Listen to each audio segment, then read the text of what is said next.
Why can't I hear you?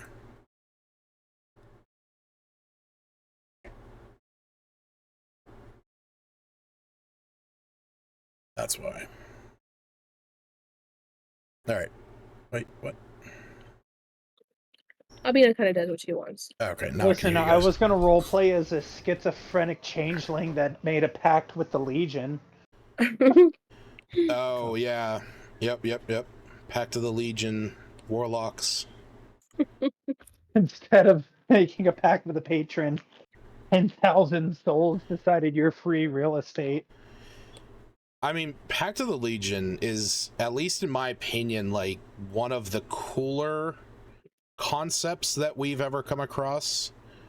Absolutely. Just because it's like, okay, I'm not making a deal with like a fiend, and I'm not making a deal with a fae or a celestial. It's like a group of wandering spirits has chosen me as their vessel, and they are now exacting their will throughout my being. Like, that's just cool. Yeah. Oh, fuck. All right, so we're gonna get this show on the road, because like I said, today might be a little bit of a shorter session, but we all here today? We all here? Mm-hmm. Yeah. Right. Yep. Cool, just want to make sure. Smith, how you doing, buddy? Yeah. I'm good. That was me. Sorry. Smith, you we sound can't so hear much you. like Hannah. Weird. What's up, guys? All right, so He left us all. I can't hear him. I can't hear him either. Smith, you better talking, get your buddy? act together. Can you hear me? Oh, there There you you are. go. There you are. Yeah. Can you hear me now? I can hear him now. His voice is there. I'm gonna turn him up to 169% volume. Me too. 9. Nice. Kinky. What? All right, so quick recap from last session. After you guys got your rest, you were able to get some sleep, woke up in the morning, and found out that Albina awoke with blood in the bed that she was sleeping in, and learning a little bit more about this affliction, this penance that Tempest has rendered upon her. You guys headed over to she got cleaned up, and you guys headed over to the council hall, where you met up with Vengel Cuscult, Griselda Copperrot, and Lenine Greywind again, as well as a number of the townsfolk and residents of Lylon and Phandalin coming to see the situation. So Vengel cast Zone of Truth on you, and he agreed to do it, or he agreed to fail the safe, basically. After first succeeding it and having Vengel kind of explain that to the townsfolk that he was choosing to be, or that he had decided not to give in to the spell. But after some discussion, there was, or after some deliberation, there was the expressment of the penalties that you was going to have to face for this transgression. And that is that he has to wear a pair of cuffs of spell sealing, which were provided, by the which were provided by his group, and that there would be somebody within the party with the authority to allow him to cast his spells in case he needed to. And this ended up being Albina, although it was this role was taken on rather reluctantly. And in addition, though, that there was a fine of 5,000 gold levied against him, that a spell to garnish his funds would be cast upon him if he was not able to pay that that penalty then and there.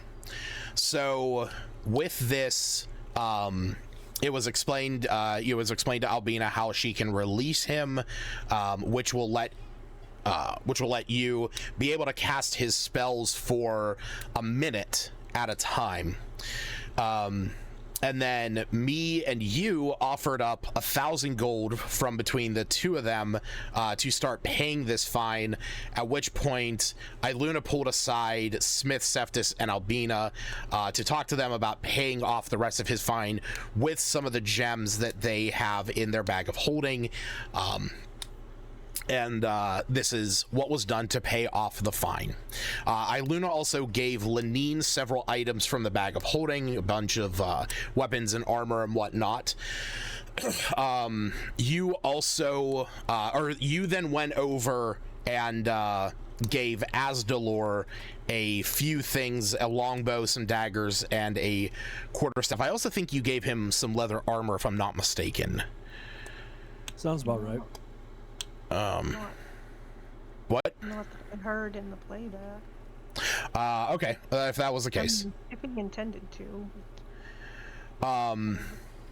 So, Iluna also chatted with him about taking up his, taking on more of a leadership role, and also gave him the clockwork amulet as a gift.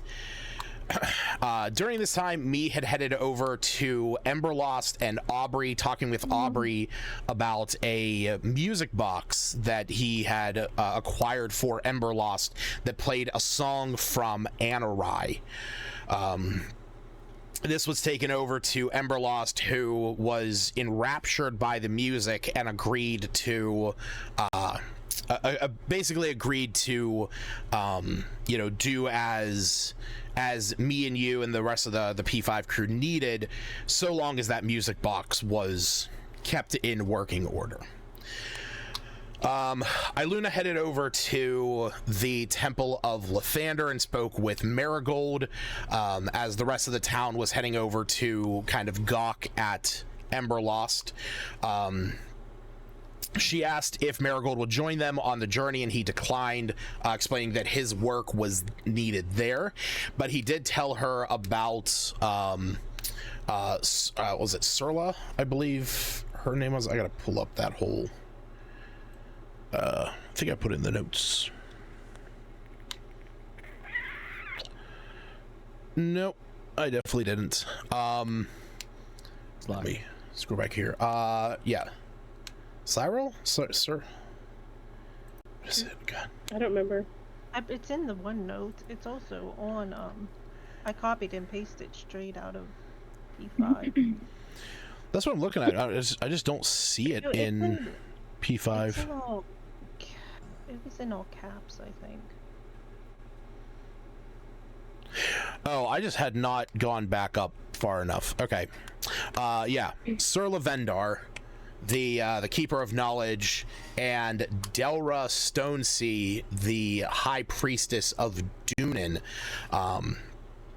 Dunin being a god of the sea, of balance of life and death, the ebb and flow kind of a mentality. He also brought up the fact that that to understand that there may come a point during the ritual where Maggie's soul could choose not to return, and that would be something that they would have to prepare for. At that point, Marigold cast calm emotions on everyone who is around Maggie, trying to calm down Zelene and Tolbin, mostly Tolbin, truth be told. So before leaving, Yeah, there it is. Before leaving, Iluna spoke with Galio and had him cast legend lore on her journal, finding out some more information about that. That it once belonged to Elendor of Isma, a legendary healer known as the Healer of 1,000 Maladies. At that point, you guys headed aboard Emberlost, starting to make your way towards Stormwreck Isle, because that is the focal point of where you can then find the Temple of Restoration from. You forgot the whole conversation of me and the harbor master going back and forth, and just implying that she is disgusted by me. Oh yeah. Yeah, she was also she was like terrified of the she was just like disgusted by the ship. Like the ship itself Don't touch me. How dare you? You're dirty. yeah, very much so, just like did not care much for Emberlost because of the whole thing. So when you guys started to head out to sea, Albina took the role of captain, using her guardian cleric guiding abilities to kind of manage everybody. Me took the helm as the pilot. Iluna with her high perception took the role of navigator. Smith took the job of shipwright with his knowledge of various tools and woodworking equipment. Cephas took the role of gunner, with his propensity for combat and knowledge of weaponry. You taking the job of quartermaster to maintain the ship, as his own innate knowledge of ships definitely comes in handy with that, and also being able to fish off the side. And then Iggy is playing the role of advantage, where he can kind of help out with anything, and it'll give somebody advantage on something that he can help them for the day. So on the first day, Iluna had checked the weather, and there was going to be storms ahead. Eventually, you guys found yourself rolling across the waves. A huge wave eventually came by, causing Albina to fall over fully into the water, and Smith to fall over into the water, but luckily was tied to Iggy, who kept him from falling fully. Cephas was able to get him back up fairly quickly, and then with the use of the flying carpet, as well as a rope that me shot out into the water, you guys were able to get Albina back into the look at ship. me, I'm the captain going overboard. Well, granted, it was her. She was seasick. She was seasick, so she wasn't really feeling too well. Some captain.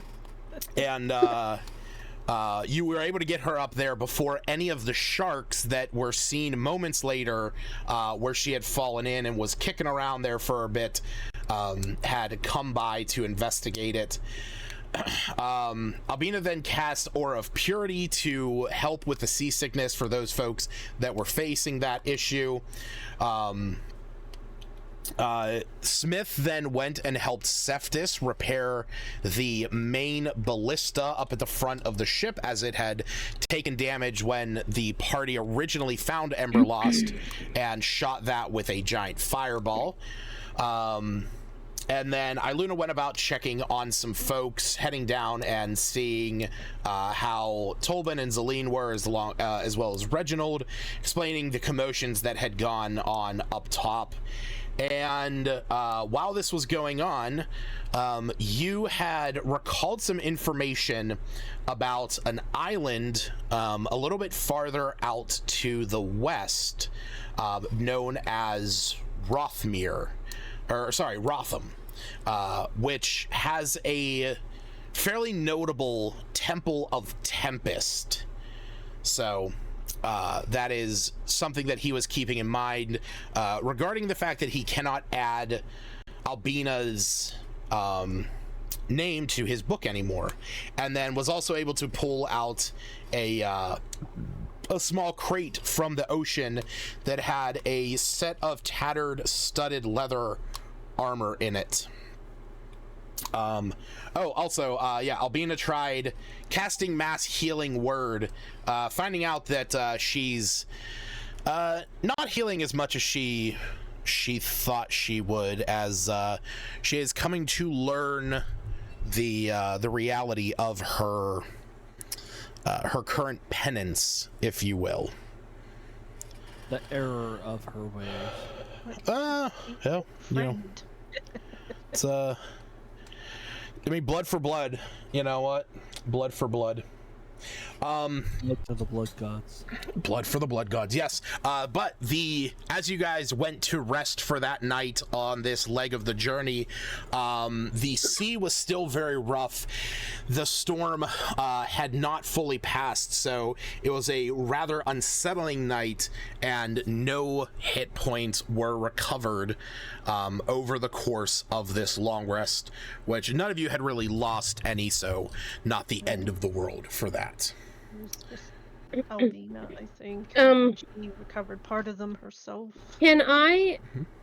We could discuss this later, like outside of RP, Sure. if you want. I never got a chance to talk to. I'm trying to remember the little guy, the blacksmith or whoever, before we took off. So can I do like sending later? Essentially, like say before I went to bed and try to talk to him in regards to getting something. We could argue. I mean, you and I can discuss it later. We can argue if because there was time in the morning from the time of the trial, the preliminary trial, to you guys leaving. There was time to go and speak with him. So you and I can discuss that. And then we can just I could just do messaging or sending with him throughout the time I'm traveling to customize, etc. Okay. Yeah, that's fine. Yeah. At the end of last session, I think Septis had similar notions, but we were trying to get I was to just the gonna boat. do it when we got back, like later. Yeah, I mean, if the two of you wanted to go and speak with him, because like I said, there was a little bit of time between the trial and you guys leaving. If going and speaking with Lorik was something that the two of you wanted to do. Yeah, I know I wanted to do it the night before, and then I forgot after it was kind of late, and then I woke up with everything with Albie, and I totally lost track at the time. I'll make a message with the two of you in it later, and you can let me know what questions you have, or any information that you would have approached him wanting to gain, or if you had questions, and then we can discuss that. That's not a problem. Awesome. That's how I got the information about Gallia, which was inserted, but it wasn't mentioned in game. I just reduced it into. Yep. So that's not a problem at all. All right. So it is the next morning.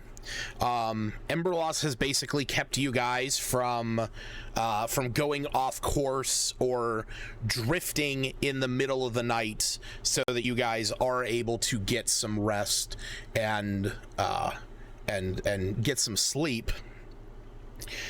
So as the morning comes by, I need I need to roll something, don't I? I'm trying to. I'm trying to remember. Captain determines. No, it's the navigator. Yes. Don't worry, I completely forget all of the rolls. Yeah. No. So the captain determines the ship's initiative in combat should that arise. The pilot is the one that is able to steer the ship in combat and also out of combat. The navigator is the one that makes the navigation roll to determine what the like how quickly or slowly you guys are maneuvering through through and along on your path. The shipwright is the one who is repairing the ship should it take any damage. The gunner's the one that is shooting the cannons and manning the weapons, and then the quartermaster is the one that is kind of manning the ship. What's that? Sitting on his ass. Yeah, it's my favorite thing is here.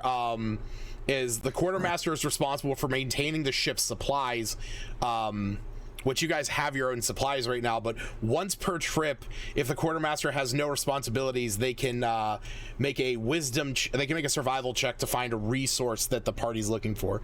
Now granted, this is all from the Sunken Isles supplement, which is all about like weeks of traveling, so kind of altering it from yeah, he definitely was. It's definitely something that he can do. All right, so I think because yeah, I did have you roll, so because I wanted to know, you rolled a 24 on that. I went to double check. So I knew you had me have a roll. I had no idea what it was. So Yep. I'm happy with that. All right, so let me see what the weather is gonna be. Oh yes. I got 72. my nice little 72 and partly cloudy with a chance of meatballs. Oh, No, not the no. meatballs. you catch the meatballs in nice sauce. It'd be good. Catch you in that marinara sauce. All right, so now that I know what the weather's like, let me see what we're gonna get. Okay. We ain't getting shit. All right. Are you rolling?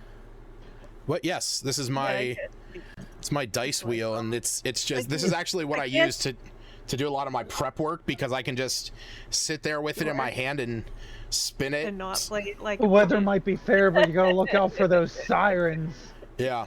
and their mystical calls. Yeah, one of the first things is Iluna would check the weather. No, the funny thing is I had already rolled for what was going to happen, so I already knew. All right, so it's the next day. The storm itself has kind of quelled a little. The clouds overhead are still,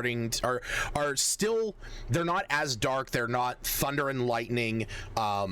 The waves are not nearly as bad as they were the day before, rocking you guys back and forth, but the winds are still extremely heavy right now, which is making me's job quite difficult. So Jared, I need you to make a we're gonna say I'm gonna say performance, but this is gonna be based with your wisdom. Oh, so I want you to do a wisdom performance check. Now you're proficient with performance. correct, because of the weird bullshit spirit stuff. Yeah, so it's gonna be a d20 plus 6, because your wisdom's a plus 2. Okay, and I am proficient handling water vehicles as well. So. Yep, that is definitely playing into it.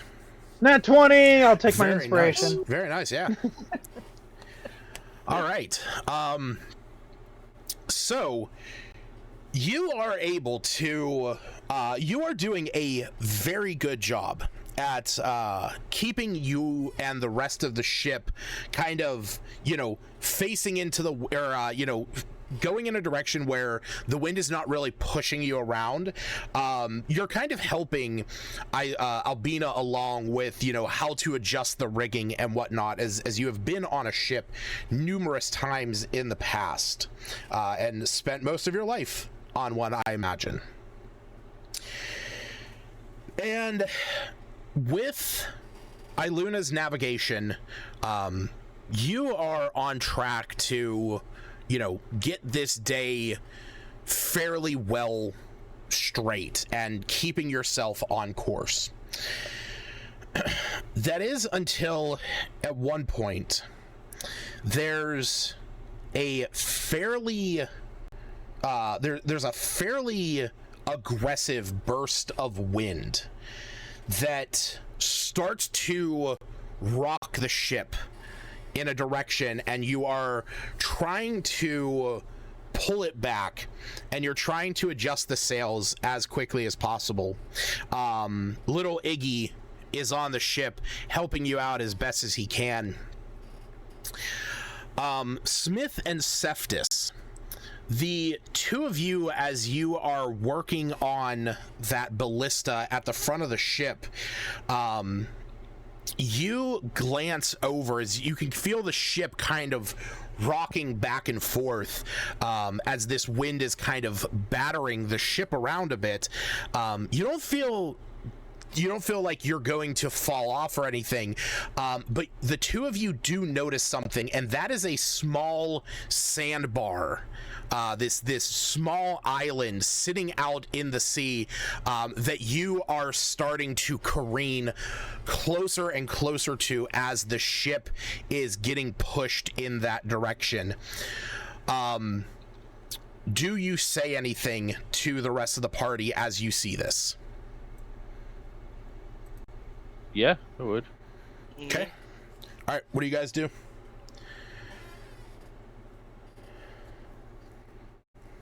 Out sandbar, I guess.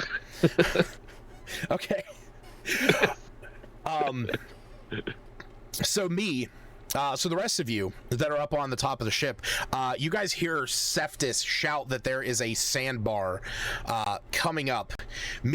You try with all of your might to pull away from it, but even with your expert piloting, when you look over the side, you realize that you are going to scrape the side of it, but you are going to avoid beaching it entirely. Unfortunately for everyone, before we scrape the side of it, I'm going to yell down to Amberlost saying, "I'm sorry." Say, when he says sandbar, Luna would look to grab something.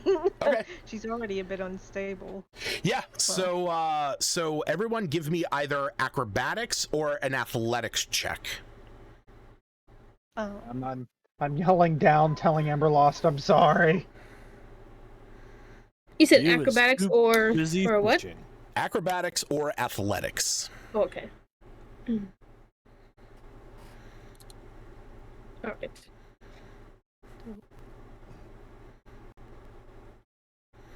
Was you fishing? Oh yeah. Okay. That's so appropriate then. Oh, that stinks. Mine went from a 19 to a 9. Oh. Literally on the corner of the wall. Still an 11. All right, so as Cephas yells this out and some of you begin to brace, Albina, Smith, and you, the three of you are lurched forward as you all hear this and this groaning sound coming from the hull of Emberloss. Smith, you kind of slam up into the railing on the front of the ship. You're kind of tossed along the side about 15 feet forward, and Albina, you are thrown over, not overboard, but over the railing leading down to that lower level. You guys are currently beached, partially. Beached. Me will go ahead and take a step back from the wheel, and he goes, "Well, guess we should check for damages and make sure that everybody's okay down below before we get it unbeached." Yeah, I learned You's gonna He's yell loving this back. new captain, isn't go he? straight down below. You's gonna yell, "I'm fishing here. What's going on?" We beached the damn ship is what happened. Maybe if somebody didn't kill people and could use some magic, this could. Well, maybe if you were as good as our other captain, then this wouldn't have happened. Can Albina hear Only- them? How close? Only are one they? of us is alive Oh, right yeah. now. They're, and it's they're, not they're him. right next to you. Unfortunately, that is. Hey, you. What's the word again? Albina kind of doesn't remember.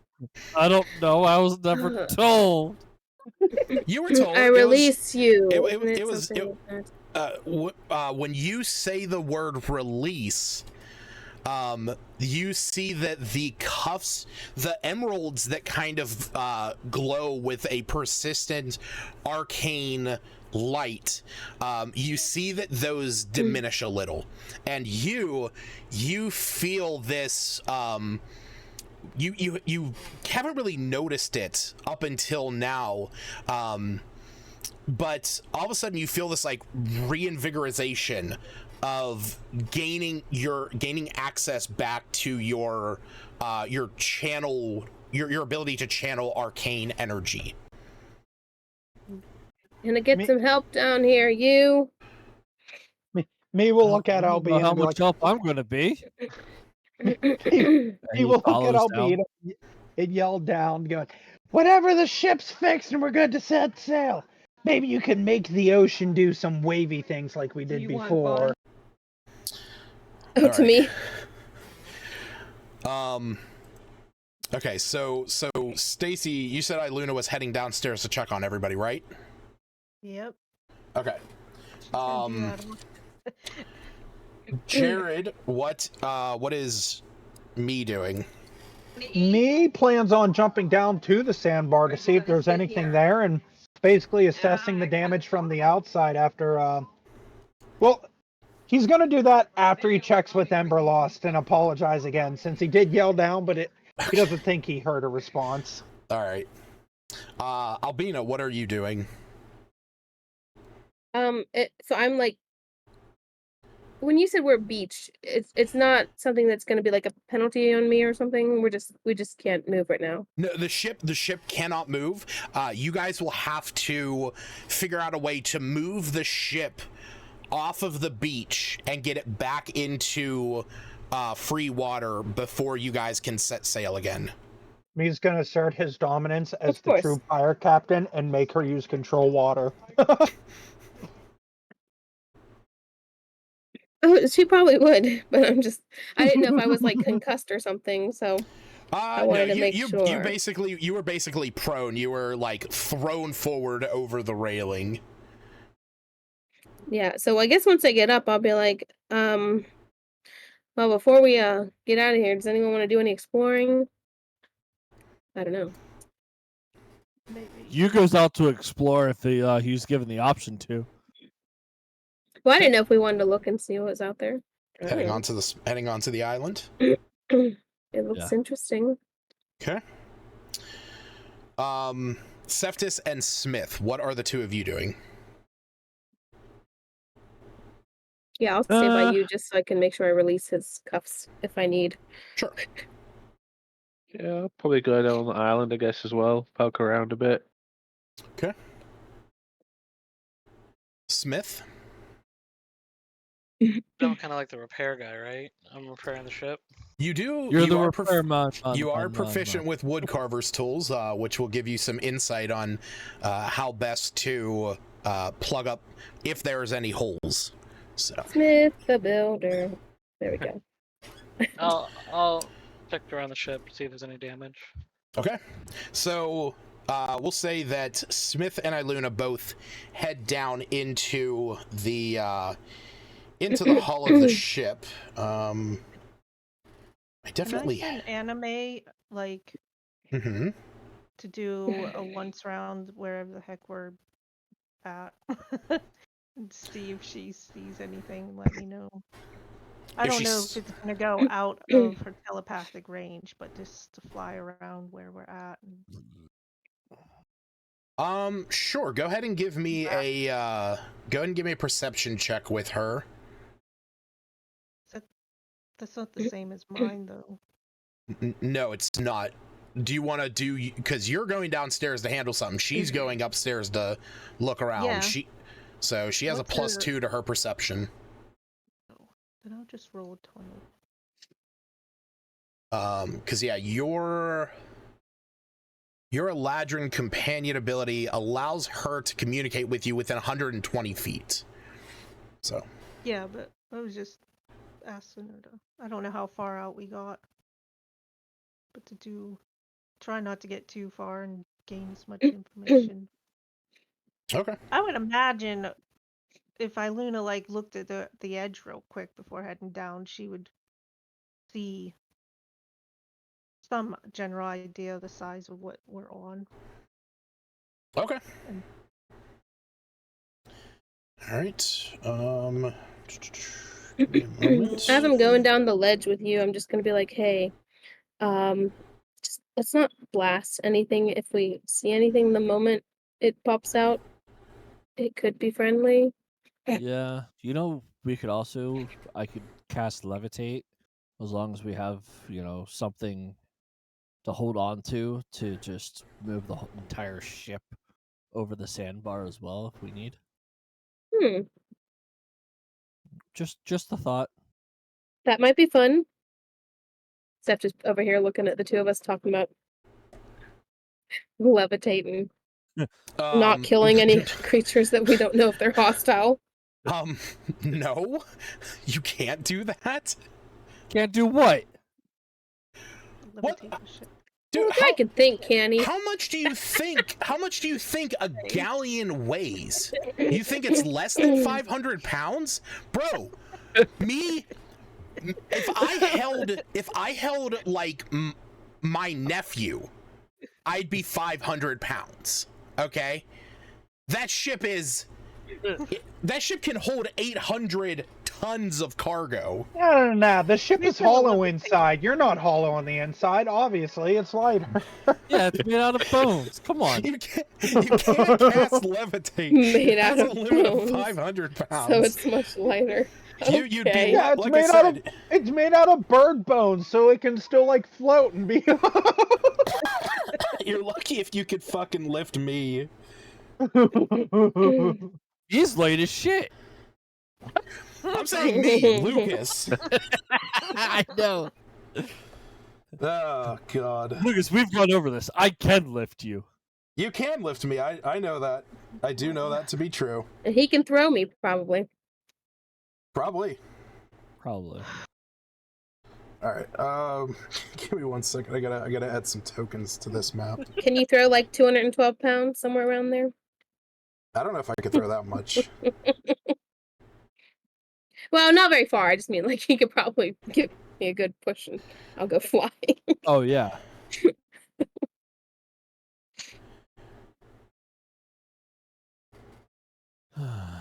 Shit, I was say even a good fart would knock you over. Fuck. Christ.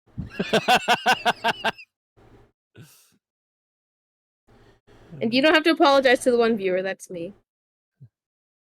Believe me, I wasn't gonna apologize to anyone. Bukake.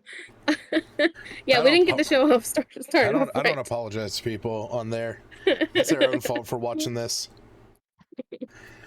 All right, so Jared, what do you say to Emberloss whenever you go up to his Hellfire orb that's attached to the main mast where you are currently standing? Basically, they called the sandbar too late. I did the best that we didn't crash directly on the island, and we're gonna repair any damages that might have got caused from scraping. And just apologize. You see that he kind of pauses. There's this moment and says, Rookies. Says, "Be wary of the repairs. I can feel I am taking on water." Will do. We'll make sure that you're not taking on water. And you gotta admit, this is the most fun you've had in a long time. The music is calming. It reminds me of home. Well, if we find more artifacts, I'll gladly provide them. That would be preferred. Me's gonna leave it at that and go to jump down to the sandbar. All right. Before he does jump down, he is gonna yell over the bow, or while he's jumping down, go, "Hey, the member law says he feels like he's taking on water, so there's definitely some damage." Why would there be sun damage? I just elbow him. Son. It's some, not son. She can't even speak at this point. You want me to do redirect flow in the meantime? Just yelling up to him. I could try to push out some of the water. I don't know if it's going to be helpful to everyone down below. At this point, Me is on the sand, and he goes, "Yeah, that'll work." Yeah, I can do that. I can, you know which way it was?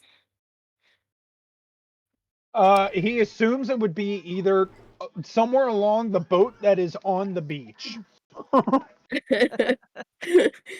Wherever you see a hole with water flowing into it. I think I can get the whole 100 feet square just to flow. Just be careful to anyone down below. Can we see a clear, huge opening or anything? It's definitely not like a huge opening, but at the front of the ship and on the side that is currently beached, you can see that there are definitely holes into the ship. And you can see that, especially at the front, there is water starting to rush in. I'll just kind of run over it. Maybe I'll just stop this end here from filling up, and I'll go over and redirect the flow to the opposite way. Okay. So you are basically, like moving water. Let me pull up the map layer real quick. So you're basically like redirecting water this way. Okay. Correct? Is that a fair estimate? Yeah. I don't want, I just want to avoid the ship starting to move without us, so I'm just trying to picture, just like that, where that corner is and out. I don't want the water underneath the ship to be redirected that way. If that makes sense. Yeah, that's... Just, cautiously. That was actually kind of the thing that I was getting at, because I was like, I just want to make sure that you know that by redirecting flow on the ship would have started to move it. Yeah, the bottom corner, pretty much, if we could move that up 3 squares worth, so that it's not the whole... right about there? It could be a tiny bit over, right there. Yeah, that's good. Okay, I think that's enough where it's not going to completely pull it. Let's hope. That is fine. I'm just going to lower the opacity so it's not getting on my nerves. I got so many things on this map layer because I look over to you, yeah. And I look over to you and I'm just like, hey, you think you can levitate the top of the boat too, maybe? He's just gonna... Just tip the boat so the water... help kind of pour out the water. Yeah, like a glass, I can precipitation, cleaning it, but that's really about it. Okay, well, just every minute. I don't even know if that would work. It doesn't. Cleaning something does not mean drying it up. You're thinking of create and destroy water. Probably. Which is a spell. I know. I just look over to me. I'm like, does that look good to you? For the most part, we gotta still patch it up and fix it. All right, Smith, we'll leave it to you. We're going to explore. If I find any coconuts, I'll bring you some. We can always do it the old-fashioned way of running buckets up to the top of the ship. Oh yeah, where's that portal? Smith could do that again. Just send the water to... All right. So Smith and Iluna, the two of you start to make your way down into the ship. Oh, son of a bitch. Hold on. The app crashed. There you go. Hey, Me's mother is a great woman. Yeah. Baloney. So he doesn't know who his mother is. As you walk down into that second layer, you guys see. I don't have them all on here because it would make my life a living hell, and it would make this app crash even harder than it just did. But on this second level, there are like inanimate piles of bones sitting next to just like this whole second floor is just filled with bones, and you can see these like skeletal bodies that have kind of like flopped over, and this is what Emberlost was able to do to get the ship down the edge of the sea, and is actually how he kind of keeps you guys in place at night, is he summons this skeletal crew. You continue on down to the second level. Luna, you can see that Zelene, Tolbin, and Reginald are they're definitely concerned as the two of you come down, and Smith, you start to make your way down into the main hull. Tolbin looks at Luna and goes, "What's going on up there?" Yeah, we seem to run into a sandbar. We're gonna figure out a way off, but I just came to check on you guys and to let you know what was going on. Yeah, no, I appreciate it. We was actually just talking about coming up there and get some fresh air and whatnot. So I mean, good thing we was still down here. Who knows? I'd never been on a ship before. I would have probably been thrown off right into the open ocean. Possibly. I would probably. I mean, now might be a good time to come up and stretch your legs while we figure out what's going on for the next. I would imagine it'd take us a handful of minutes at least. Well, yeah, probably a bit longer.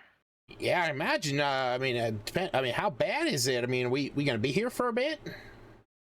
Well, they're down there assessing things right now. Do you think Iluna would have heard anything about the hole?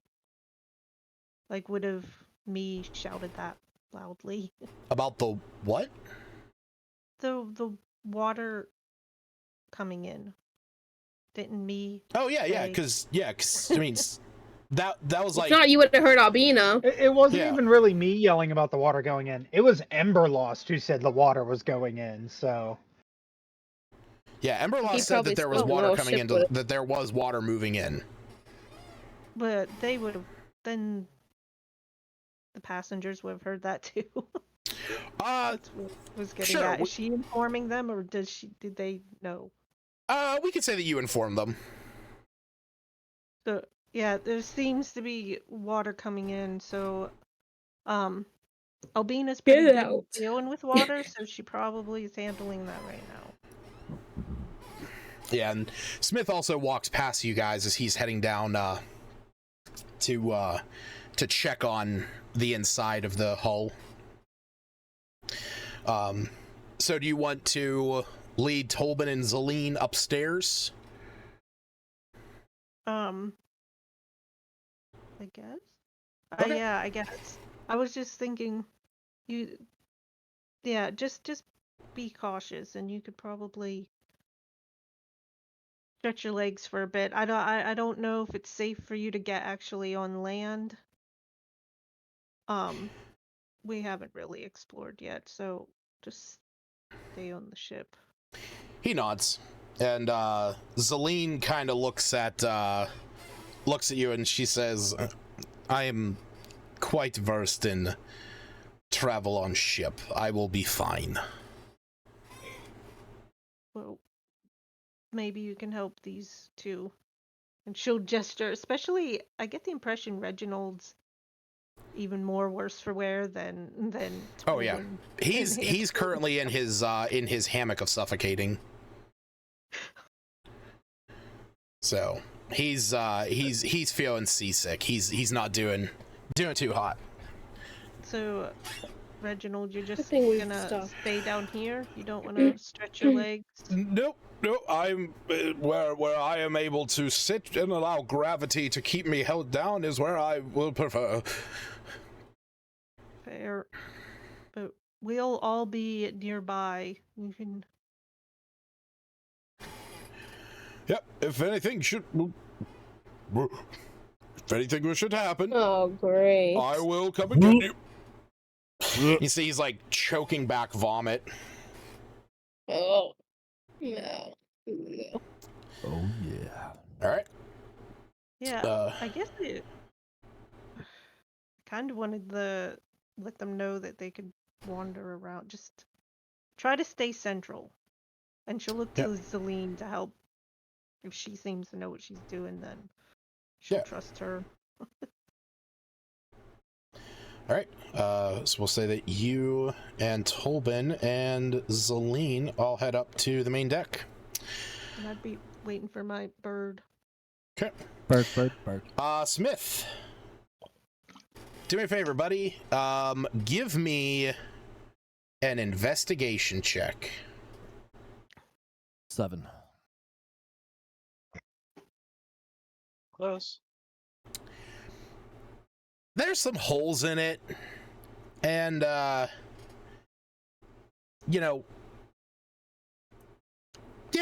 there's some holes in it, and water's moving in. You do see that towards the front, towards this like front corner bit. Let me mark it on the map here. Oh nope, that's definitely a black pen. Like right up here where some of the holes are, there is some water moving out that direction, but the rest of the water where along this eastern side is definitely still flowing in, and it's just kind of like flowing in and then flowing out. It's not really it is coming in a little bit faster than it is going out though. But there's a number of holes in this hull that you can see from in here. But there's something that you notice. The ship's not made of wood. It's made of bones.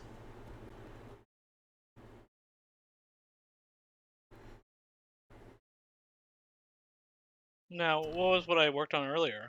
What was that made out of? The ballista is made out of wood. As the ballista was something added to the ship after the ship was taken over by Emberlost. But the hull is made of bones.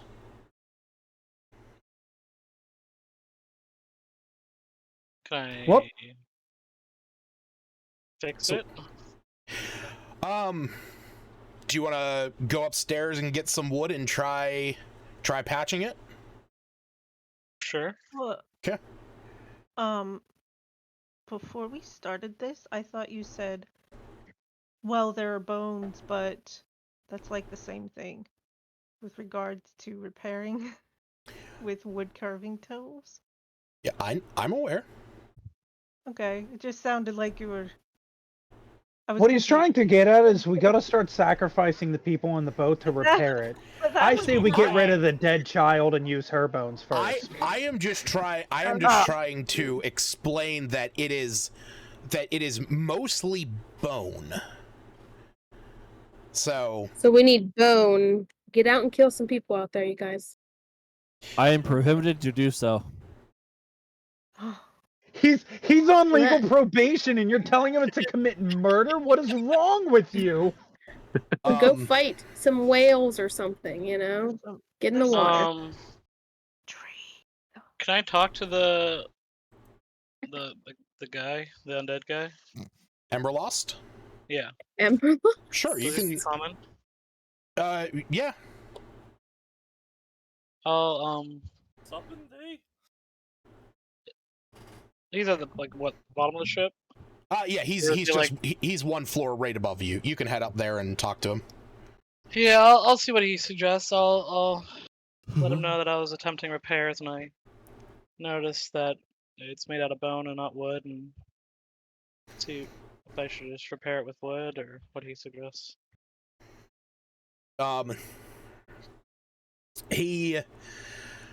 You hear, so when you get up there, you know, you hear the music box playing next to him quietly, and he says, when you ask him this, he says, if you wish to repair the hull, you may attempt with the wood materials that the orcs loaded the ship with. But if you wish to repair me to my previous stature, you may use the bones of the rowing crew if you wish. Oh my god, I forgot all those corpses were still there. Oh god, I forgot we still have all of those orc corpses just chilling there after he crushed them. All those pile of bones up in that up in that second area where the skeletons can animate. Now, do I know, would I be able to fix the hole with the bones from the crew? In regards to the wood carving tools? Do me a favor, roll me an intelligence check.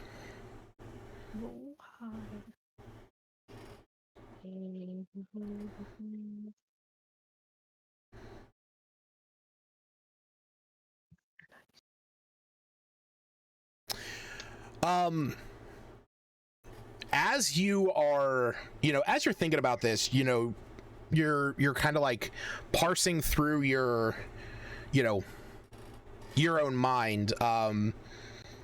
You do think that, working with bones probably would not be too much different than working with wood. You can kind of like break, bones down to, into like base components. Like you could like, splinter them and shatter them into pieces that could fit and try and repair this, and use like rib cages and stuff. So yeah, I mean it would be possible. Okay. I will. So he basically said the bones would probably be better.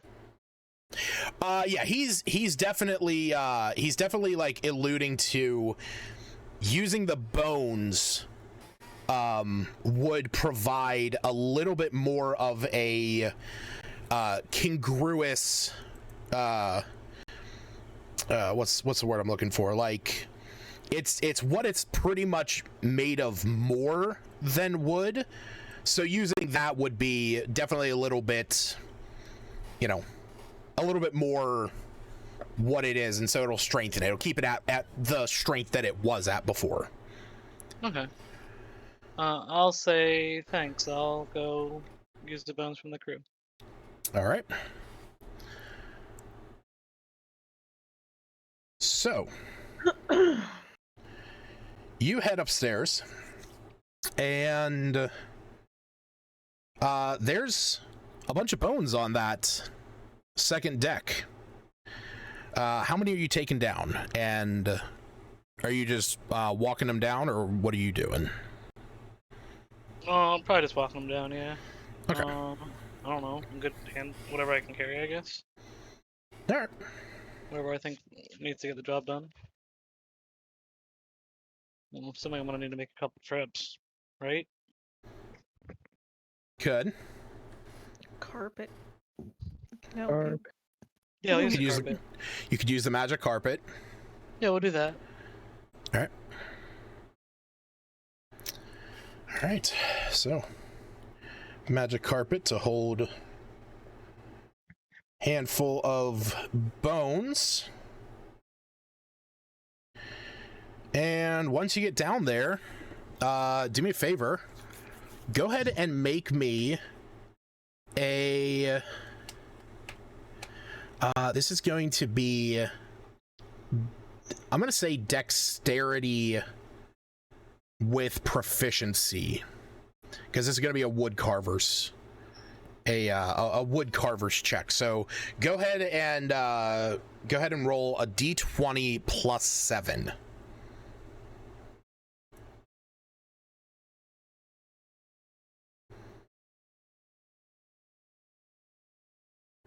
Can I use inspiration? Sure. If you have it, yeah, definitely. Yeah, I rolled that nat one a little bit ago. Mm-hmm. So 14. 14. Okay. So you start to go about taking some of the bones that were from the orcs up above.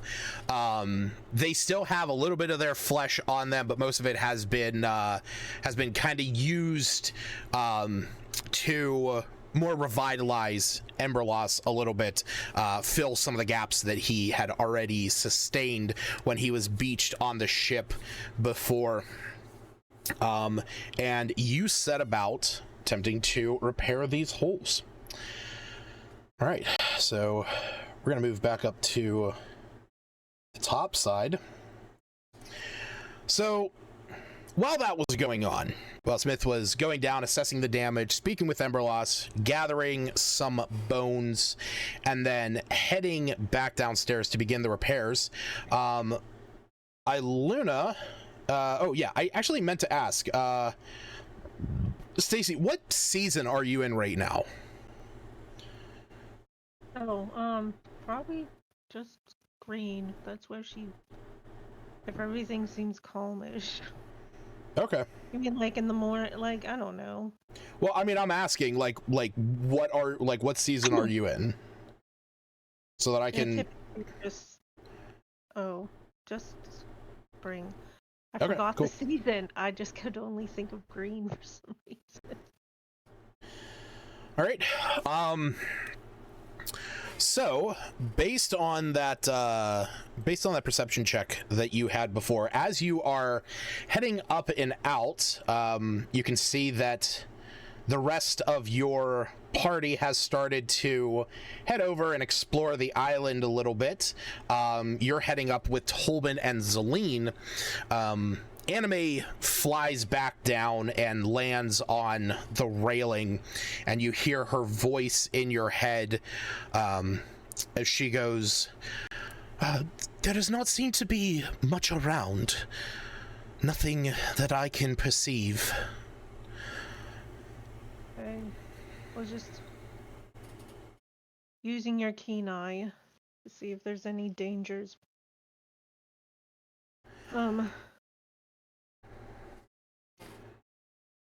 Before I headed down. But she would just double check those two were okay staying up. It doesn't seem dangerous down there, but you're probably still safer on the ship. Okay. See, Tolbin's just kind of walking around Zelene as well. They're like looking over towards the open waters. So you're heading down onto the side as well? Or down onto the sandbar? Yeah, probably leaving Anime to keep eye on just those two and anyone. Just to see in case anything suddenly happens. You never know what's gonna come out of the ocean, I guess. Yeah, that's true. That's good thinking. All right. So those of you that jumped down on the island first, Albina, me, Seftis, and you, I want you guys to give me some perception checks. No. All right, fine, don't. Albina's going right behind you, by the way. She's kind of watching him to make sure If she needs to like revoke the Okay. rights, you know.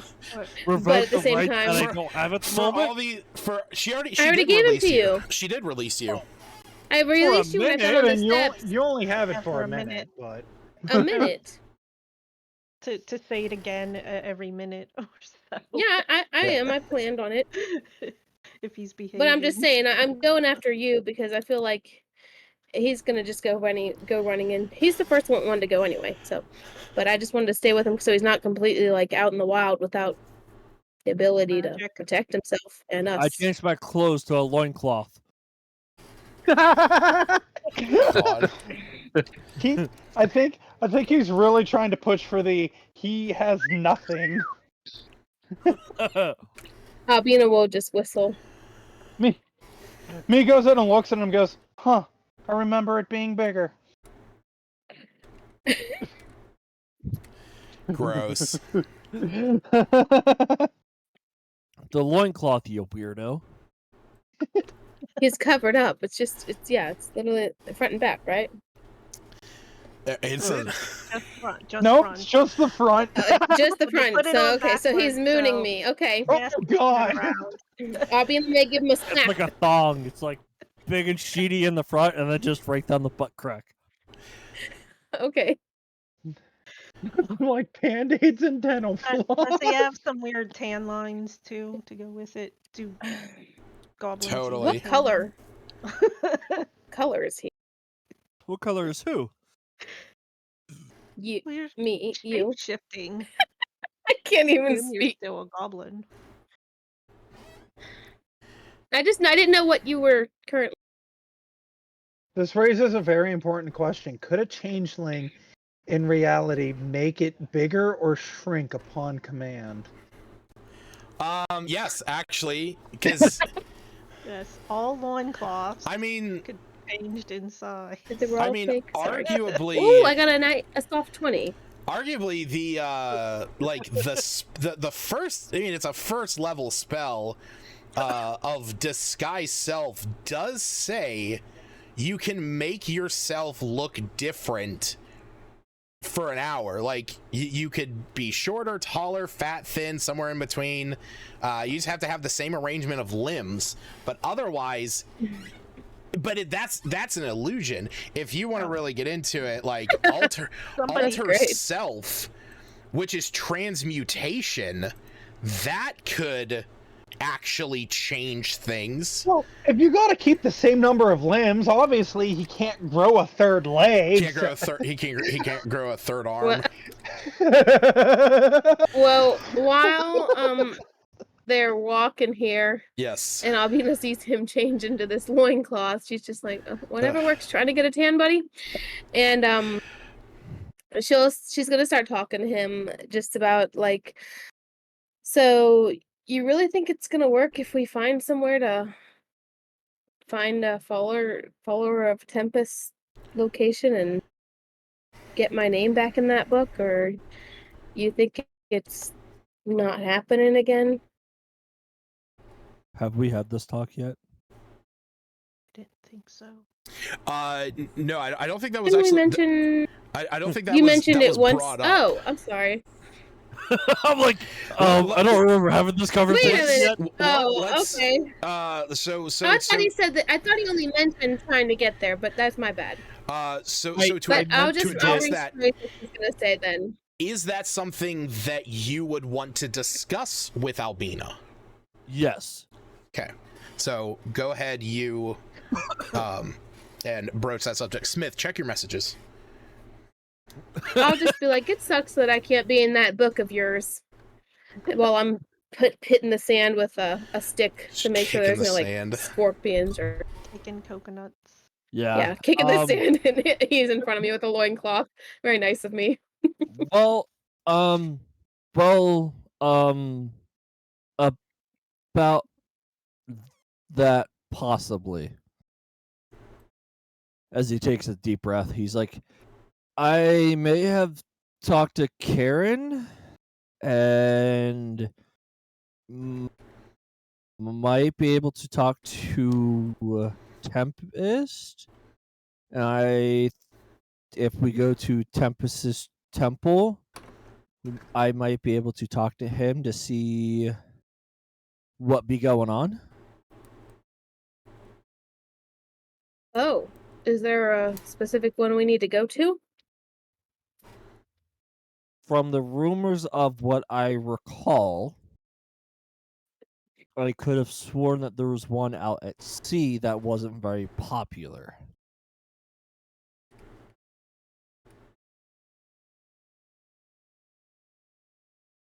I hope they don't beat me up.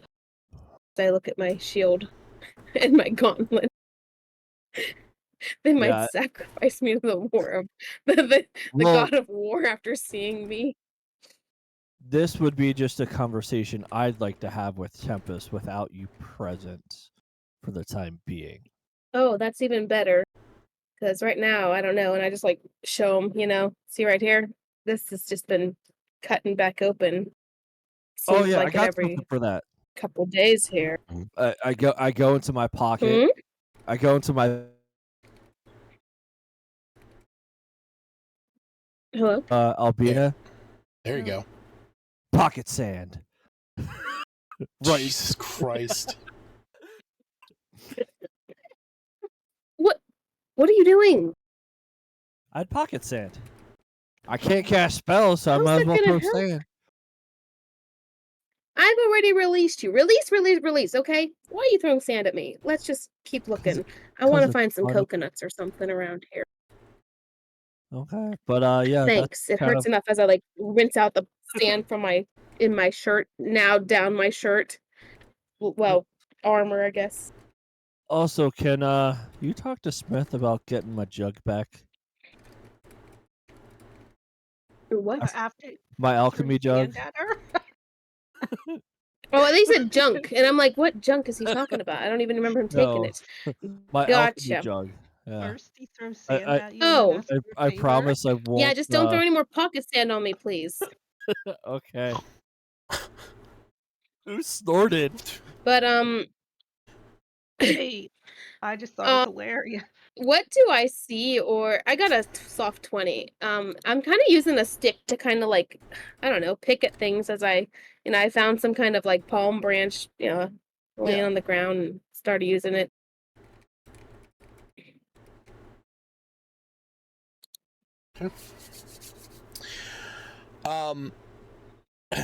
While you guys are checking this out, and the two of you are having this discussion, Iluna, you start making your way up the beach, and me, I don't. No, you do. You start making your way up the beach. I don't want to go up the beach. Well, do you just want to stay like right around the beginning? And then everyone's just gonna leave you behind, I guess? Are you really leaving us? No. Staying over there alone? I'm looking at the boat to see if I can move the sand. With the keeper of okay. She's actually doing something productive. Okay. You can see you can see Smith on the inside. You can see Smith on the inside through some of the halls, or through some of the holes, beginning to like take some of the bones and like put them into place and trying to like affix them to it. I don't know. Anime said there's nothing to be concerned of, so she's going with that. She wants to figure out. Oh, did you tell any of us that, or yell any of us so we know? Well, you just wandered off all by yourselves. I thought you just. Oh no, I didn't know if you like when you got that information, if you relate it, because then I would probably be less worried about stuff around me. I'd be like digging up stuff, and who knows. Sure. Oops. If you were down near me when I came by. Or came down. You stop and see you throwing sand on me, and you're like, just to let you guys know. Anime thinks she didn't notice anything, put it that way. But like, Cephas wouldn't know. She's not running down the beach if Cephas was way up there. Okay. At this point, Albina's wandered over toward the water, like looking for seashells and who knows what.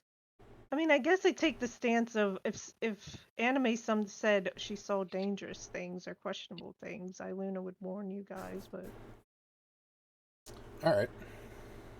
No, I just didn't know if you had, because my audio's been weird. So Me doesn't trust the bird. He trusts everything else, so he rolled his own investigation. Now he's looking for something very specific.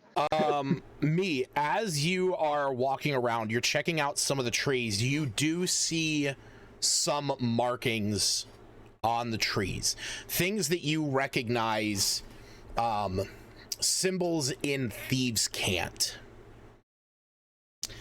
Is it saying anything of like a hidden stash on the island, or just, hey, we've been on this island too. Sucks to be you, pal. As you kind of like check them out, and you take the time to figure out what these all mean. It does say that somewhere on this island there is some kind of loot. Does it give any hint? It says in its cryptic in its beautifully cryptic thieves can't way, it says that it is 5 paces north, 3 paces west, 1 pace south, 3 paces west from a tree. From a tree, but doesn't say which tree. From a tree. Well, me's gonna assume it's this tree that it's carved into, and he's gonna attempt to do those steps. Okay. Bina's just sitting there looking for stuff, watching you. Digging for He's waiting for seashells. somebody to ask what he's doing. this I hope. You guys watch as me is like starting to kind of like almost like bumble around the island, and looks like he's like kicking through the sand a lot. I elbow you. Is your friend okay? Me assumes he has some time for the repairs to take place, so he could at least do, if a good chunk of these trees. You's gonna message me. I'll just keep digging as I like glance over. What doing? There's treasure on this island. It was written on the tree and thieves can't. And then I'll relay him the same information you just gave me. Doesn't say which tree. It just says a tree. All right. I guess I start by the nearest tree that I'm at. I message back, be like, I'll take the trees over by the ship, and we work inwards. Deal. So I'll start by the trees by the ship. Okay. Hey, like if you I said, find any coconuts, grab a few. He Didn't know doesn't what's plan going on on. telling anybody what he's doing until they ask what he's doing. Do I see any coconuts? Yeah, yes, there are coconuts on the trees. Eldritch Blast. Good, I'll be just gonna follow you and He's take gonna those lock coconuts. you up in a She's just like, minute. I released you to find these coconuts for me. Exactly. He's blasting them off of the tree, obviously. Yeah. Do I need to make a roll, or are they just... No, you don't need to make a roll to shoot those down. That's fine. Okay. Awesome. How many coconuts do I? Assuming you doesn't like kick me and say those are mine. Immediately run over and just take it. You doesn't care about the coconuts. He's helping me out. Huh, for some odd reason, the coconut just lost value. It's rotten now. So It's scorched.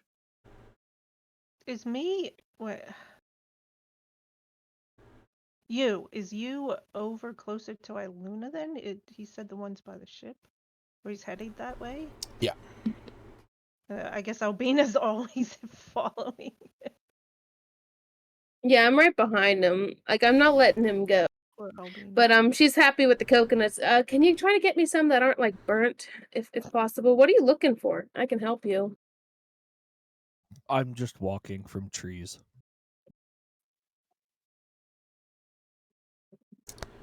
She reaches and grabs like a little palm and makes herself a little hat so you don't get sunburned. Lightning. Oh nope. I was gonna say lightning jolt, but that's a deck save. Do coconuts have deck saves? I was gonna say, what do you think No. the dexterity of a coconut tree is?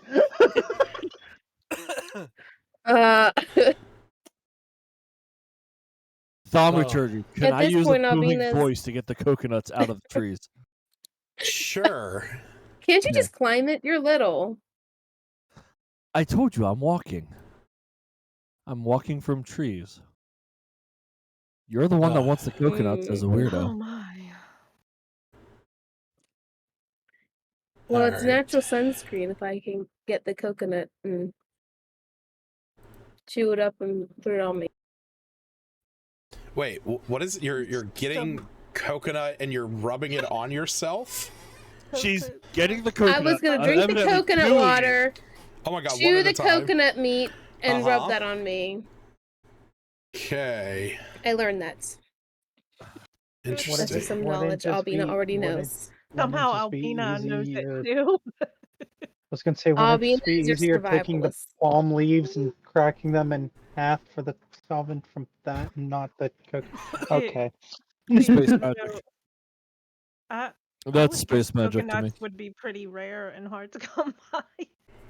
I have my little goblins made Regardless, out how- while I'm cutting these How does coconuts our open. weird treasure hunt go that nobody's asked me what he's doing, as he's Well- more or less mimicking the same movement as you from tree to tree? Luna can't Well, see me. Albina just thinks you guys are doing a dance or something, a tree dance, because he's like, That's I'm just why- walking from tree to tree. I was asking where oh my goodness, where you was. Because he said he was going to start closer to the ship. Yep. She probably asked him what he's doing. And same response as he gave everybody else. Walking from tree to tree. How many trees till Luna notices a pattern? Roll a perception check, and I also want to know what Cephas is doing. Yeah, Sept is right next to me. So I just don't care what Me's doing, but he's looking at all these coconuts and stuff and seeing if he can figure out how to work it into a weapon or not. So he goes to the nearest tree and just starts swinging away with his sword to try and drop a tree down to grab a coconut. The whole tree down? Yeah. Hell yeah, man. Gonna mess things up for me and you. It will. The moment he goes to swing the sword, me will look at him and be like, no, keep the trees. They're very, very important. Does he? Does he listen? The reason being is that the trees had markings on them. And right now, the markings are leading me to a stash buried under the sand. We got to keep the trees. And as part of the smuggler's code, we have to mark the trees as well, indicating that we were here and so forth as well. Every single tree. Sadly, every single tree. You know what? You know what? You know what? After we do the hunt, if we find something, we'll pick the tree that has no markings or has nothing important on it, and you can cut that one down. Does that sound good, big guy? It's acceptable. All right, perfect. Do you wish to try and help Does with the treasure Albina- hunt? Maybe you can dig holes through the island instead of chopping down trees? There's my sword. Would I have If seen you him can use trying your to swing sword at as the a tree? shovel, more power to you. Lovely. Yeah, it says it's all, I don't know, wandering in weird patterns as well. All right, He doesn't know I'll what he's relay looking how for. to do it too. All right. I imagine now, instead of just shoveling, he just walks to the position, slams his sword straight into the ground and goes, "Nope, just sand," and continues on to the next one. All right, so me, you, and Seftis, I want the three of you to each roll me a D100.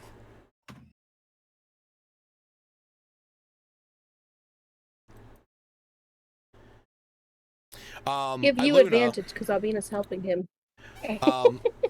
Iluna, as you are over by the boat, like checking the hull, and like trying to move some of the sand, all of a sudden you see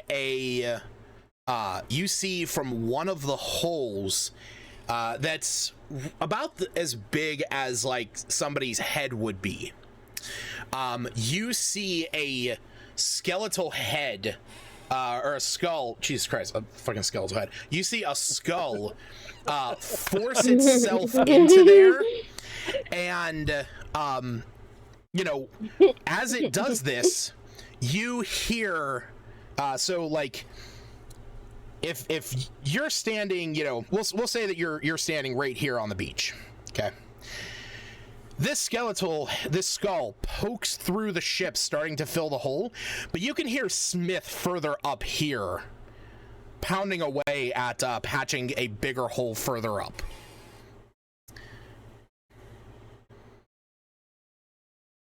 Oh.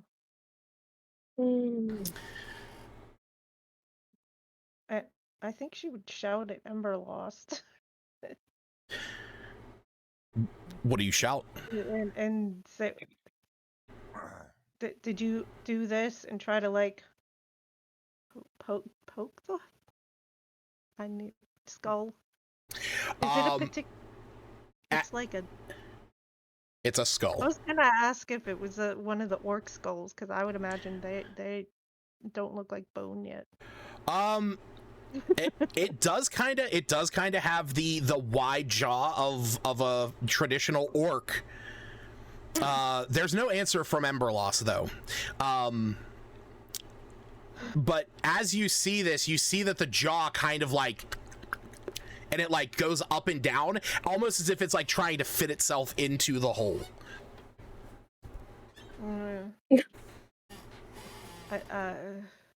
She'd go find Smith and be like, I think the ship's repairing itself. Okay, so you head a little bit further up. I mean, like, if she already knew Smith that was his goal. He went down to get that, so. Yeah, and let him know something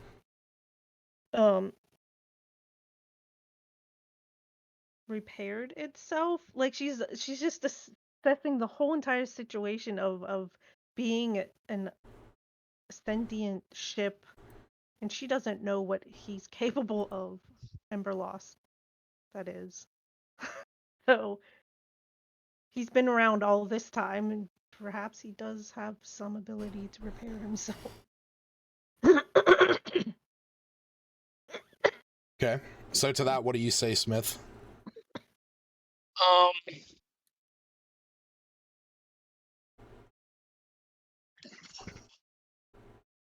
What did you say again exactly? Just that there's this skull. It itself. I realized it wasn't you pretty quickly. And there's no one else in here, right? Just the undead. Did I cast my animate dead spell? Yeah. Okay. What level did you cast it at? I think 3, 4, or 5? I think I cast at the max level 5. Okay, so 5. Doesn't it?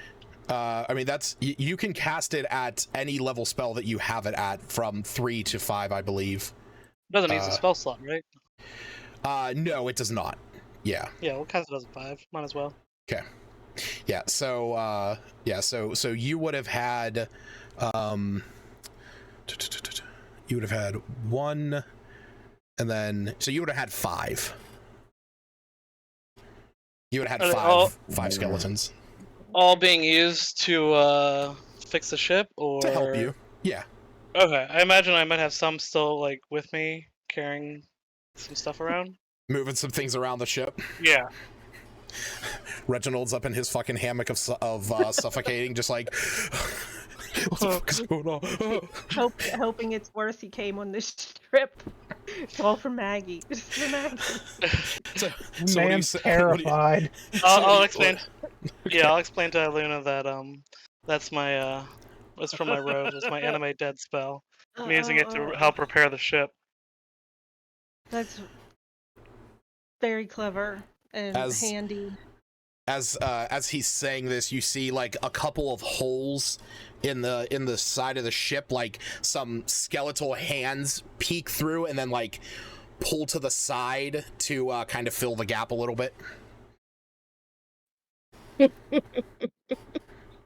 long as we can get off here. I'm just glad you got yourself a little crew. Mm-hmm. I was considering using this jug, this decanter. Oh, I forgot what it was called for a second. Of endless water. I mean, it broke the living shit out of that bridge. She thinks with a bit of remorse. Maybe we can aim it to move a lot of the sand away. But we don't want to shoot it towards the ship, obviously. That would be disastrous. Yeah, we can try that. Once we get the ship fully repaired. Can I help with mending? I guess it's not really mending. Yeah, I can just yeah. help physically hold things. I mean, They're mending. Walking around all funny on the beach. I don't know what they're doing. I mean, mending is repairing a single break or tear in an object. So, Emberlost is an object. So, I would help with buddy. mending. Okay. All right. So, while the two of you are repairing the ship, you and Albina are following, or Albina is following you as he traces out this weird pattern. Me is following this pattern throughout the sand. And Septis, you're just kind of like careening your sword into the sand as you go along. And as you are right about here, you dig your sword into the sand and you feel this thunk. Job, Septus. I found something. Me goes running over and starts immediately digging where the sword is. I call dibs. You call dibs. We'll split it amongst the crew. We gotta see what it is and if it's worthwhile. Okay. Do you call us over to help you dig it? What do you mean? Me and Septis got this. I'm gonna say that at least. Oh, no, I just didn't know how big it was. Yeah, I'm gonna say the two of you can at least see. You guys watched me run over by Septis, and start digging in the sand. Yeah, at one point in time, I was going to walk over to me and just see what he thought, if I should try doing more for the ship, but I imagine I'll just look over and see him running. Yeah, see him running over to Septis. What do you do when you see me running over towards him? I go fishing. Okay. Where do you go fishing? I would say in this area. Okay. All right. So Albina. I want to Yep. dig for seashells. Okay. Next to, kind of like the down, yeah, right there. I was just gonna point there. All right. All right. So, as a few minutes go by, Zelene and Tolbin are on the deck of the ship. They've kind of, explored around a bit, and at one point they find themselves up towards the front. Smith and Iluna, the two of you, are working on mending Emberlost. It's actually moving quite quickly with the aid of the mending spell, also with the aid of the 5 skeletons that have been brought in to help. You cast you cast your fishing line out into the water, seeing what you can grab. Albina, you start to collect some shells. You find a few. They're, fairly common, but there's a few that have some scintillating colors. And while this is going on, me and Cephas, the two of you are digging, and eventually you move enough sand away that that it reveals under the ground a small chest.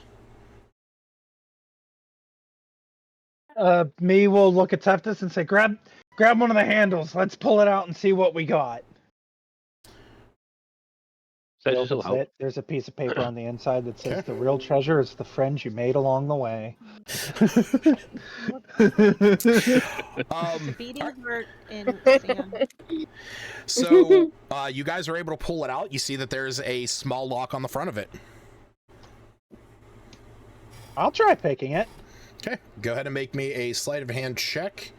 And if you have thieves' tools with you, you can make that with advantage.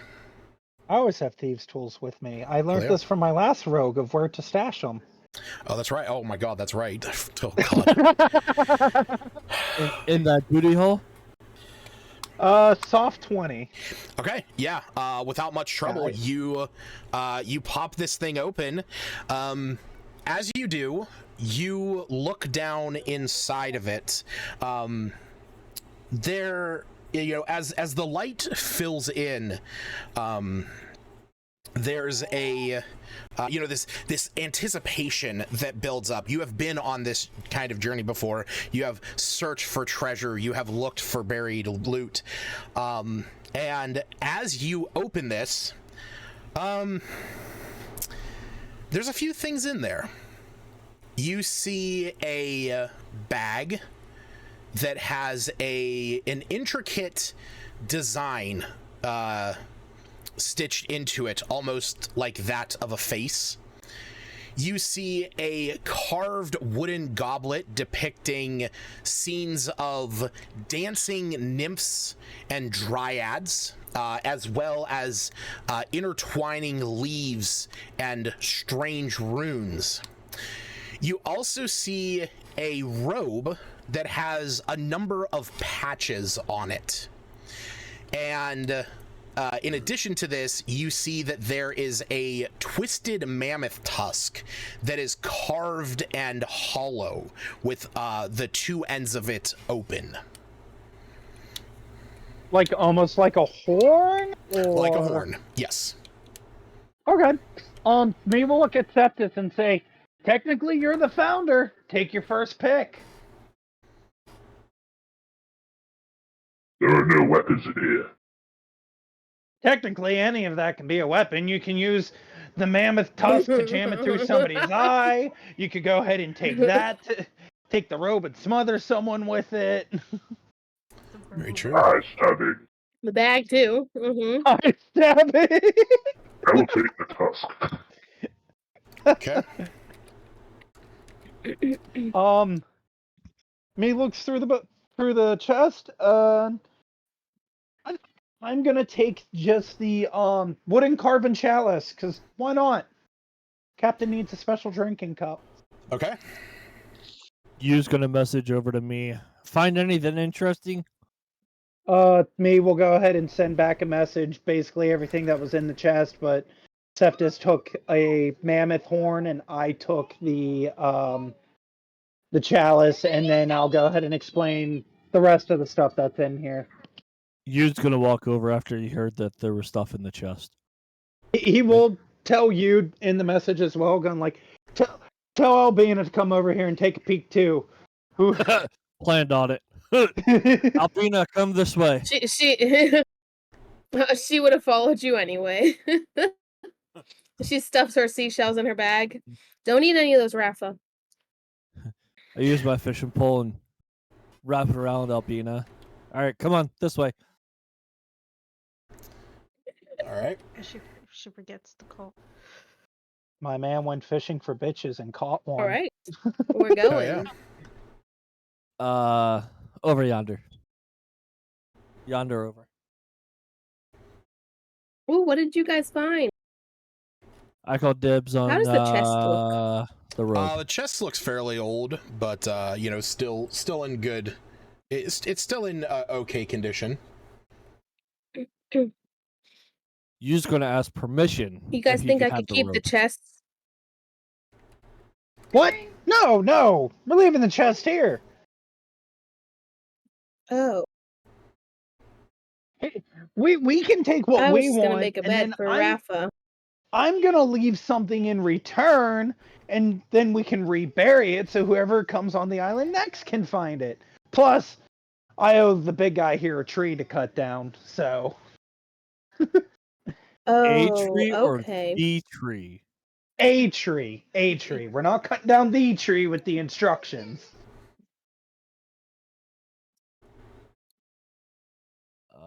So, Where Aaron's were you taking gonna the take robe. you? And what else is there? What's all this here? There was a robe which you took. That was taken. Yeah. There was the chalice which me took. And I believe And Seftis then the took the horn. Yep, I got the horn. So there was a bag left over, and then what else? There was a bag. That was it. Oh, okay. Yeah, I'll take the bag. Whose face is this? Anyone know? Not a clue. As you look at it, it looks eerily similar to the one that Iluna keeps on her. Jesus. Huh. I don't know what it is, but I'll wipe it off and. Well, I don't have anything I can really leave. I start looking through my stuff. What can I do? No, you can leave like any amount of coin or anything like that. I know what I'm gonna leave. He will go ahead and place Malar's claws into it. Oh. Okay. Lucas? Yeah, buddy. Is this the guy? Is this the one that has the fancy ink pen? Or is that Woo? Yes. He has the pen that You have the fancy. Yeah, you have the fancy. Okay. I'm gonna write a letter in the fairly pink, flowery. I was like, what the fuck are you talking about? Okay. I'll leave a caltrop. How you say it's caltrop? I'll leave one. So wait, hold on, wait. What? So you're putting Malar's claws into the bag, and you're putting a caltrop into the chest. Yeah. Into the chest. Yeah, I took the bag. Or sorry, I'm putting Malar's claws in the chest. Okay. I'm gonna ask me what those are. What are you putting in there? Just some weapon that I swiped off of people a while back. Apparently, every time you use it on a goody two shoes, they burst into flames. Wouldn't that be any good for you? The actual description of it is a set of metal bracers blessed by evil god of Hunt Malar. When attacking a non-evil creature, they deal an additional 1d4 fire damage. And you don't want to sell those? Bobby just looks at you like, I've already done all of my payments and whatnot. I got what I need. Said I'm gonna leave this here for the next person that gets it. Besides, since we're apparently on the straight and narrow now, can't really use them to stab city guards, can I? That's true. That's true. So I just set my caltrop in there next to it. Maybe someone can use this if they're out here and stranded. Said he's going to leave his necklace of mummified elf fingers. Ooh, and then very I nice, realized very I need to nice. put a second one in. So I put another caltrop in. Okay. I'll subtract two because I realized that leaving one's not gonna. I'm gonna ask you if he can write a little note on there, how to use them. Wait, so hold on, wait. Are you putting Malar's claw into the chest to leave as the loot for the next? I thought you were putting it into the bag. Okay, I was no, so confused. I'm I was like, why are you storing that in there? No. I'm putting it in the chest for the next group. I understand. Okay, yes. So Malar's claws, a few caltrops, the necklace of elven fingers, and I'm assuming you is gonna put some kind of note in there, right? Yeah, he should just write on top of there. Use note is just everything that we left. I understand. And then I tell him how to write like exactly how to use those little caltrops just in case. Okay. Oh, was that in the a one with pretty the alligator? flowery. That's Yeah, swampy terrain and then the alligator, yeah. But I can make more. Don't worry. I still have some. Me ponders for a moment if he wants to be an asshole and put the ring of sapphire mind in there so the next person gets cursed. And then he goes, nah, I gotta get that curse removed so I can keep it for myself. Do you say that out loud or just in your head? Oh, he says the nah, he has to get that curse removed so he can keep it for himself. Out loud or in your head? Out loud. He says that part out loud. What curse? Oh, the blue ring I found. Apparently, I need to find somebody that is very high up and powerful that can go ahead and remove the curse from the item itself so then I can get the benefits of it. Hey, Albina, And I can't do that? we got 10 minutes? I might have to do that tomorrow morning. I'd have to pray before I can do it. Albina, just let me do it. Just release me. She would have to, if it releases for a minute. Lucas, how would that work? Would this ritual spell end as soon as after pretty much after 58 seconds, I have to keep saying it. 59 seconds. Just keep. I've already asked Lucas about this. Yeah. It would just have to be released again. Yeah, I could release him. I mean, I look back and I'm like, they're still fixing the boat, so sure. Is it a ritual? What? Remove curse or no? Or concentration, I'm sorry. 10 minutes, it's a ritual. Let me double check. It is not a ritual, no. It is just a spell. I was I have 2 spell slots, I can do it. Oh yeah, because I don't have it right now. Yeah, release. Release away. Release away. Well, then it's just touching. I don't have to use 10 minutes. It's just instantaneously. I don't know why I was thinking it was a ritual. So, actually, as you look back to the ship, and you guys are all kind of like huddled around this. You're checking out the various things. Sweet robe, this cool bag, the horn, the chalice. You notice that the water in this kind of inlet here is starting to swell a bit, and as you glean this, Iluna, you hear Anime call out to you, "There's something climbing the ship." And then you hear Tobin from atop scream, "What the fuck?" No. Oh dear. So we hear this over where we are? Yeah. Iluna, you watch as from the water next to you and down a little bit further to the south, you see a number of giant crabs starting to climb up aboard the ship. Release. We're gonna have to cook some crab meat, boys. And I just said whoops. At the top, those of you over on the island, at the front of the ship, climbing onto the figurehead, you see this. It's kind of hard to see, but you see this humanoid crab-looking monstrosity, like clambering up, using its giant claws to pull itself up, right in front of Tolbin and Zelene. Oh my god, it's crab people! Look like crab, taste like people! Look like crab, talk like people! I'll be right back. Okay, well, damn it. I was gonna say roll initiative first.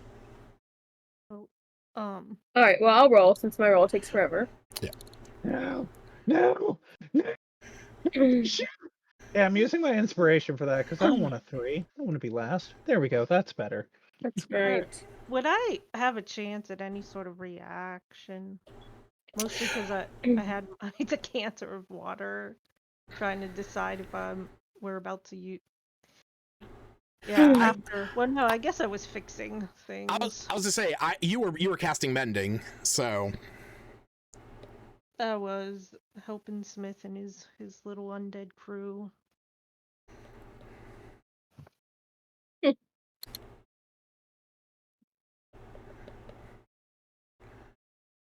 Oh shit! I gotta add.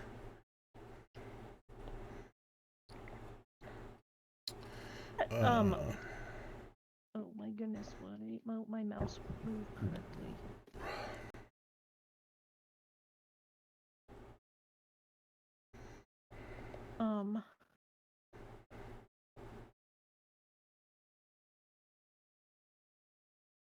Yes. Did that big H1 come up too? Yes, that was the swelling of the water. That is a giant hulking crab. That moments ago simply looked like a coral reef fixture in the water where fish were swimming about lazily that you had just so happened to be fishing upon. He awoke all the crabs.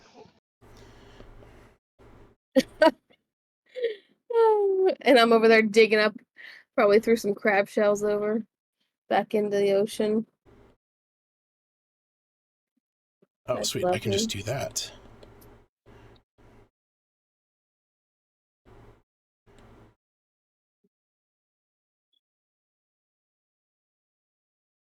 Friendly,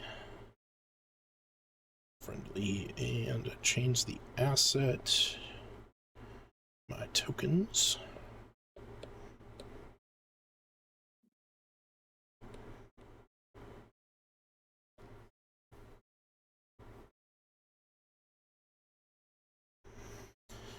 All right.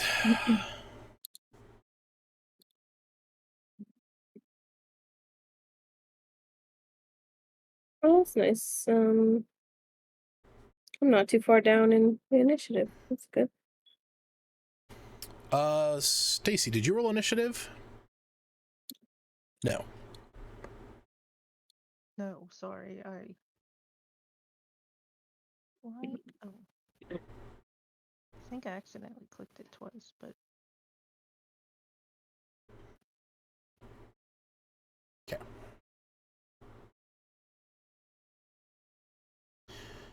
All right. Before we jump into this, give me 1 second to go use the restroom. No, damn it. Yeah, motherfucker, you went. Roll, Aaron. Roll. I have to use the restroom too. What do you mean roll? You need to roll initiative. I already did. Oh, okay. Never mind. I didn't see it. I thought he said that you left before you. Okay, never mind. No, got it. I rolled it before I left. I'm like, hey, I gotta use the bathroom. Rolled. And he's like, what? Same here. Be right back.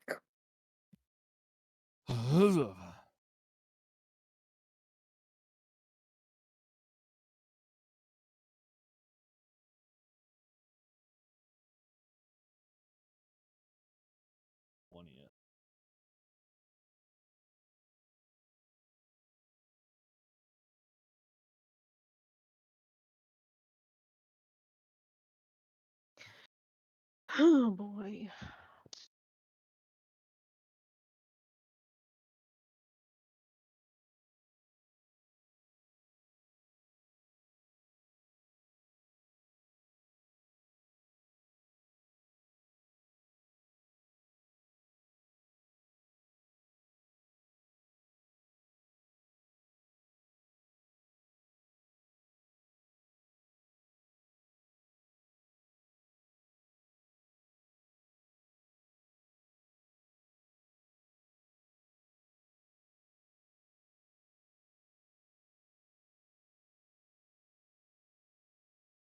We found treasure.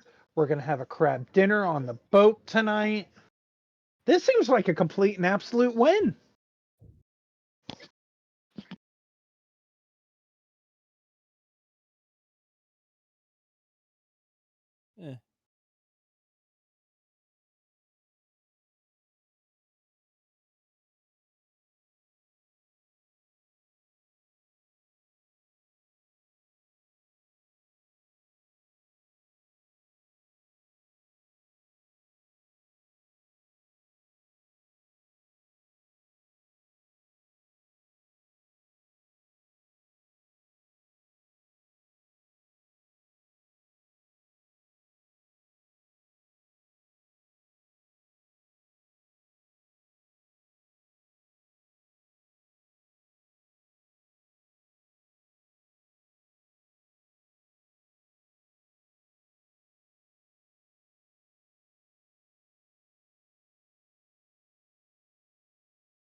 All right. Nope, gotta poop. Hell yeah. I was just saying how this is an absolute win. We got a treasure chest. We're gonna have a crab dinner. Yeah, we'll see.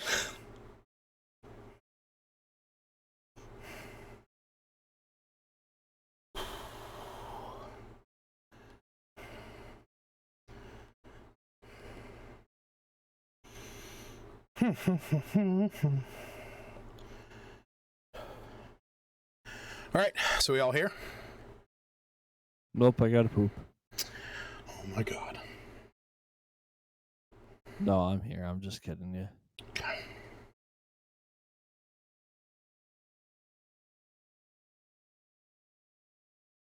All right, sorry, I'm back. Welcome back. Okay. I know Jared's here. You there, Seftis? Stacy, I'm not here. I don't know what you mean. Stacy's back. Smith, you there?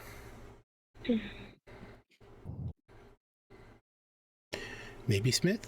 Maybe Smith. Present. Cool. All right. I want a present. So, oh crap! I did actually forget to add that.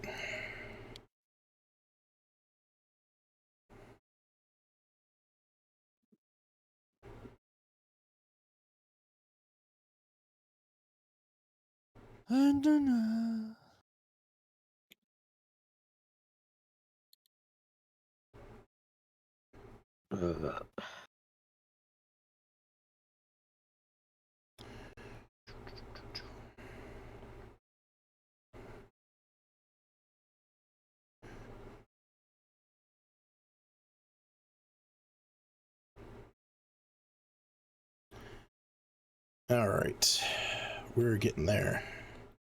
Just gotta.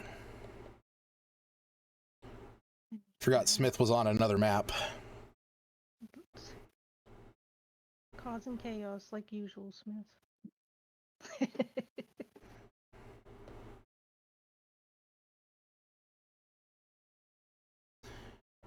Actually, I have to look something up on his sheet. Did I say Luna said Okay, anything? it's yeah. I figured. Just make sure Smith knows. I think Smith will also hear the commotion once it goes on outside. Then he gets to know more specifically. All right, I just wanted to make sure because Smith has 5 skeletons. So that is what I had to address on the inside. All right, so top of the order. So those of you out by the treasure chest, me, you, Seftis, and Albina, you guys watch as the water kind of starts to ebb and starts to flow onto the beach. And as it does, you see what was this coral reef formation just off of this small little inlet beginning to rise out.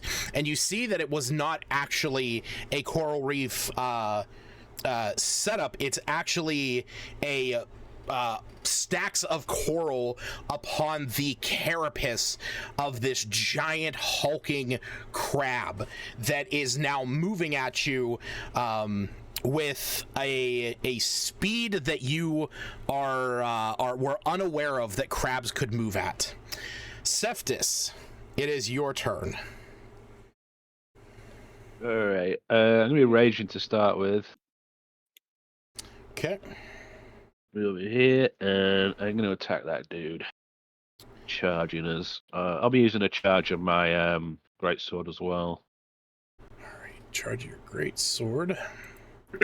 Is your rage bonus or rage radius? Yeah, 15 feet. Okay. For some reason, this thing decided to update the tokens, and like your end grain auras kind of disappeared on me. So Me's on the ship. Shut the fuck up. He's not. What? I was wondering if you were going to catch that. All right. Like, use Go some ahead help. and attack. Make your attack roll.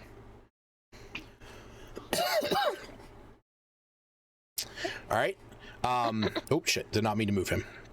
Your first swing, you come down hard, but you cannot break through the coral on this thing. Make your second attack. So with this, you are able to break off a chunk of that coral. Go ahead and roll damage.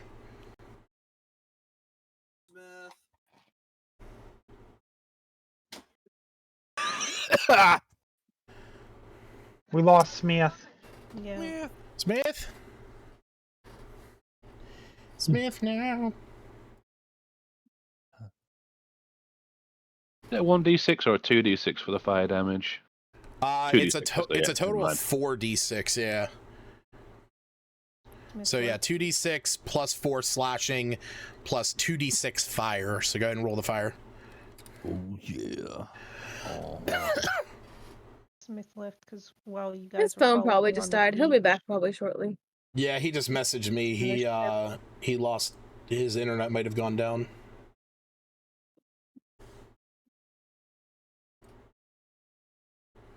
Hey, there he is. Hey. On your phone? Welcome back. Yep. All right, I'm going to share the screen to make life a little easier for you. What is life? Sad. Why is it easier? It's not. Also, why is W1 and W2 rat people? Because they are rat people. Because They're- Tobin and Zelene are were-rats. Okay. Well, like I'm looking at like their character tokens, and I'm like, they Yeah, don't look they're rat like people. lycanthropic. Yeah. Humans. Yeah. That's why it threw me off so badly. I'm like, Yeah, that's totally understandable. All right, so that's 14 points of damage to the hulking crab. All right, so Seftis, you slam your volcanic greatsword into this thing. Like I said, with that first hit, you don't even break through the coral reef carapace that this thing has. But your second one, you do break through it, but just barely, and you are able to sink in some of that damage. Oh no, Smith's gone again. Hopefully he's here for his turn. All right. Did you want to move or do anything else? Because you still have movement. I didn't know if you wanted to move or do anything else. I'll probably get an opportunity attack one if I move back. Yes. Yeah, I'll stay for a bit. Near it, move closer to the ship.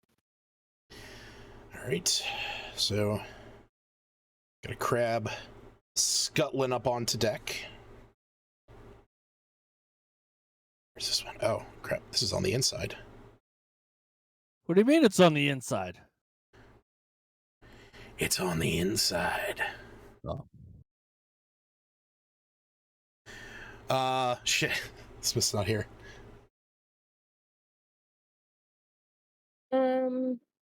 Well, I know you said the session was being What cut did short Smith tonight. roll? Hold on. Well, let I'm me look. before Smith though, so. No. It's not that I need Smith's roll. It's that I'm attacking one of his skeletons. Oh, I see what you're saying. Do I need to call I'm him? like, I got this fixed for you. I can call him. No, I'm messaging him. Smith. Yeah, Let's call see it who to- he answers first. I'm call it to the messaging him ether. too. Ah! I'm just Ah! I send I'll just message open to up the Smith. back door and yell and see if he answers. Ew, who's Listen, back door? I'm closer to his house. I'll go now. Just kidding. Start driving. See, I got him. Hey, there he is. You yell his name enough times, he comes. He was watching the stream and he heard that she's gonna drive to my house. Nope. I don't need that crazy person coming to my house. I remember a crazy person coming to my house and then forcing us to spend hundreds of dollars on snacks. It wasn't hundreds of dollars. No, Hmm. we almost hit 100 if I recall, but that was with the firewood and everything else too. So If I Yeah. had been there, you could have hit 100. Next time, just invite you. I could have hit $100 by myself. but I decided to share. Crazy. I was Hey, crazy you wanna know what I once. still haven't drank? Those The slushies. Sonic alcoholic slushies in my Jesus Christ. freezer. Hey, you coming down to Maryland in September? I can. Yep. Jared? I'm going to Maryland next week. Well, give the slushies to Lucas. I gotta figure out. I gotta figure out if I'm still doing that. I know. I'm sorry. Don't worry. Don't It's worry. only a sir. 4-hour drive for you. You'll be I know fine. it's a 4-hour drive. I'll take them to Ocean City, Maryland with us, and I'll drink them down there in your honor. Sound good? September is also like literally the worst month for me with everything going on. Oh, trust me. I just found out my lead is also planning on taking vacation. Jesus. The same weekend I am. Lovely. But all right. All right. So Smith, You hear a bit of commotion. You hear the sound of Cephas shouting out on the beach outside of the ship. A moment later, you see a crab scuttle into the ship next to you. You can also hear the splashing going on just to the north as you see these giant crabs coming in, pincering their claws ready to attack. And this one is going after your skeleton.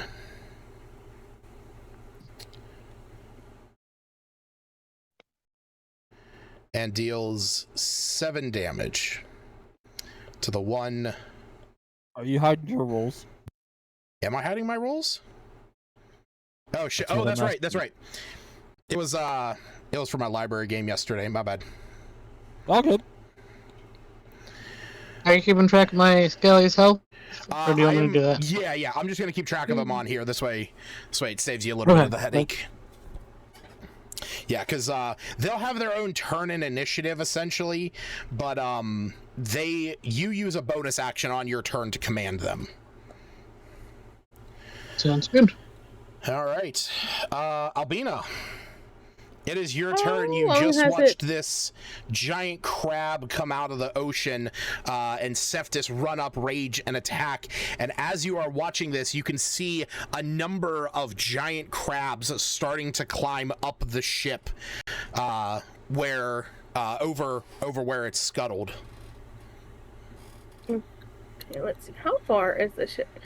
Or I should say, how far is R1? Oh, R1 is 80 feet about away. 90 feet from me. Yes, 80 feet. Okay.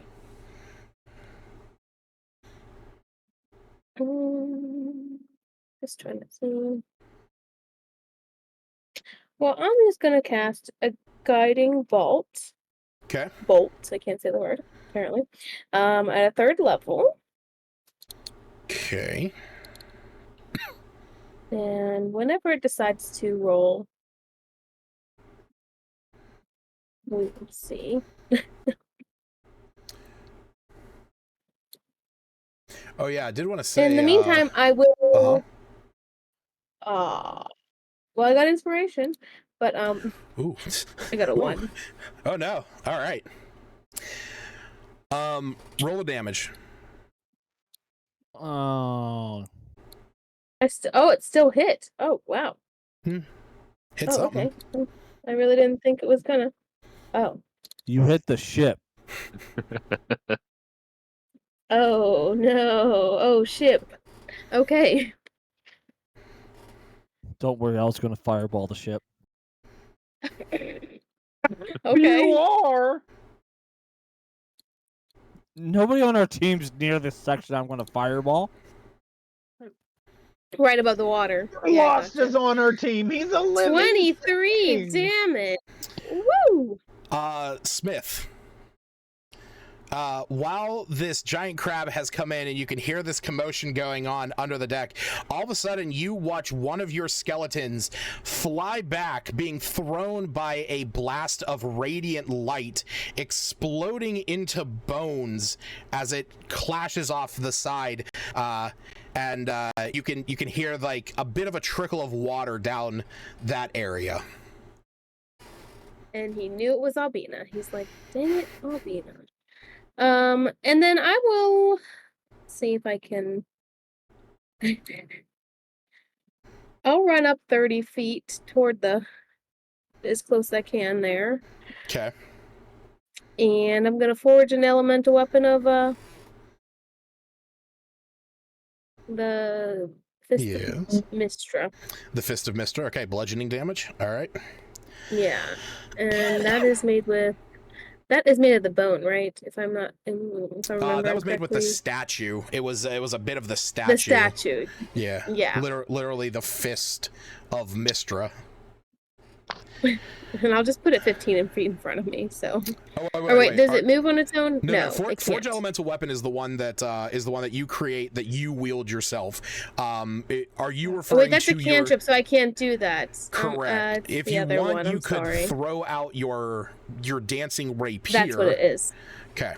Yeah, I'll throw out my dancing rapier, so it's just in front of me there. Okay. I always mix those two. I love this. I wonder if I have a rapier token. Oh, I do. I wonder why. Look at that. And it can be up to 30 feet, so I'll put it 30 feet in front of me, if that makes... Yeah. Sure. That'll be right there. So on my next turn, I can hit something, hopefully. Yeah, hopefully. And not one of Smith's... Do I know what I hit? Do I even see anything? No, you put a guiding bolt sized you put a guiding bolt sized hole into the side of the ship. Yeah. My bad. All right. Sorry about that, Emberlost. You yells, wasn't me this time. Release, as I hear him say that. Okay. So you was able to cast spells for the next minute. You kind of shakes his wrists, gets his fingers warmed up. Yeah. Grabs his staff. Eldritch Blast on H1. Okay, on the hulking one. Gotcha. Soft 20. That hits. Oh, that's okay. I thought hits. that was just like. I didn't realize that was. Nope, that's a giant hulking crab. Actually, it's huge. It takes up a 3x3 square. Oh man, I should put my rapier on him. I didn't even realize. Next time. All right, so 25 damage. Yep. Cleo. Do you move? Okay, I was zoomed into the ship, silly me.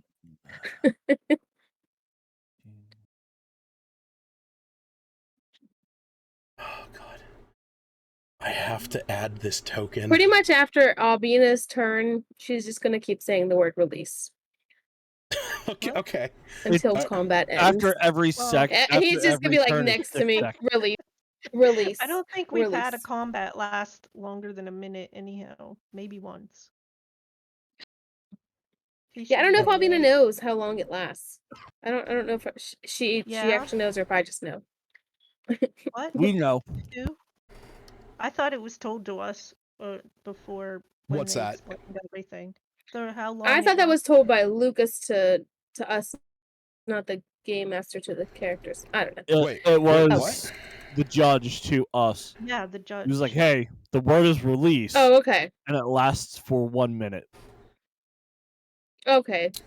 Yeah. I was mixing that up, thinking that he just told us. Good to know. It's all good. All right. Give me 1 second. I have to add something just in case.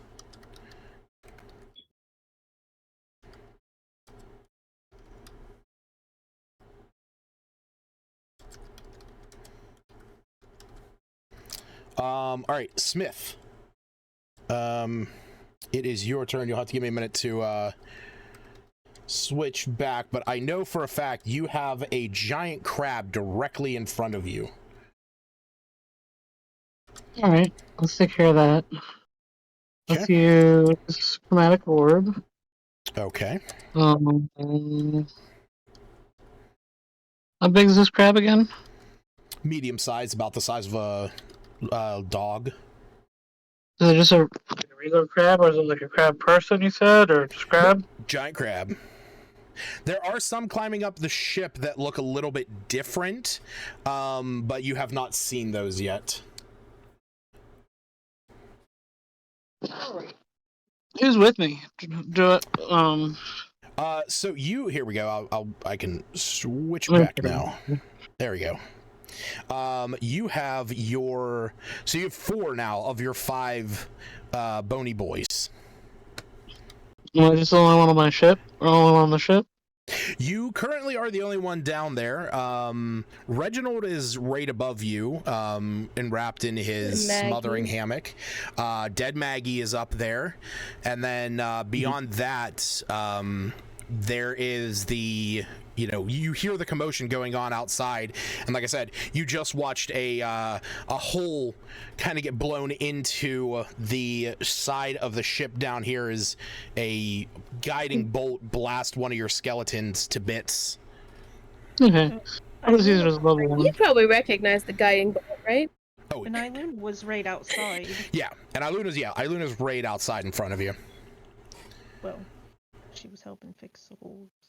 All right. So you're attacking the one in front of you? Yep. All right. You got to roll that with disadvantage because it's within 5 feet.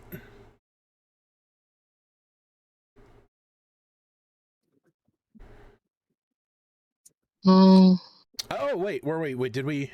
Hold on. Is that a thing? Cantrip. No, I don't think you have Warcaster.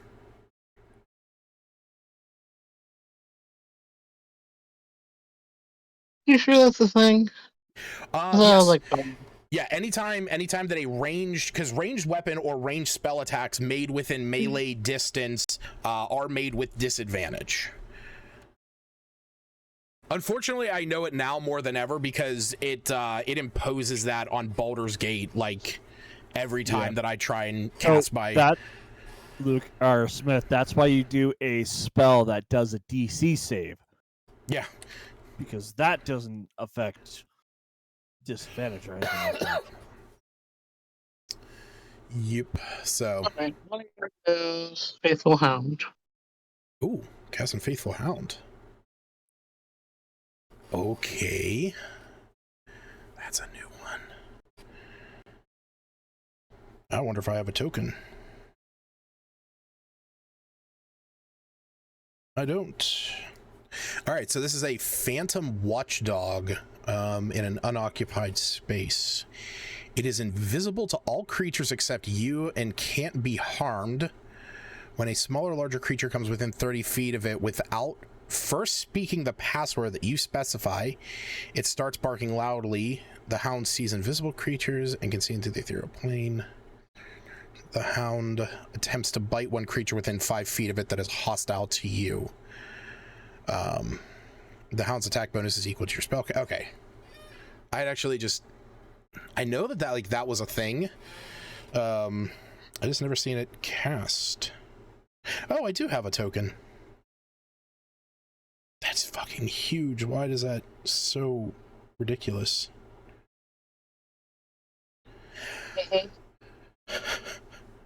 Oh! That's why I didn't know it. It's Mordenkainen's Faithful Hound was the original one. Okay. That makes a lot of sense now.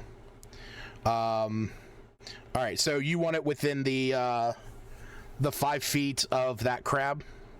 Well, like right next to you? It follows me, right? Doesn't it? Yeah, I mean it's there for 8 hours. It's not stationary, right? It says hold on. Where it remains for 8 hours until you dismiss it as an action or until you move more than 100 feet away. So It I read better. Can I just use chromatic orb instead? that's fine. Like I said, you just gotta roll again for that, and just take the lowest.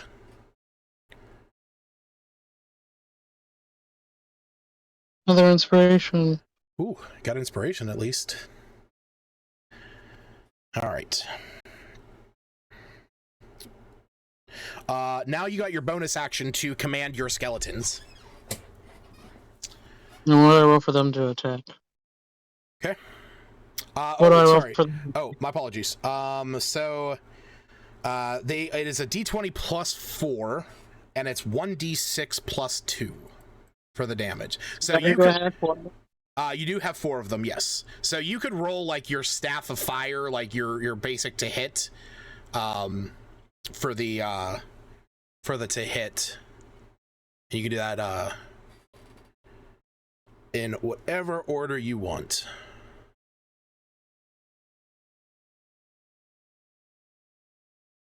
All right, so what do we got here? We got, it was plus 4. Okay, so Do they get the flanking bonus?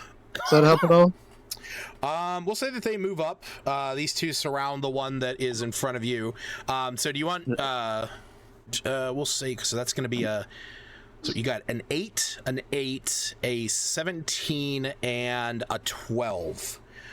So only one of those is actually going to hit. Okay. Even with the flanking, unfortunately. 1d6 plus 2. 7. All right. 7. Coolio.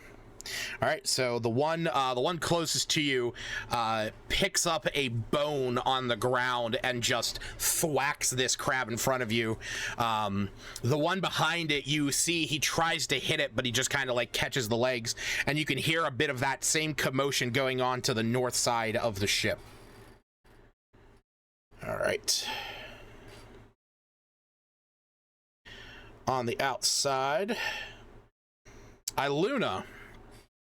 You see one of these giant crabs that has crawled up out of the ocean is making its way over to you and is going to attempt to pinch you with its claws. With both of those hitting. So you're going to take 5 points of 5 points of bludgeoning damage, or sorry, not bludgeoning damage, 5 points of piercing damage, and you are currently grappled as this thing is holding you in place.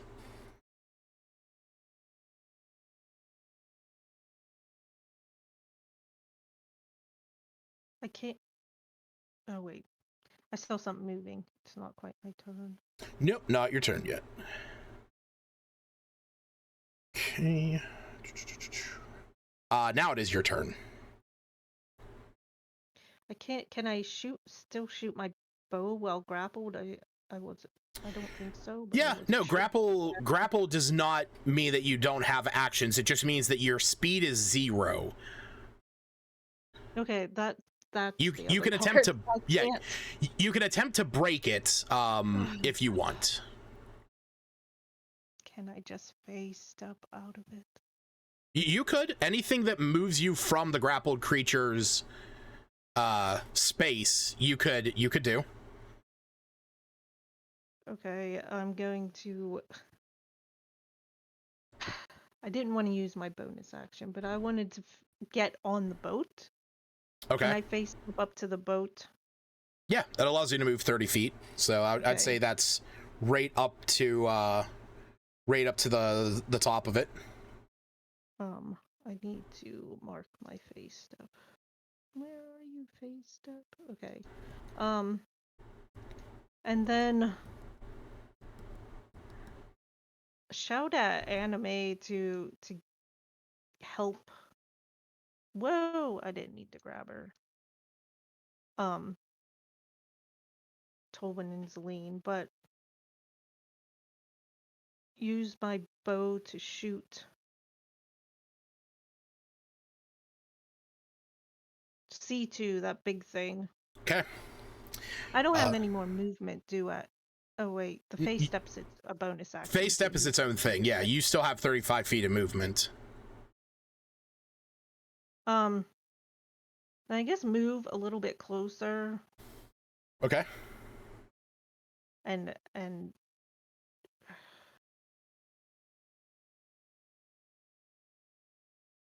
tell them to get to cover. Can I? Yeah, Tolbin is up there screaming. Zelene is like trying to pull him away, but you can see that he's basically frozen in fright as this giant crab folk is directly in front of him.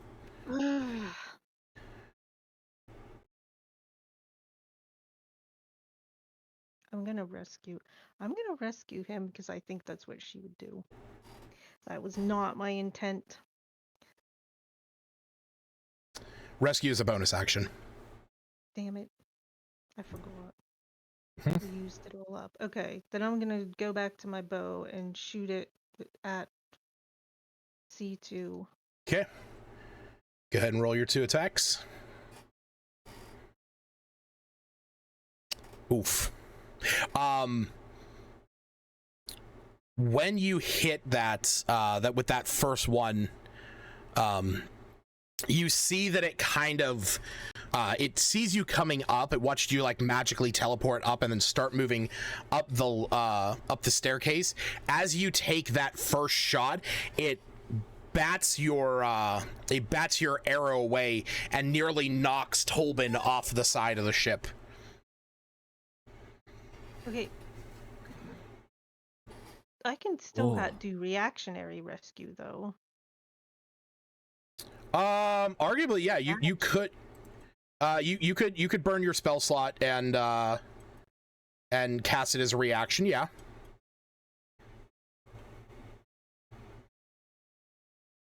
That just uses a spell slot. It uses a spell slot. You just only have one use of reactionary rescue. Oh, there it is. I hit cast and it just uses up. Right. Yeah. Because you're still using it with a spell slot. I thought it was just a little checkbox. That's all. I forgot what it was. Yeah, you just have to make sure you check that off on your features and traits. That's all. All right. Wait, I did shoot twice.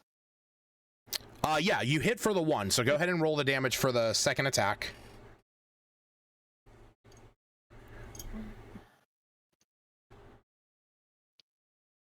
When I hit, I can do another spell slot and get 2d8. Okay. Okay. I'm just chomping through the spell slots real quickly without doing any magic.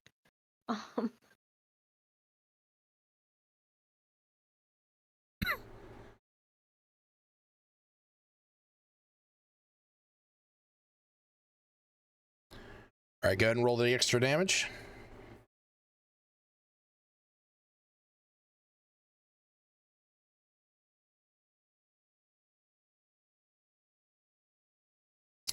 All right, 21 points of damage. Damn it. Keep hitting that big square. You know what? 21. 21? Oh, yeah, Anime was supposed to move closer. I'm trying to...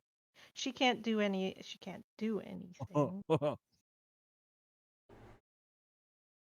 Damn it. Stay there. Who stays? No. No, I was on the map layer. I accidentally bumped the ship. I don't wanna. But I wanna. Want the think? Fanda. Okay, so like down on about like is Anime like down on that railing? Is she like down next to Zelene?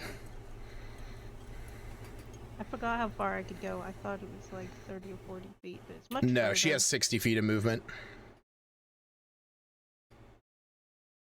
She's just preparing to get close to that crab and to help Zelene. So, well. Okay, so is she up in the air? Like, how high up is she? Oh, you don't do the whole calculating angles thing. So, I'm not doing the Pythagorean so, theorem, but I do want to know her height like, because her height comes into play. like 10 feet up, I guess. Sweet. Awesome. Thank you. All right. So up next, we got another giant crab that is down on the lower deck, the one that is fighting Smith. This thing's not going to go after Smith immediately. It's going to go after the skeleton that just attacked Smith. I mean, that just attacked it. So I gotta see. I forget 13. Oh yeah. Favored foe. What? Can I make that one favored foe? That's fine. Yeah, you can use that. Where? Oh, it's down. Way down. You'll just have to roll the damage while I'm doing the damage for this crab.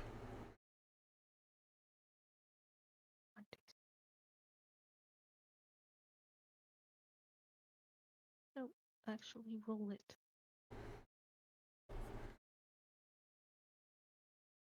Okay.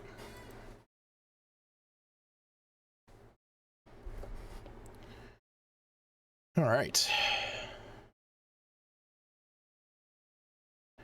All right, an extra 6 damage. Okay, so as you shoot your bow at this thing, this blast of radiant light goes off in front of it as you have charged your arrow. This thing is going to climb up onto the side and move on over here. And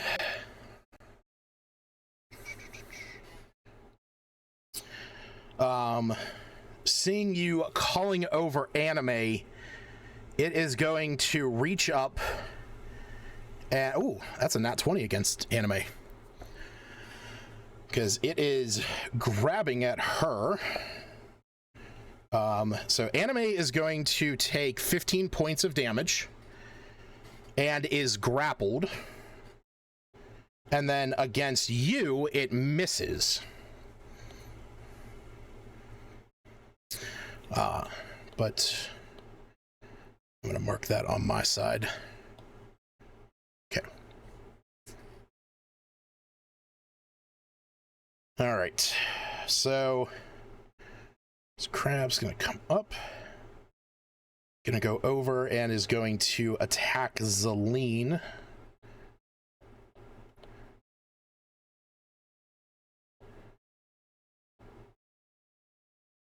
See, Zelene kind of jumps back as this giant crab comes up and pinces at her. You can see it grabs her leg as she is looking, rather annoyed at this, and you can see some of the facial or the physical characteristics of her starting to shift more towards rat form.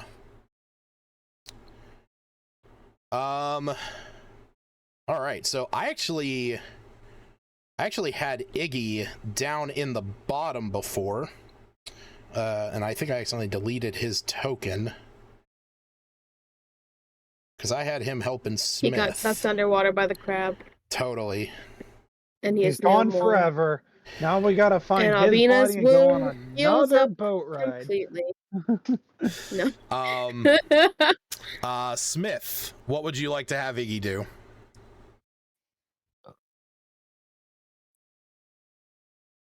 Is he nearby? Like, can he attack?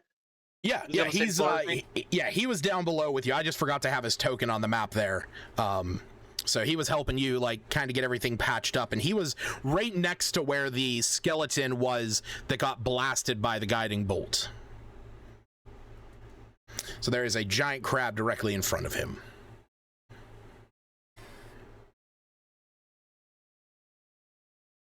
I just have him firebolt. So how many crabs are there? Down with you, there are 3 of them. Okay. Let me see here. Are they right up on him, or? No, there is just one like right in front of him, and then there's he can kind of see the one that that you and your skeletons have surrounded. All right, let's just do a firebolt, I guess. Cool. All right, go ahead and roll for that. It's a +7 to hit. Oh yeah, that definitely hits. All right, and he is just a level below you, so it's going to be the same thing for you, 2d10.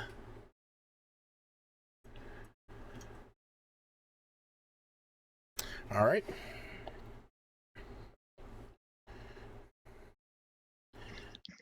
So, back up on the top of the ship. Iluna, you watch as Tolban's standing next to you. He as you pull him aside, he's like looking around. He sees everything that's going on. He's like, oh my god, we're under attack. And then he sees the crab go up and bite or pinch down on Zelene, and for the first time you see a bit of courage in Tolban's eyes. As he looks over and sees Zelene getting pinched, he's like, no, Zelene! And with that, you see that some of his face begins to morph a little into a more rat-like appearance. And he is going to jump down and rush over and get right up behind this crab, and is going to, you see that his snout kind of elongates. The rest of his body stays humanoid, but he is going to grab this thing and trying to bite into it. I think as Anime's like realizing or remembering what what he agreed with Zelene, she would say, blessing, not a curse, to him as he's calming down. I don't know, he was losing his shit for a half second and then put it together. All right, so he deals 8 damage to that thing. As you see that he, with his rat-like teeth, he breaks into the carapace of this crab. All right, more ships scuttle up, or more crabs scuttle up onto the ship. Zelene's turn. You see that she reciprocates in the same against this. Oh, damn. And with that, she deals. So you see, Tolban bites into this thing as he does. You see that the crab's claws momentarily release, and she bites down onto the thing's eye stalks and starts ripping out its insides, killing it instantly.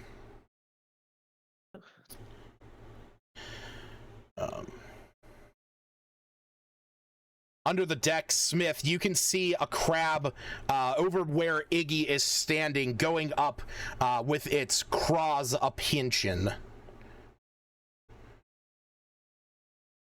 And Iggy is going to take 5 points of damage.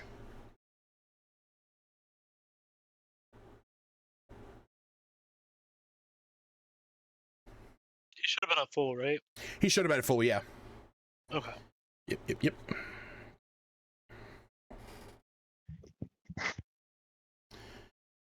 All right. This large crab is gonna start hulking its way down across the ship.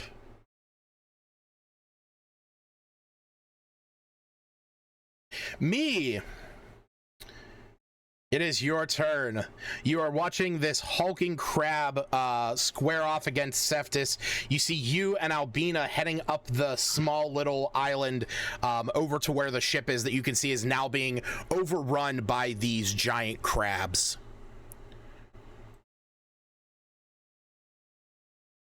Thank goodness we have these weird rats with us. Jared.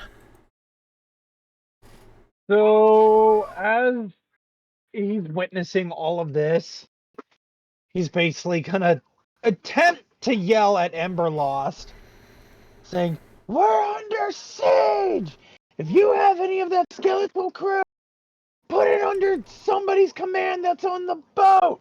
Or attack anything that is a crab and wasn't on there to start with! As he's going to start running towards the boat, and he's going to take some pot shots at the giant H1. Okay. Is it... I gotta go back to it because I was looking at all of the other stuff. Let's see here. First shot is a 14. That misses. Second shot is a 13. That also misses. I just rolled one less. Yay! That is fine. Hold on. I gotta... When you can... Damn it. Okay. I screwed that up. What's up? They both miss. I was gonna say, for some odd reason, I keep forgetting that my 2 attacks is a bonus action. Yes. Can we revoke 1 attack if you don't mind? What are you planning on doing in return? I was just gonna taunt the giant crab. I will allow it, but I'm gonna raise the DC. Understandable. I'm gonna raise the, or technically I'm gonna lower the DC. Yeah. I'm gonna lower That's it down fine. to. That's fine. What is Because you? I keep Okay. thinking that it's 1 attack is the same Oh, action like Eldritch Blast and all that shit. Yeah. It's not a bonus, but it's He not. saved different against thing. it even without the penalty. Okay. Yeah. You know, So. without me scared.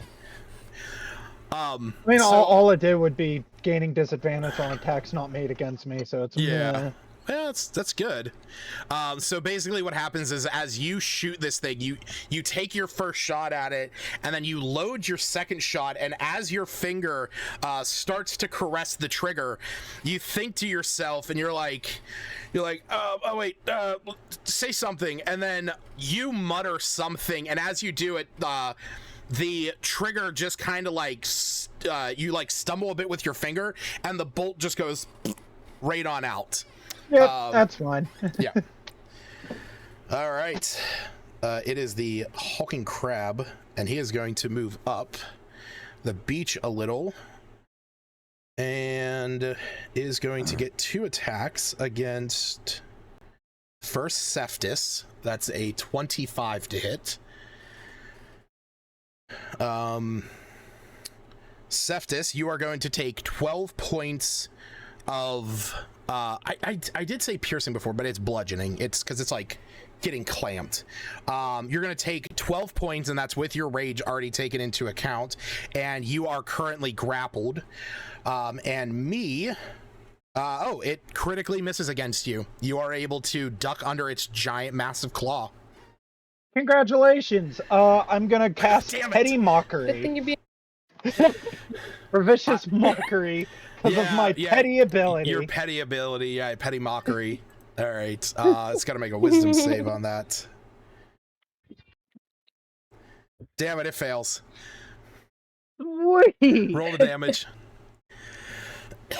That's only 4 psychic damage. It's not that much. Yeah. But that does mean that it has disadvantage on its next attack roll. Yep, and as it misses the attack, like I'll just go. The petty mockery is just yelling at it, going, "And you'll be much better with a pound of butter, you oversized hunk." Oh God. Terrifying. Just a pound. Just a pound of just butter. A pound. Look how big it is. Albina, I need you to make an Arcana dexterity check. What? So I need you. Both? Sorry. Not Arcana. Your magic is based on religion. It's based on your faith. I need you to make a dexterity religion check. So you need to roll a d20 plus 5. Oh, okay. Dexterity, religion. Yeah, it's her beliefs are saving her. I'll be Okay, I right didn't back. realize I'm that's running what to you the did. I was restroom. about to click on both. Yep, nope. And then to this, and then how do I fix the +5? Oh, we're just gonna roll it. Just kidding. Yeah, and then Okay. just add 5. I'm used to my other system in Starfinder that we actually put the +5 in. I'm like, wait, where Oh, is That this would be again? helpful. I miss Starfinder. You can come They're watch coming out with every they're coming out with second edition. Are they? Thursday night. Yeah. I think we're finishing the book soon. So 19. Yay. Yeah, I played in Terra's game for a little while. Nice. Where the fuck? Did I this was a go? rat engineer. I Nice. torched it up. Engineered Oh, rat. nice. Isaki. You were an Isaki, first of all. Sure. Not a rat. We don't have Oh. rats. I was a rat. I was a rat with a weasel friend.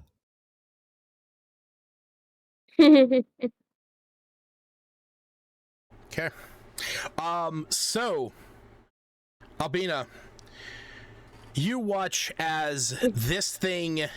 You watch as this crab in front of your dancing rapier goes to try and grab it with its massive Now we claws. have a crab with a dancing rapier. Um, Only in They D&D. come over and stab me. Can you unsummon it and it would just disappear? I don't know how it works. samurai crab. Samurai Jack. I just want to point out this. When you said that you summoned your dancing rapier, I was kind of like losing my shit over here because I wanted to put this token in. I put it in the chat. This is literally a crab with swords. This is a token from the Tome of Beasts 3. Oh, man. Oh, nice. So it currently has your dancing rapier. On I your should have turn, known he wasn't on your kindly turn- reminding me which one I could use. On your turn, you can attempt to make a contested roll against its strength by making a strength check. A wisdom check, because you're trying to break it with your you're trying to command it with your religion. Oh, okay. Yeah.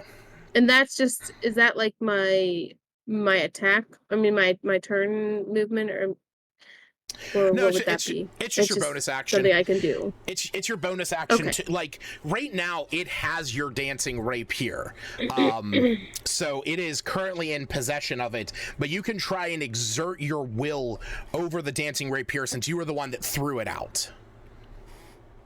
Man, that is pretty cool. I just saw the picture. All right, so top of the order. I would back eat to that crab. Seftis. Okay, can I still attack when I'm grappled with my sword? Yes. It just means that you have no speed and you can attempt to break from that, but that's about it. Alright, I'll just attack it for now. That's what I'm going to do anyway.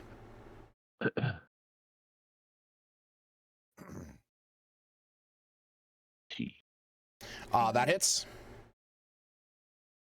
Woots.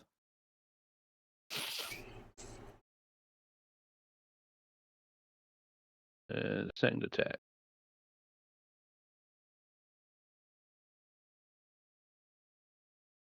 That also hits. Yep. Shit. Sorry.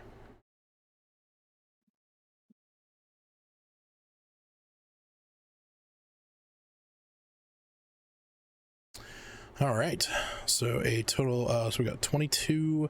We got 23. So a total of 45 points of damage. Nice.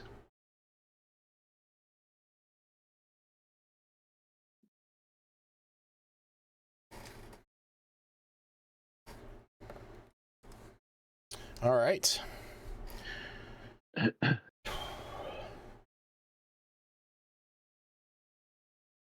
You can hear the scuttling of crabs moving up the deck of the ship towards you.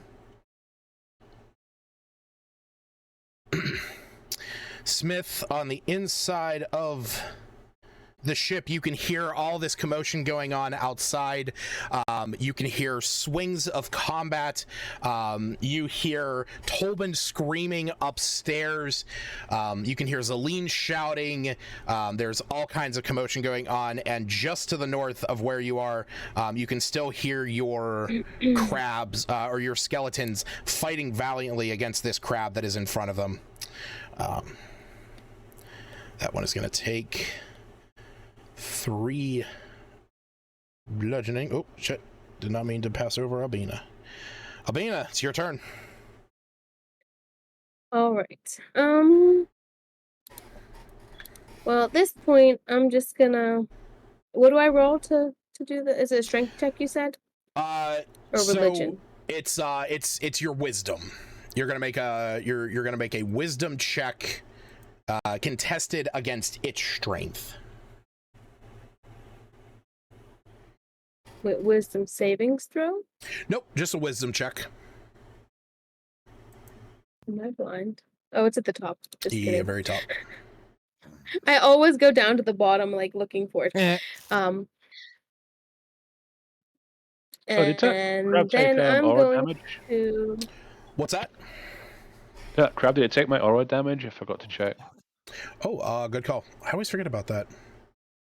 You know, it's funny too, and I thought that I would actually have like a better time remembering because I have a second Cataclysm Barbarian in my library game, and but they don't have their aura doesn't do damage. Ooh, special. Yeah, because they're Tempest, so they can shoot lightning to blast people backwards, or people wearing metal. They can launch them twice as far. Good God. Yeah, it's fucking great. Funny. It's really funny because whenever she activates it, the Dragonborn, she has lightning breath and everything, so it's just like full-on combination of shooting you with lightning and launching you into the sky. All right, so, and I've been forgetting this, and I do apologize. This thing is within 5 feet of you, so it actually takes twice your aura damage. So it's going to take 10 fire. Awesome. I start smelling crab. Right. Delicious. So it maintains control on your dancing rapier. So you still have your movement, you still have your main action. What would you like to do? Awesome. I am going to. Let me look at this map again.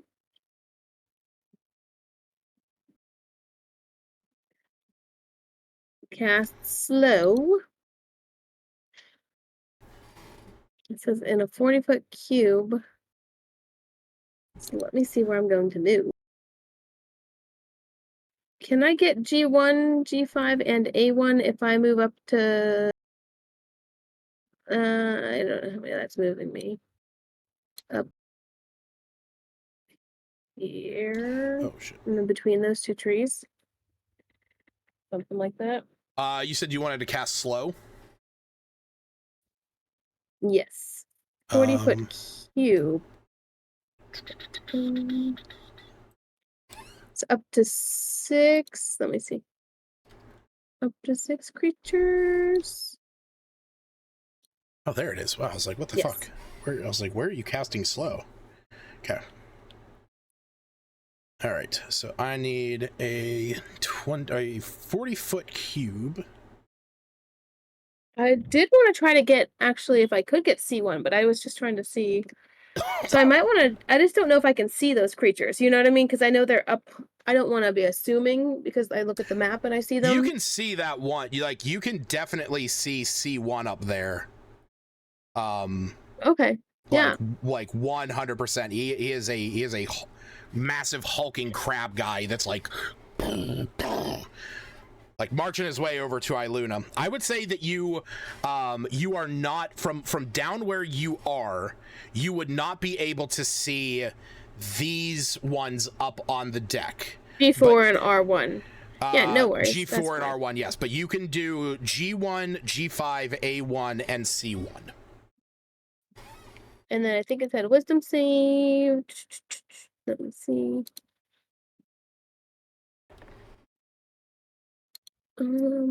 of 16. Let me read this. Yeah, save wisdom saving throw. Okay. Wisdom save, DC 16. She's got to get her rapier back one way or another, you know? So that's a fail Gotta on... dance and crab with it. That's a fail on the samurai crab. That's a fail on the giant crab. That is a success on the giant crab to the north. And a fail on the crab folk. So That's okay. I'm glad I can get my rapier possibly back.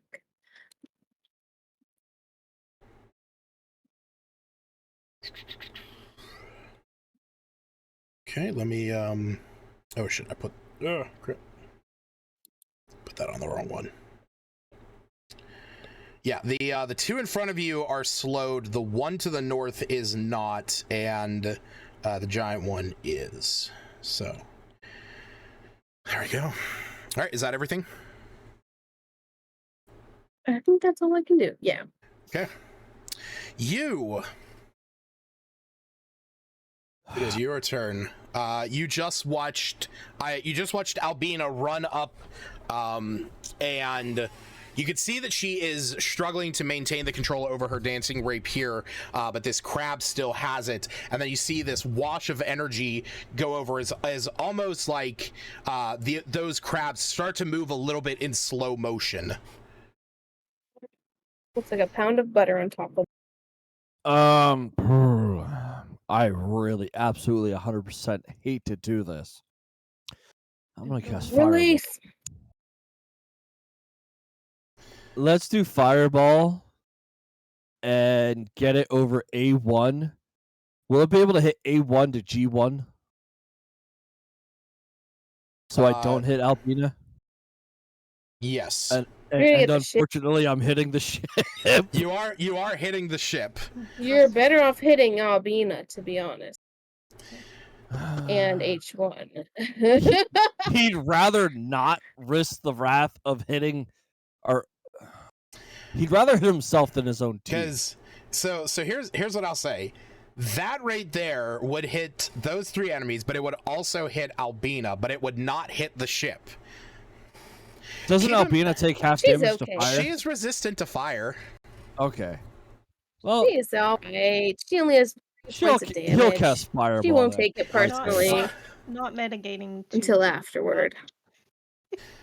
She won't take revenge on you until after this combat. Don't worry. All right, hey, we could always put it right there, set it right on Iluna. I'm okay with that too. that would hit a lot of them. That would hit a lot of them. All right, go ahead and roll the damage for this. Albina, I need you to make a dexterity saving throw. And all my ones count as twos. Okay. Oh, what you have? Yes. Elemental adept. Okay.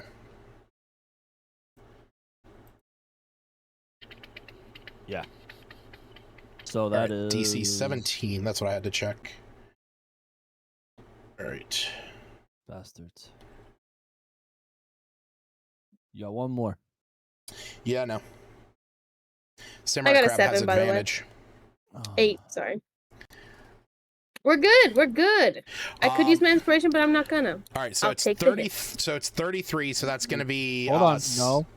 33, 34, 35. Oh yeah, 36. You gotta. Yeah. You gotta add 3 so to 18? that. So 36. Yes. Yeah, so 18. That's okay. It's a little burn.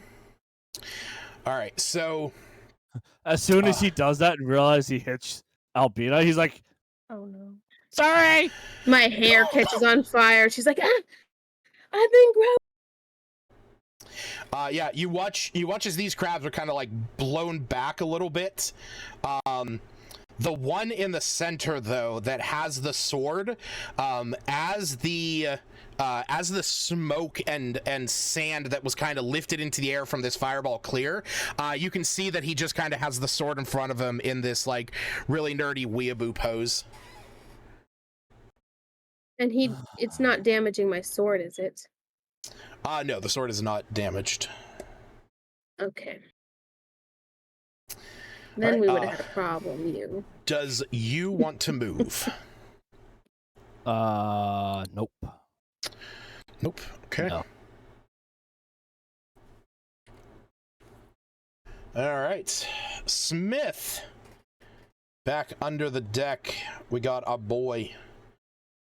You still got a crab in front of you. You got Iggy fighting valiantly just down the hall a bit. And you can hear the sounds of battle still just to the north. I'm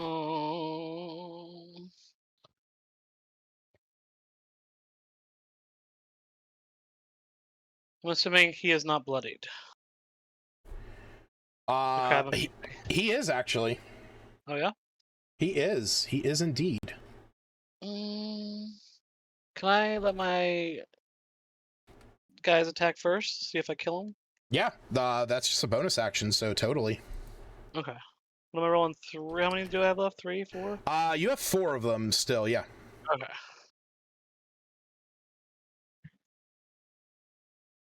Oh, damn. You got this, Smith.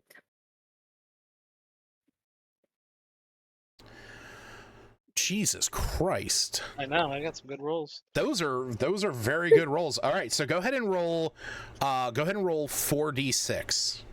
And we're going to go 1 2 3 4. We're going to go right in a row for how much damage they do. All right, so and this is each one of these gets a +2. So that's going to be 4 to the north. That's going to be 7 to the north. And that's going to be 9. Oh, that's more than enough to kill the one directly in front of you. Nice. You just like kind of watch that. You hear this like this tandem kind of,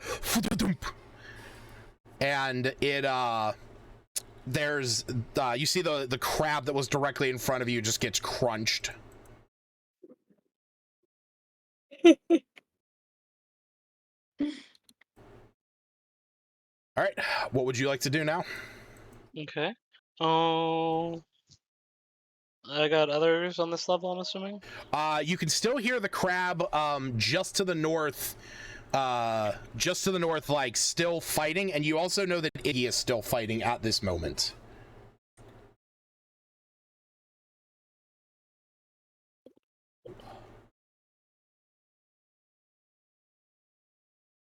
What's up? There's still one more crab to the north, and then Iggy is still fighting as well. So what would you like to do? Let's go for the one Iggy's fighting. Okay. What you casting? Chromatic orb. Okay, go ahead and roll to hit.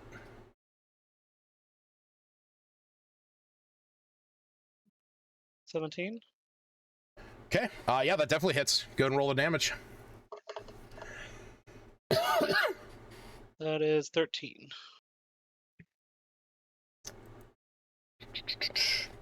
That is more than enough to kill him. Nice. All right. So, did you want to move? Did you want to do anything else while you were down there? Are they all dead on this level? No. Your top 2 are the 2 to the north are still fighting the one that is in front of them. Yeah, I'll stay and get ready to fight those guys. Okay. All right. So up next, we're gonna go back up to the top. Can I kind of like send my skellies around them, like flank them? Yeah, definitely. Move those guys. Okay. All right. So that slow. This one is still slowed.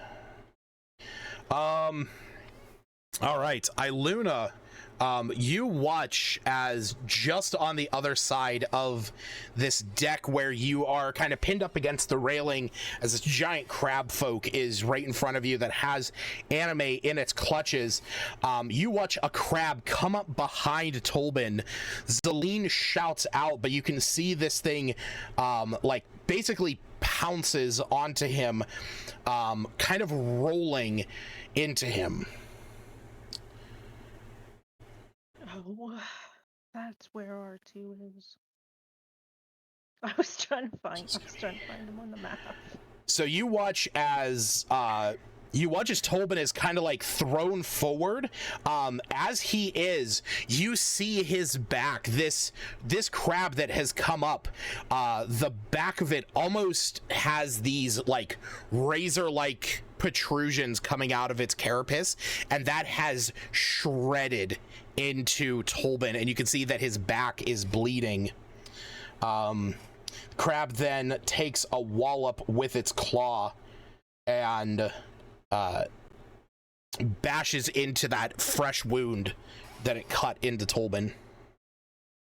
Ooh, I don't know why that is skipping. Oh, I had a question.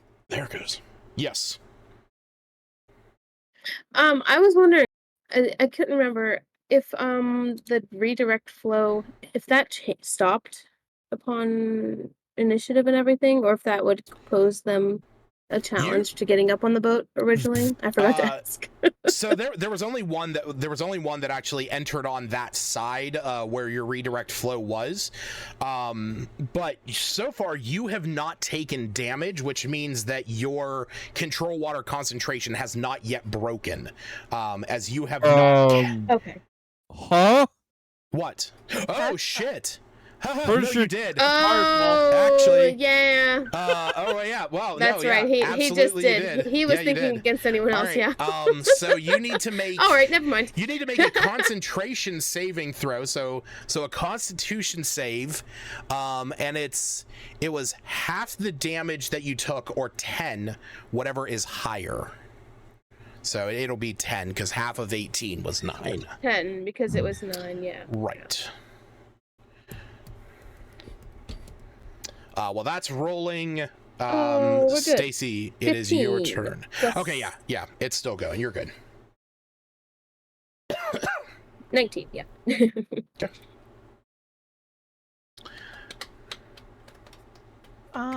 So Anime's still, she's grappled She's grappled. by this C2. Yep.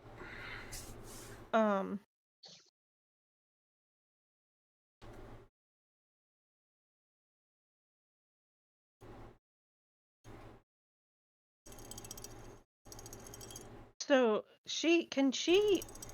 what's she have to do to get out of that grapple? She would And have can to. and Mage Hand help her? Mage Hand would not be able to help. She would have to try and she'd have to make a strength check in order to break the grapple. And that would be her entire. That would be her action, yes.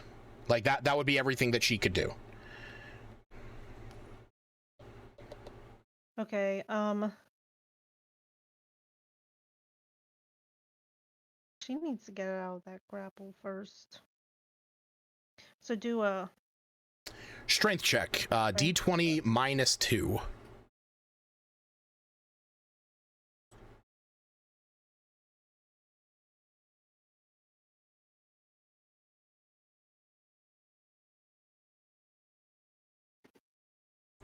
lower, just would have been a negative. I was actually even going to say your primal bond does allow you to add your proficiency bonus to any ability checks that they make. Unfortunately, that still would not have broken it. So she is still in the clutches of this crab folk. Okay, I am gonna move away because shooting with disadvantage isn't helpful. Risk my stupid attack of opportunity. Well, your stupid attack of opportunity was wait until you actually moved out of its range. Yeah. This thing, as you go, you're like having to move over the railing. This thing clobbers you with its claw. You are going to take 11 points of bludgeoning damage. Could have been so much worse. And you are grappled.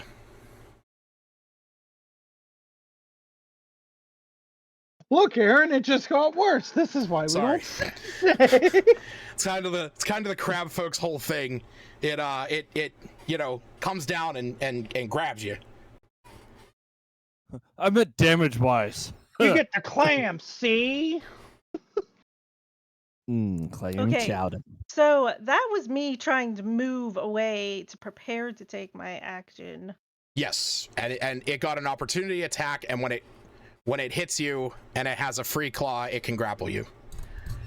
An anime doing anything is my bonus action. Or trying to release herself from the grapple.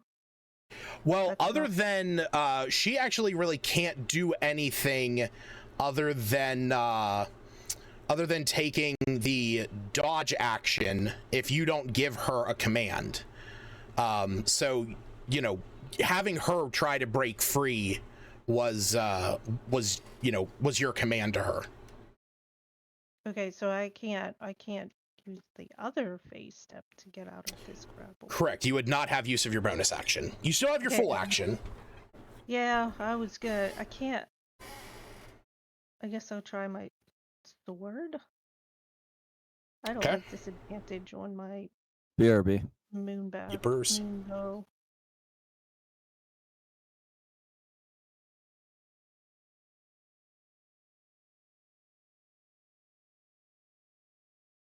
All right. That connects. I do that. I still get 2, right? That's not just the move. Yeah. You still get 2 attacks per action. Oh, they are the same. Okay. Go and roll the damage. 2d6 plus 6.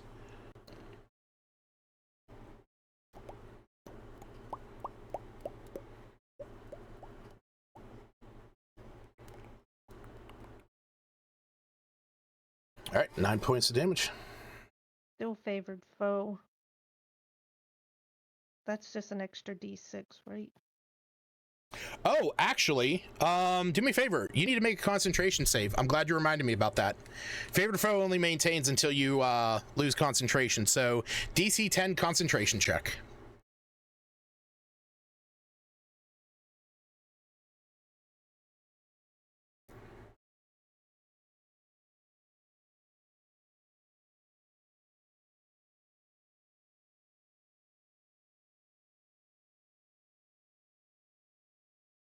Okay. Oh, yeah, you're good. All right, go and roll that extra D6. Oh wait, is it just the first hit? It's the first hit on each turn, so. Okay. Yeah. So not the first attack, but the first hit. So yeah. Because I actually had to deal with that in my other campaign. Was a question. All right. So, up next, Samurai Crab. Albina. So, you watch as this crab wields your sword with an unnatural grace. Your spell is affecting it. But it moves over. I don't know why I still have that fireball on there. It's like, why the fuck is everything orange? Fireball. I was thinking I'm thinking like an old samurai a movie where everything has like a filter Samurai on it. Jack. Samurai Jack, bud. Sure. Yes. So this thing is going to come up to you and is going to slash at you. You see though, as it is standing there, like I said, it kind of had that fireball go off. You see that it kind of like spits these bubbles out onto the sword, and you can see that it gives it this almost like crustacean shell handle as it is going to attack you. I thought it couldn't make an attack. It can. It can either use an action or a bonus action, not both. And it can't use reactions. Oh. But gosh, okay. Luckily this thing does not have bonus actions and it does not have reactions, so there is less I have to worry about in this moment. I hate everything about this dumb samurai crap. Well, it misses because Albina is wearing heavy armor. So this thing comes up to you. It does this kind of like jump in the air and spins around and tries to slash you, but you dodge underneath it. And your second one, it is about to hit, but you impose your shield. And then it says something. It kind of like gurgles in a language you don't understand. All right. Back at you. All right, so we are back up to the crab folk that is currently grappling Anime and Iluna. So it is going to smack you guys off of the sides and deck of the ship, kind of thrashing you around. First one for Anime is a 13. I don't think that would do anything. And second for Iluna, that is a 23. So Iluna, you are going to take 8 points of bludgeoning damage as he is kind of thrashing around now and smacking you up against the deck. Make a concentration save. DC 10.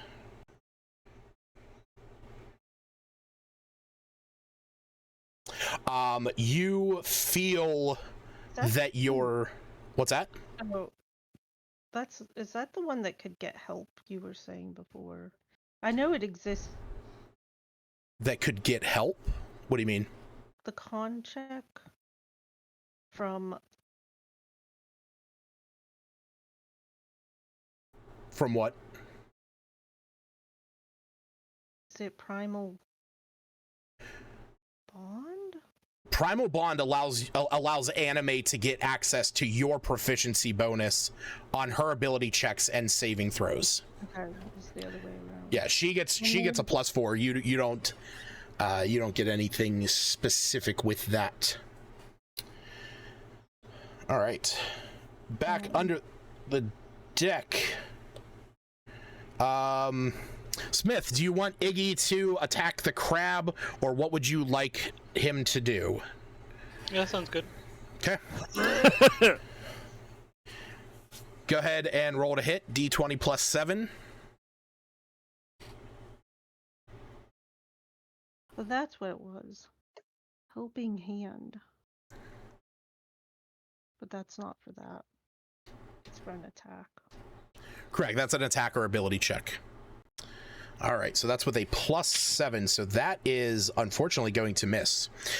He's kind of like trying to shoot between the skeletons that you have there. All right. Back up on the top, Tobin stands up. You can see blood dripping down from his back. He turns around and takes a bite at this crab that is directly behind him. And you can see that as he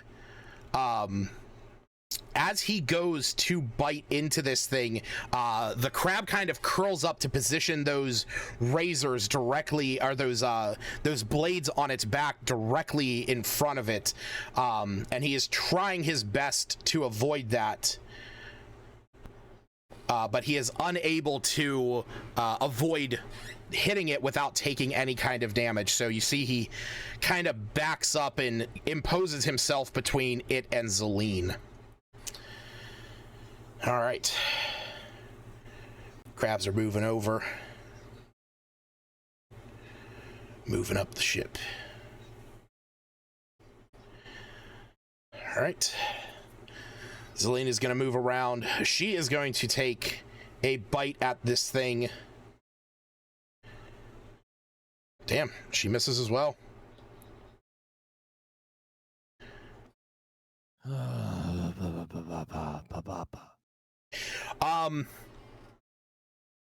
Albina,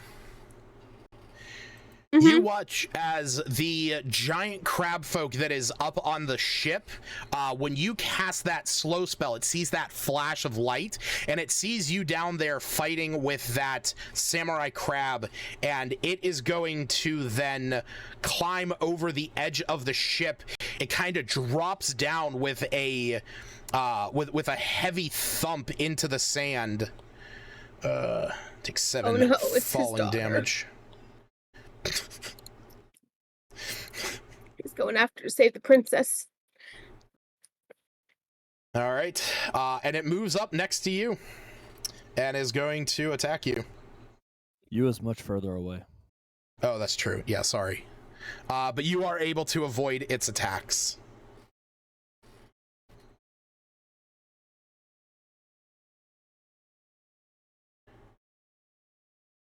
Iluna, you watch as another one of these razorback crabs comes up and jumps up at Zelene, cutting into her the same way that it did Tolbin, but not nearly as severe.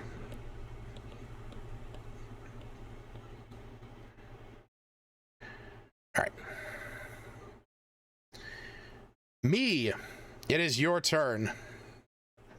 I'm going to stab at H1, assuming he's close enough, because he's right there on that corner, since he's gigantic.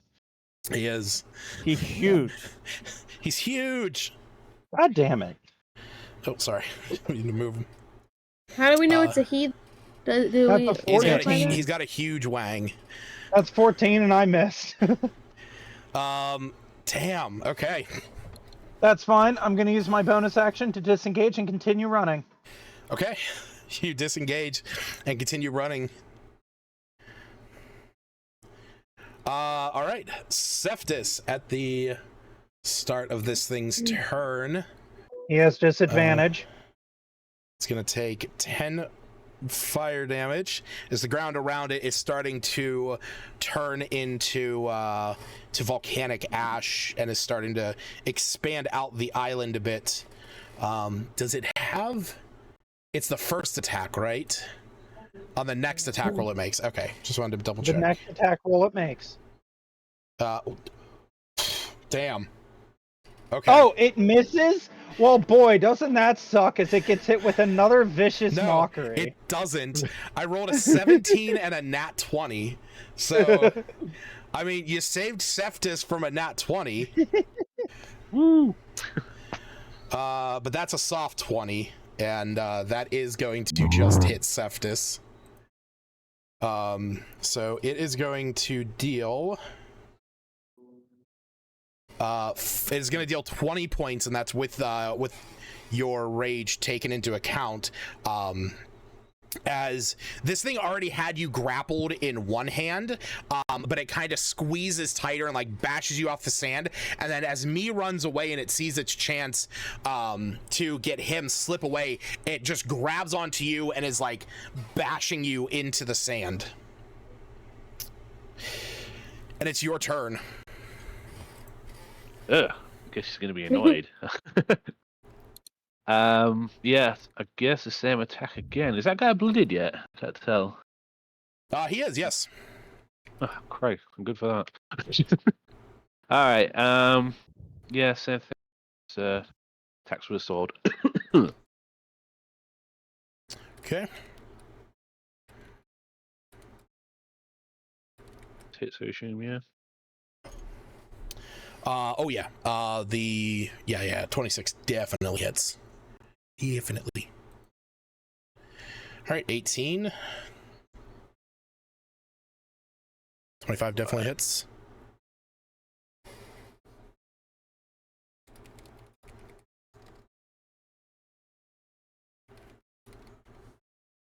Ooh. All right, 18 and 13, so we're looking at a combination of 31.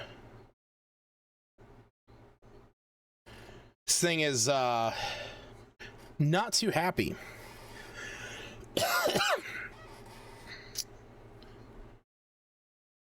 All right. Aluna, this giant crab is scuttling up as this crab folk is starting to thrash you around. It is taking its attacks to try and pinch at you. That is a 22 and a soft 20. You're going to take 14 points of bludgeoning damage. You already grappled, so, you know, don't have to add anything more to that. Shit. Smith, you watch as this giant crab that is down here fighting you, Iggy, and these 4 skeletons. It just kind of looks around at this moment, realizes it's completely fucked, and then is going to disengage and disembark out of the, a hole in the ship. And then just dip into the sea. Under the sea. Because, what's that? Opportunity attack? It disengaged, so you can't. It's Like skellies have sentinel. They don't have sentinel. No, that wasn't a question. He's saying the skeletons. The skeletons have sentinel. Yeah. I'd like to point out the living ship also has sentinel. Okay. All right. We're trying for you, Smith. Smith wanted to eat that crab. Now he doesn't get dinner. He has a dead one right behind him, and the one that Iggy killed. Yeah, but that's all smashed. He wanted fresh crab meat, you know. He wanted to So take it. boil He wanted to and deal eat non-lethal damage to it and keep it alive, so he could boil it slowly. Exactly. What? Boil it underneath the fireball. That makes it easier. In the ocean. All right, Albina, it is your turn. You have Samurai Crab and you have the big crab folk directly in front of you. All right. Well, I'm gonna try out my Cursed Morning Star. Oh. Berserker Morning Star. Okay. And go after this big crab man. All right. Wait, am I close enough? Hold on. Yeah, I am. Yeah, you are very close. Let's hope I don't go berserk. Let's go berserk or go home. All right. Yep. And hoping I can go home. Well.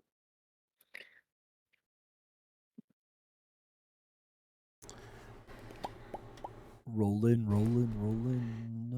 That is gonna be a hard miss. Darn. And then I use vicious mockery on Albina. She hits herself with the berserk morning star. No. And then I am going to. Is disengage a bonus action or that's the action? Not for you. It's a bonus action for rogues. Okay, I can never remember this. I have bullshit abilities called cunning action and. Yep. I think monks also. And then if I want to try to get my dancing rapier back, I can still roll for that the bonus action, or that's that is, a yes, one-time that is still thing your only. bonus action. Yep, that's still your wisdom check contested against its strength.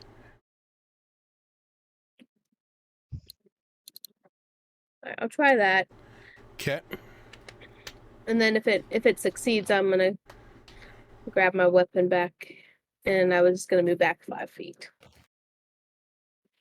All right, we will see what that wisdom check is. Oh, I think it's good. 22, I think. Oh, damn it. All right. I got a 18 plus. and 4, yeah. I gotta roll a 19 or 20. Come on, Samurai Crab. Damn it! So as I do that, I grab his Wait, little rapier out of his hand. Samurai Crab missed an attack? No, Samurai Crab did not miss an attack, but he failed an ability check. Failed to save. Hey, that's perfect, because it's just failing anything. What, for when an enemy with it... it's missing an attack or fails a saving throw. My bad. Yeah, you're good. All right. Shit, let me do something real fast. Because I gotta get... He's no longer Samurai Crab. His big brother's coming though. Yeah. Help him against the vicious mockery. All right, and he becomes a little bit slower. Gotta D-rank him to normal crab. Yep, sadly. All right. Now I can't actually take my rapier. Can I have to wait. I mean, normally that would be an object interaction, but I'll let you pick it up at least. Okay, I was just gonna move right here. Yeah, that's fine. I'll just grab it in passing. Okay. All right. I just want to get away from C1. It is your turn. Cephas is still fighting valiantly against this hulking crab that has him hoisted in the air and is battering him off the off of the sand. You're watching. You just watched Albina take her sword back as the chaos unfolds on the top of the ship as well. Cool. I need you to make a Dex save 17. Against what? The big boy crab. Oh, H1? Oh, Dex save. It's like, what the fuck?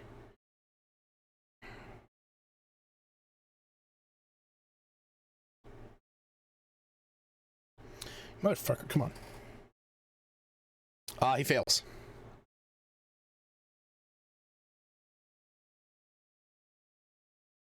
Aw, 38. Okay. Telefrag. Oh, Are you standing on top of him? Oh. I get to roll another 3D 10. You do.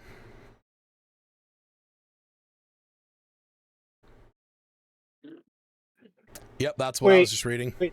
Are you doing the weird, terrifying thing of exploding into them? Maybe. He's Ant-Manning it. All right. You see this happening back here. And Cephas, you notice something very strange. You suddenly disappears from where he was as you're being like violently thrashed around. This hulking crab then suddenly stops for a moment, and then there's this pause, and then you see from in between, or from under its shell, you see this flash of light, and then from its mouth, you is spit out. Did it fail the saving throw? It failed the saving throw, but it had more than 51 points of damage. I'm gonna use Vicious Mockery on it again. Okay. Won't do much, but I'll at least get disadvantage on the next thing. It's Wisdom of 12.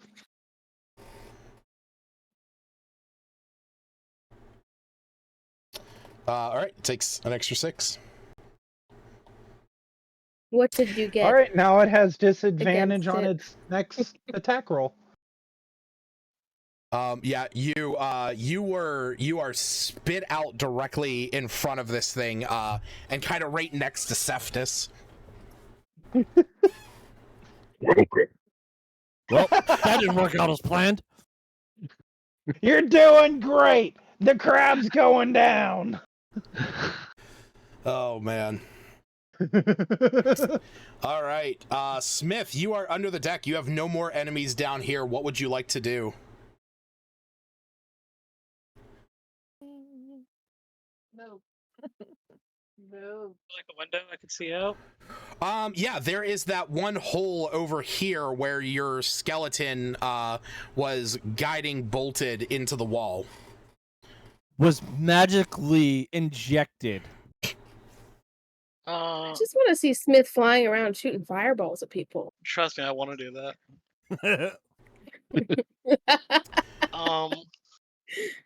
Do I hear commotion going on? Like, where's Celine, is it Celine? Zelene and Tolbin are front of the ship. You can hear there is commotion going on upstairs, and through the hole in the ship, you can see out. You can pretty much see out to everything that's. Oh shit! What the fuck did I put on the wrong map? What is that? My bad. That's another map. I was like, what? Yeah, and the map. Wait Wait a minute, wait a minute, wait a minute. Don't worry I about have a that one. question. Oh. Don't worry about that Spoilers, one. guys, spoilers.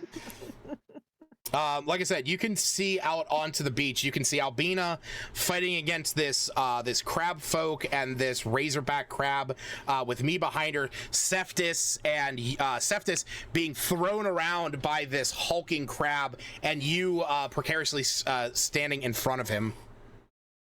All right. I think I'm gonna fireball outside the window. Okay. I don't know if I Do want to it. go for the two. I'm assuming I it. can't get like everybody, right? No, you would not be able to get everybody. That would pretty much be like what you could get if you wanted to get. Maybe. What? All three of them? You can't get Just all three do of it. them. Just do it. Bullshit, right there. That's all three. That's not all three. You can get all four, Oh, yeah, including that is- Albina and hold on. me. No, that is kind of all three. Yeah, you're fine. Okay. I'll sculpt around Albina and me. Okay, go and roll the damage. All right. Let's see here. Accidentally forget to sculpt around me. Wait, where are you? Oh, he's able to sculpt around. Good, because I'm about to go berserk then. That's good to know. Jesus. Fireball. The one spell Smith knows but can't bind. All right. Weak damage. Dude, there's a bug. But aren't your ones and twos threes though? They Yes. So what? How much is that added? Four. That's. are. Oh no, I don't see all my dice rolls. I gotcha. We gotta add 28? 2, 3, 4, 5. Yeah, 150. 28.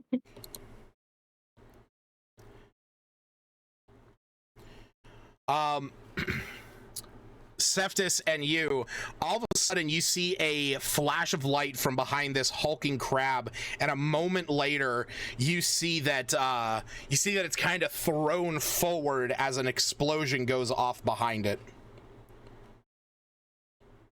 Motherfucker took my kill. Damn, Smith. All right, Smith. Coming what for else? you. You have your bonus action still. You can command your skeletons. Yeah, let's you said everyone's dead, like all of those crabs are dead down on the Yes, all the crabs inside are dead. floor? Okay. Let's go, I guess, upstairs. Okay. They can definitely go upstairs. How many stairs per level? Don't fucking ask me that question. Each floor is 10 feet. So Pythagorean. can you pronounce it? Oh, I got my whole feet. Pythagorean theory. Yeah, so Smith, you do hear a bit of a shout come from the floor above as Reginald sees these 4 skeletons making their way up the staircase. Oh, I can't go with them? You had to use your move. They can carry. Sorry. Let me.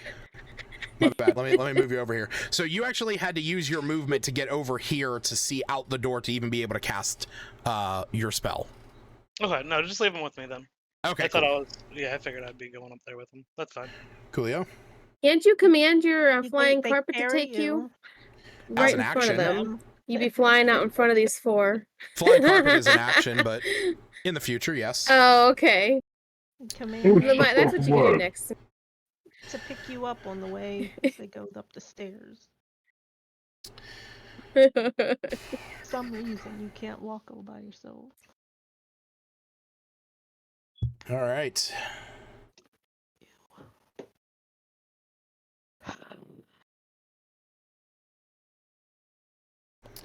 Iluna, you're watching as Tolbin gets hit by this razorback crab again. It is your turn. You can see that Tolbin is not looking good.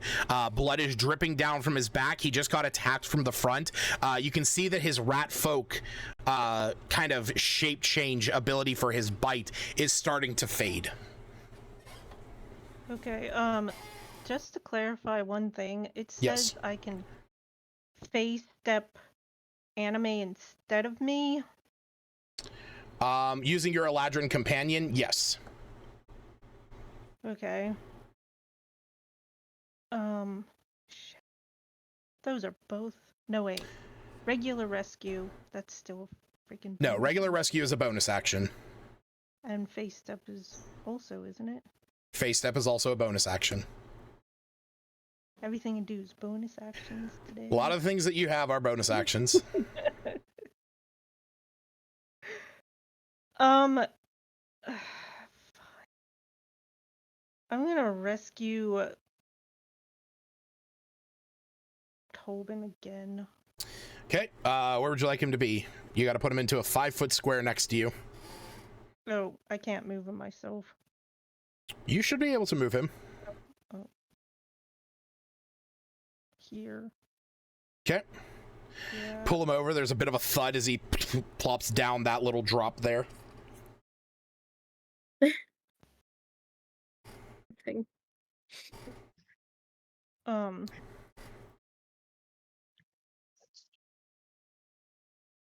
Just I guess I remain grappled. Everything's a bonus action. That's. And then Anime has to try to get out of her grapple herself. So I roll another.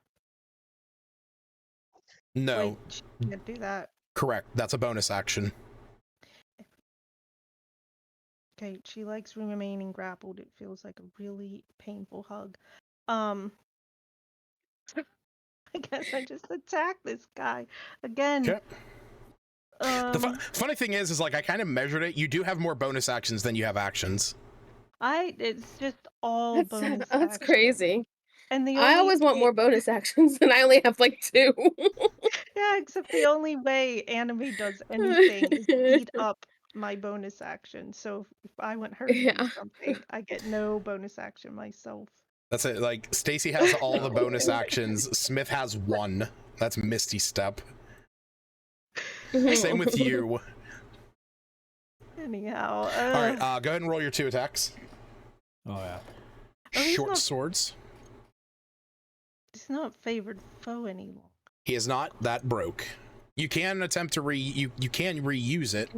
Put it back on if I hit again. Mm-hmm. And with my bow, it's disadvantage. So slash at this with my short sword. And hope I hit well. Not well enough. One more number, guys. That hits. Yeah, but I wanted a 20 kind of right now. It's understandable. And again. Oh, I would make the first one favored foe if it hits. It does. Okay, and then the second one's at 12. So... You'd be in a lot of trouble if a 26 didn't hit. No, I meant... I was thinking, like, that's what I was thinking ahead of time. If it hits, I need to remember favored foe. So the 12 did not hit? 12 did not, no. Okay.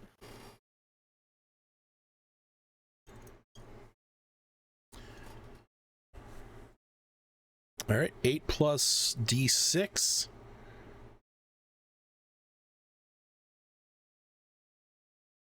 All right, 11 points of damage.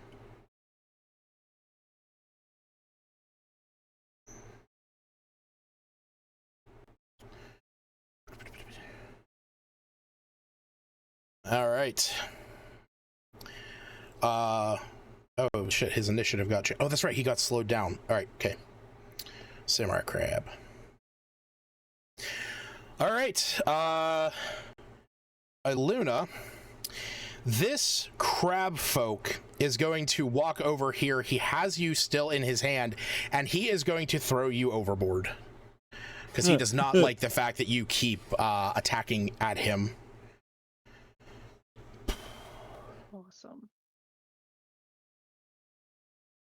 Man, it's a great thing you can breathe underwater. So that's going to be the initial attack against Anime. Anime is going to take 10 points of damage. And then he is going to throw you out into the water about 15 feet away from him.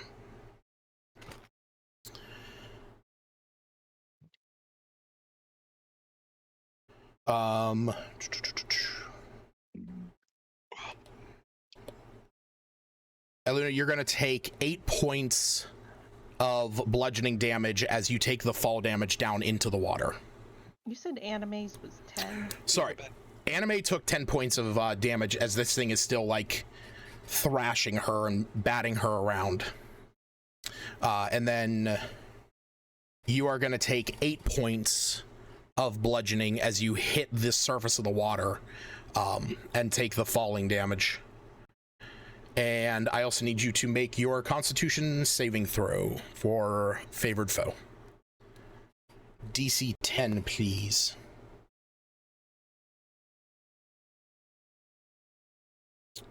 Smith, do you want to have Iggy start heading upstairs with you, or do you want to have him try and crawl through one of the holes in the side of the ship? Because he is small enough that he could fit through the hole that you looked out. Or do you want him to just cast a spell from there?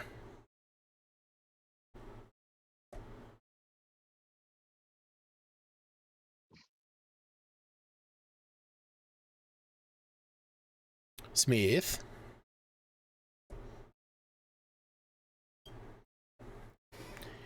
Hello? Oh, I think he said I'll be right back. I think he's running to the Oh, restroom. did he?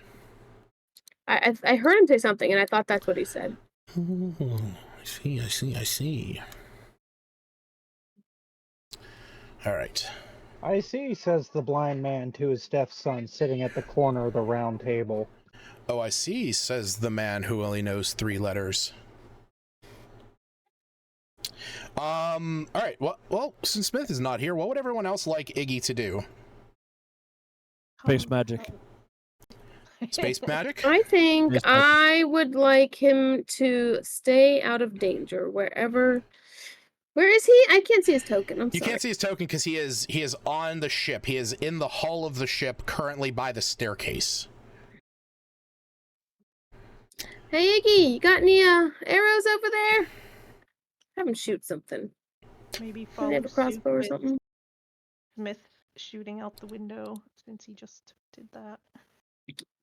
Yeah, he likes to follow Smith. He's always like, yeah, buddy, I'll do the same as you. He does. Okay. You want him to do the same as Smith? Or something. Yeah, he sees someone's putting Albina in danger. He can go after them. Oh no, Cool. she can't die. She saved me. Well, Same as Smith. Fireball. Ice ball, I need and he can't me, scope. or it is, I'm sorry, you're right. It is ice ball. I need me and Albina to make dexterity saving throws.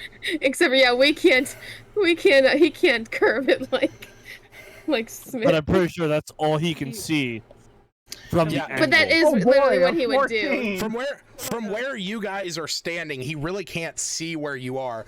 All he sees is this He's so giant, little. I mean, he's he sees that casting big it- thing, yeah. He's casting I was it gonna on the say- crab hull, on the crab folk. if all he could see, I was Yep. gonna say you move The it. center of it right on The him. center, Boom. Right on. Yeah. Oopsie, guys. No, I mean, that's what he would do. Yeah. All right. That's what I would So have my- Albina saved my against. sweet little Iggy So do. actually, me failed. I still So- take half Oh, damage because no. rogue bullshit. And he does vicious That's true, you mockery on do. himself. No, I'm just kidding. It's true. Hold on. I gotta roll. Ca- I'm I gonna roll the cast, damage on Smith's. I cast Hellish Rebuke on Iggy. Do it. No! Sorry, you wrong technically character. don't know who it is. He does. All He's the one Oh, who does right. Luckily for you, Iggy doesn't have that like same elemental adept thing that Smith does. oh, So sweet. didn't know I those take crabs don't know 14 ice. damage. Ice So spells? We don't know that. so yeah, me is gonna take no damage, or no, you're gonna take half damage. I take half. Yeah, so that's gonna be 20, or it's gonna be 13. Albina, you're gonna take half damage as well, so that's 13. And these guys are also gonna take half damage. And good thing I noticed before I thought I was gonna go berserk. It's only when hostile creature attacks me. That's good. Albina, I need you. Oh, that's right. You put the rapier away. Did you not? Yes, yeah, I you kind did. of just slid it with my foot essentially after it fell on the ground. Like I just have it with me, get in my backpack type of thing. Okay. All right. The crab that you took its sword from is not like that, so it is going to rush you and misses with both attacks. Mother, want to hit you. Come on, me. Tell him. Suck my pee-pee. I can't. My reaction hasn't come back yet. Oh, okay. Well, you can still yell things out. It just won't hurt him. All right. Tolbin is going to dash. Or no, he's not going to dash. He's going to disengage. Sorry. And he is going under the deck. As he is leaving a trail of blood.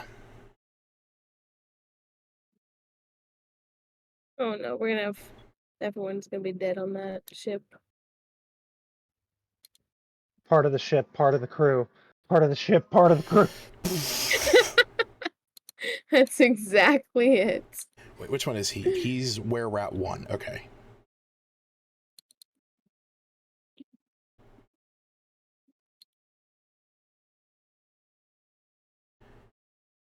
And that is G3. Okay, so you guys, actually, nobody can actually see anything that's going on up there now. So, yeah, that's just a thing. I could just see the top of the C2, like standing there, their head or something, or we can't even see that. No. But the crab is Oh, wow. following. I thought we'd is see that. following him in there. Yep. As Tolbin is trying to get away from this thing. Screaming like a little girl. He is. He's. Oh, you can no. hear Tolbin screaming Maggie's name. All right. Oh no. It is Zelene, and I'm actually gonna finally hit them. I do. Yay. She deals 6 damage to that, and then in response, realizes that those blades cut when she hits them. Happy. Your NPC hit your own monsters. That's right.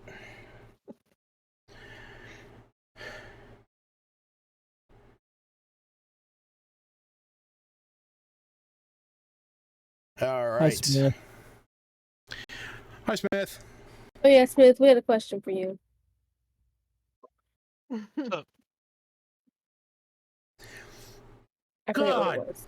Damn it! Why is it so hard? Because it's a crab. Because it's a crab? something that It has a hard Game shell, estimated. idiot.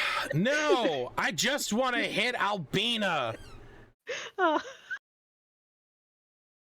That's all I want to do. I want to Doesn't break. Albina have one of the highest ACs?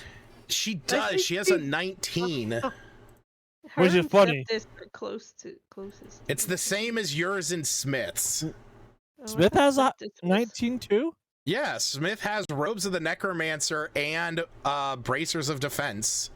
Mm. And I can use shield too. Mhm. And he can use shield too. Septis is the highest natural AC. I'm like, mine's natural. No, it's not. Wow. He says with his loincloth, it's all natural. Mm-hmm. But doing, doing. Oh, What were you gonna ask me? about Iggy and what he would do, I think. Definitely. Yeah, what Iggy Oh yeah, would've never done. mind. We already decided that. Whatever he Sorry. would do, he definitely wouldn't use an ice ball. He did. Oh, damn. He cast it. He cast it upon the back of the hulking of the crab folk that was right in front of Albina and me, hitting both of them in the process. I was here for We only got a little bit of damage. We're good. Oh, now he says he was here. So I'm gonna say that you and Cephas, as the two of you are kind of like scanning over the battlefield, you guys watch Zelene up on the front of the ship as the one crab bite or pinches at her and then throws itself at her, and you see that she is knocked back into the ballista, and you can see that her body goes limp. As in, like, dead? Or knocked? She's an NPC. There's going to be stipulations with her. She is at 0 hit points. Okay. Zelene? Me. It's your turn. You have a giant crab folk in front of you. I'm going to try to stab him. Stabby stab, swish swish swash. Stabby stabby. Does a 17 hit? A 17 does hit. Actually, well, you have flanking because Albina. but regardless, Oh. 17 hits. Okay. You're Well, let's see here. He gets a lot of damage. That's a lot of damage. Because he's getting sneak attack damage. Yes, he is. The 1d8 plus 5, so that's 10 piercing damage. Okay. Plus 17 sneak attack damage. Yeah. And then the crab next to him is going to get Whales of the Grave, so that will take 3d6 necrotic damage. That's 15. Jesus. Is the giant crab still standing? The giant crab is still standing, but the razorback one is not. He gets Fury of the Small with 10 extra damage. God damn it. Is he still standing? No, he is not. Okay. I'm going to continue onwards to my ship. Okay. Oh, it's trying to make me go around them. It's moving you through there. Yeah. So that'll be... hold on, I gotcha. Yeah, there. Me's just going to the ship. He just wants his ship. You can see Iluna just to the north floating out in the water. He doesn't even really say anything to Albina. He just walks up, stabs the giant crab, Iluna. summons a bunch of... No, I mean Albina. Whenever he ran past her, he came up, stabbed the giant crab, killed it, and then spirits devoured the other crab, and he just walked past her towards the ship. Like nothing happened. Yeah, because I can't see any of the other, like, crabs up on deck if I was still standing by her, can I? Correct, you cannot. Okay, then, yeah, there's pretty much not much. Hold that thought. I need to check something real fast here. Okay. Well, you know what? I guess the only thing I'm going to do as a reaction is I'm going to take one of the crab spirits. I don't care which one. Do you want samurai crab? Please take samurai crab. You know what? Yes, I want samurai crab. That's what I want. I want the samurai crab spirit. Yes. These are not. Nona's shaking her head at me. Is she shaking it yes or no? Somewhere in between. She's confused and quizzical. Good. I'm glad. Well, he was no longer a samurai. He was a rodent. All right, I now have a half-orc pirate and a samurai crab soul. Hell yeah. Things only said in If that isn't the coolest shit ever, and I fucking love it. Hold on, will this post correctly? Probably not. Damn, there it is. There it is, over in the chat. I want to make a token specifically I thought for about him. It, like, I was like, well, I thought it was really... I was like, It well, was, but now it's a spirit. I could technically give Lord's Alliance. I'm like, nah. There. I made it see through. I lowered the opacity on it. I can't wait to use this spirit. I can't wait till you use that spirit either. But what I can't personally wait for is the fact that razorback crabs have an ability called Pounce, and he's coming after you. So, as you move forward towards your ship, you see something launch itself over the railing in your direction, and it appears as if it is a ball of spinning crab carapace that is razor sharp. So that is an 8 to hit. That is going to miss. And then as it lands, it kind of like unfurls its claws and is then going to try and hit you. That is a 22 and a 19. Both hit. Okay. So that is going to be 18 points of damage. Ow. And you are currently grappled. No, of course I am. Seftis! Top of the order, back to the big guy. Can I see C2 from here? Can you see C2? Yeah, you can see him at the top of the ship, yeah. You can see him, like, waving something green around in his hand. Fucking save anime. I'm gonna try and shoot him from here with my bow. Flaming it. Yes. Catch it on fire. Go ahead and roll your attack.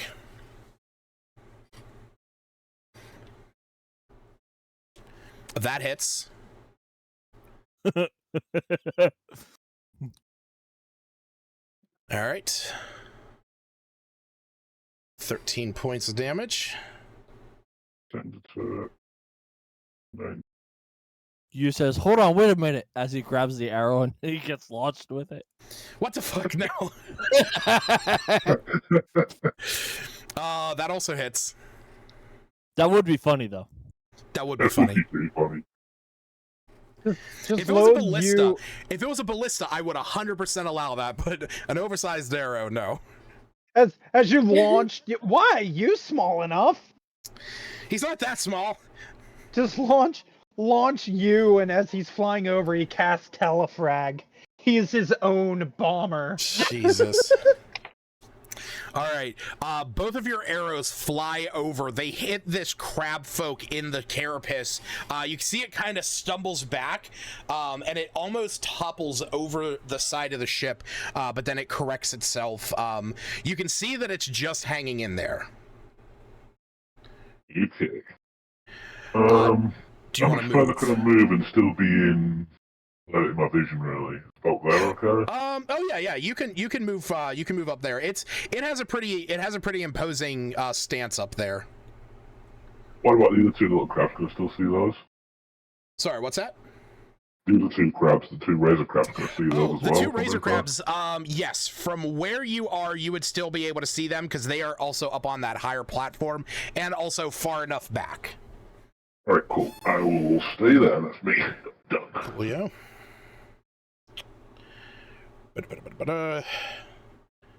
All right. So this crab is going to climb down the side, but it is not going to have enough movement to get over to me. Where the fuck is that giant crab? Everyone on another map somewhere? Oh, that's the one that escaped. That's the one that escaped. Albina, it's your turn. You just watched me, you watched a razorback crab come down, nearly slicing me, and then you watched another one scuttling down the side of the ship coming to attack him. And you're also watching Seftis shoot some flaming arrows up at the giant one that is currently tossing around anime like a ragdoll. And Zelene is down. Okay. And you hear Tolbin's screams coming from inside the hull.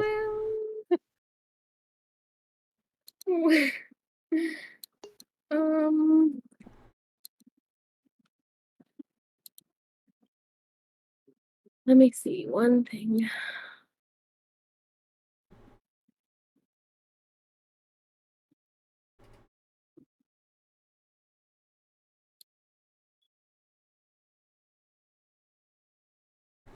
I don't think I'm close enough to run. Let me see. I can, if I dash, that's 3 times. That's double your movement. Yeah. Oh, isn't there another one that's triple? There's one. It's sprint, and it's where you triple your movement. You have to move in a straight line. It provokes all opportunity attacks. Yeah. Okay, let's not do that then. So then dash, do I have to move in a straight line? No. Dashing, you just double your movement. Sprint's like my own homebrew. And I still have a bonus action if I do that? Correct. Okay. Then I will, I'm just trying to think how I can I go up through these trees and then run straight across? That like up, I don't know how far I gotta go there, and then where are you trying to get to? To the boat without getting attacked by R4. Oh, by R4. R4 dead. G4. Oh, you can get up to the boat no, with R4 is what I'm looking at. Let me refresh my R4 screen. is dead. Yeah, R4 dead was okay, Samurai. well then that's gonna change what I'm doing. Okay. Yeah, I was confused because I was like, "Is this another crab that he would?" Yeah, if he was directly in front of him, you would have provoked opportunity attack no matter what you did if you moved away from him. But he dead, so you have G4 and R3 in front of me. Oh wow! Yeah, no, let's undo that. Okay. That's completely not what I saw on my screen. If it helps, you can also look at the Discord chat because I have that going as well. Yeah, my screens are both going slow. Okay. So I can, will 30 feet get me to the ship, and then I don't have a climbing speed, so how can I get back on the so there are some ropes and like gangways that you can climb up, but it would require an athletics check. So let's see if I go here, down. Oops, I meant to go over here. Yep, right along the coast. And then, is that close enough, or I have to wait to, or use double my speed to be able to get up it? Well, you don't have any more movement speed, and like I said, climbing is difficult terrain, so it uses twice your movement. So in reality, because you only have a 30-foot movement speed, as long as you succeeded both of your athletics checks, it would take you 2 turns to get up the side of the ship. I see.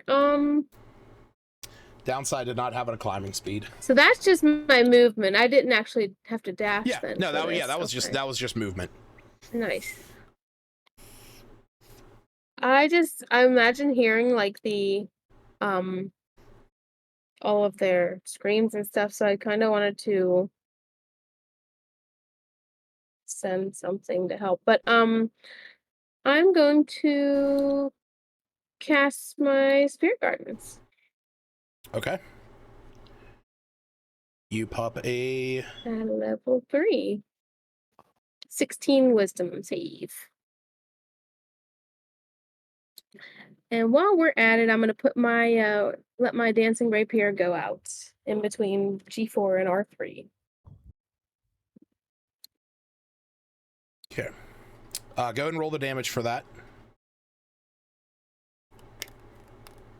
For the rapier? For the Spirit Guardians. Or for the... Oh, okay. Yeah.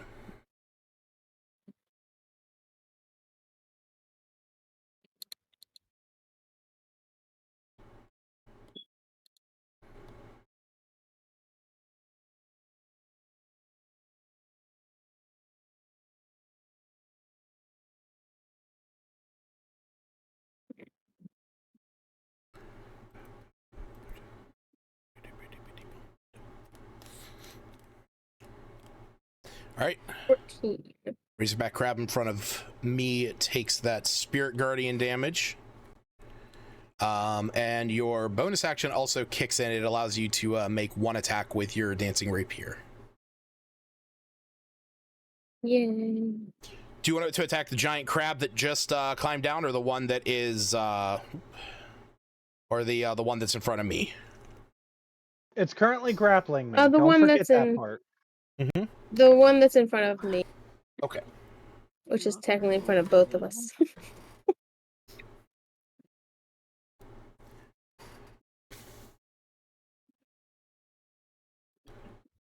Where's it going? It's it was still rolling to hit, sorry.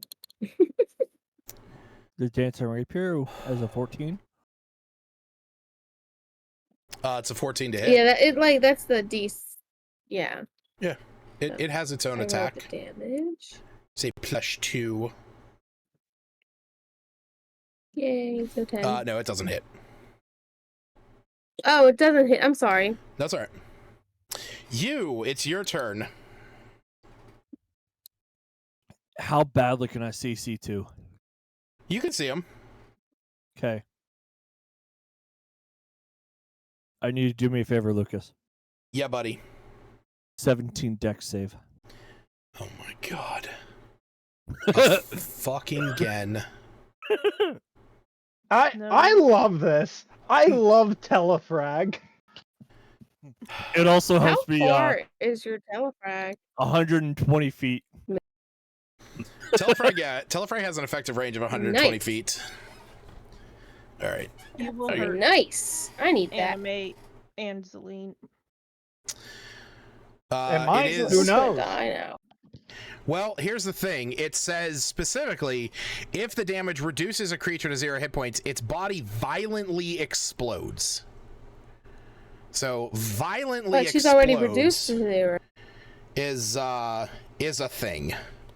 It fails. Go ahead and roll your 10d10 force damage.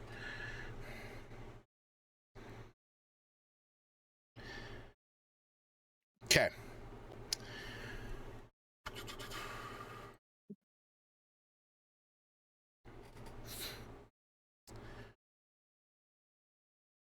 All right, so that is going to be 55 points of damage. All right, how am I going to do this? Yeah. So, you teleport into this crab folk. Iluna, you watch from the water as you are treading water at this moment, kind of orienting yourself. You are able to see this, and Seftis, you are also able to see this as the carapace to this crab folk explodes, sending shards of it everywhere. And killing it. You see you standing there, and Anime is kind of thrown over into the mast. Would it just release her from her grapple though? I mean, it did release her, but again, violent explosion. So it's not going to be. I'm not going to make her take the same damage, obviously. But she is thrown a bit of a distance.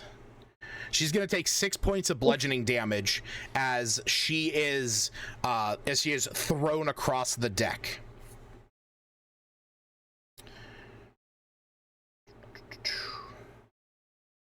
All right. Does you do anything else? You see Zeline laying limp in front of you across the ballista. You is going to move here. Okay. Smith, what you doing under the deck, buddy? Now he has no more spell slots. It's true. Just has his staff. Smith, your mic is muted. There you go. Everyone just hears Albina still saying the word release. But it's not been a minute yet. Smith. She can't keep track of time during during all of this. How far can I get upstairs? If you were to dash, I would say that you could easily get up to the second flight of stairs, looking up into where you can hear Tolbin screaming. Better take that magic carpet with you, man. Okay, let's do that. So I don't see anything on the way up or anything.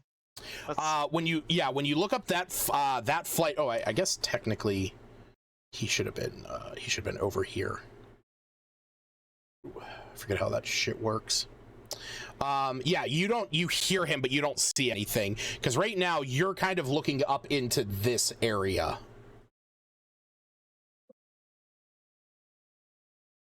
Any better to like go out the window and use the carpet to fly up versus like how far away was I from the stairs? You're about 30 feet away from the stairs. So I mean, if you wanted to go over and jump onto the carpet of flying, and then you could use your action to command it to move, because it would have a movement speed of 60 feet. That would be more than enough to get you up to where Tolbin is.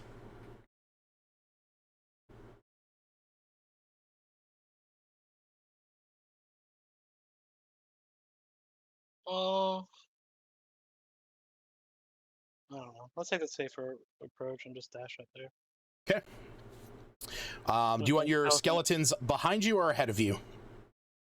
Behind me, I guess. I mean, they're going to be dragging behind me. Don't they have a slower movement? No, they have a 30-foot walk speed. Oh, do they? Yeah. Yeah, they could actually get up to that second level. Okay, yeah, let's do that. Okay. Well, let's have them ahead of me if they're going to move as fast. Coolio. No, behind me. So behind you? Scared. Yeah, All right. sorry. God damn it, man! Make up your mind. I know. I don't want to scare anybody though. It's like back in the day with Kevin Altman playing Morkos and all the skeletons that he had. It's like I gotta figure out what I gotta do. All right. What's his name? Tolbin? Yeah. Give him a heart.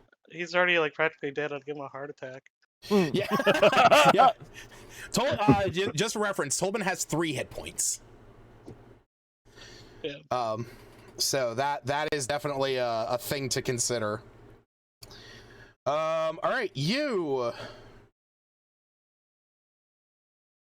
That's an 11 to hit and a 13. That misses.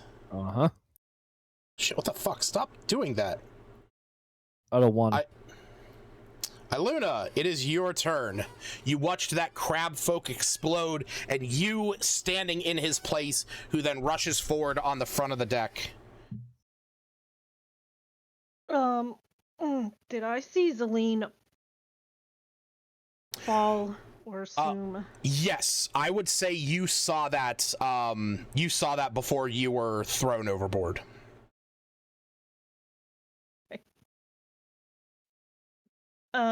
Oh, anime.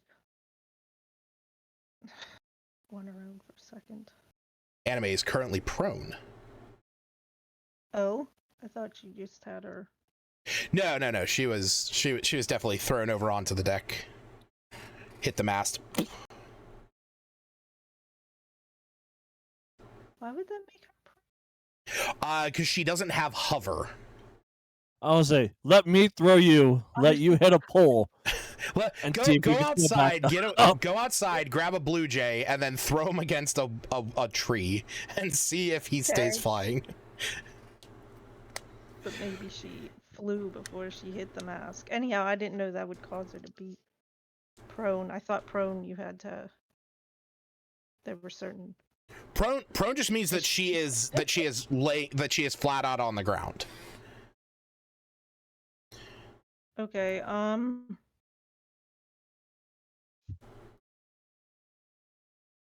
How far is climbing up the ship Because you don't have a climb speed, that would be 60 feet. I have a climb speed. You have a climb speed from what? I don't know. It's in there. That's why when you said Albina didn't have. Oh! I remember. That's your roving ability as a. That's the Deft Explorer ability. Yeah, at 6th level, your speed increases by 5. You gain a climbing speed and swimming speed equal to your walking speed. So yeah, you could swim over to the ship, which is 15 feet, and then you would be able to get 20 feet up it, which would not put you at the top, but it would put you just 10 feet shy of the top. Okay.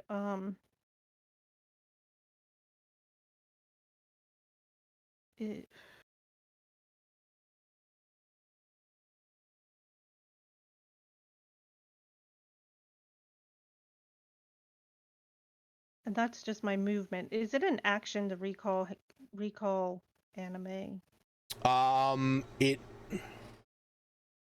Yes, it's an action to recall. It's a bonus action to summon. I had to think back to the orbs. Okay. I'm going to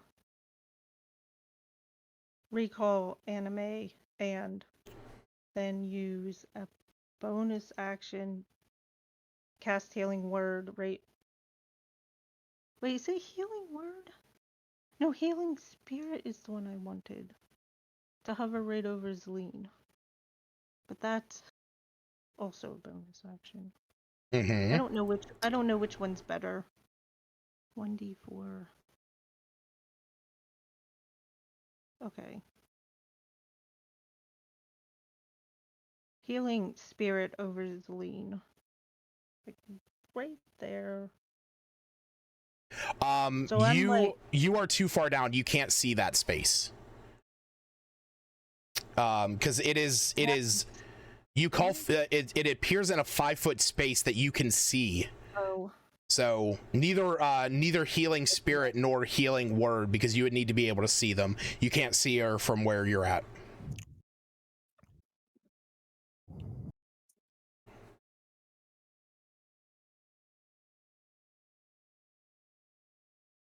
I can't. That's everything. I can't see her to rescue her.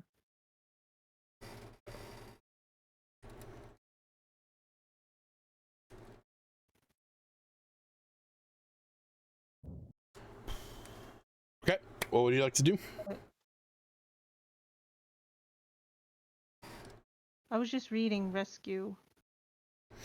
Rescue cannot affect anything over an elevation of 10 feet. Oh. Arguably, you could go up 10 feet, but I mean, even that would still require you to be able to see her.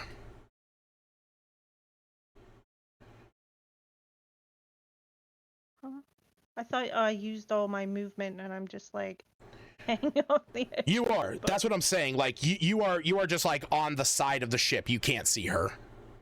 Okay, so I didn't know why you said I could use 10. Oh, no. I was saying, like, if you were still in the water, it would not have affected, but even where you're at, you still can't see her, so. Okay. I think I have anything. I guess I will shoot at the, can I do that then? Shoot it. Shoot at who with what? Oh, never mind. I use my action to rescue. You use your action to recall. Yeah. Yeah, you would have had, I mean, you have your bonus action still.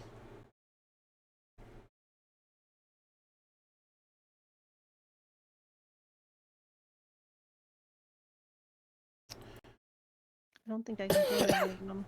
Those were healing word and rescue and healing spirit and.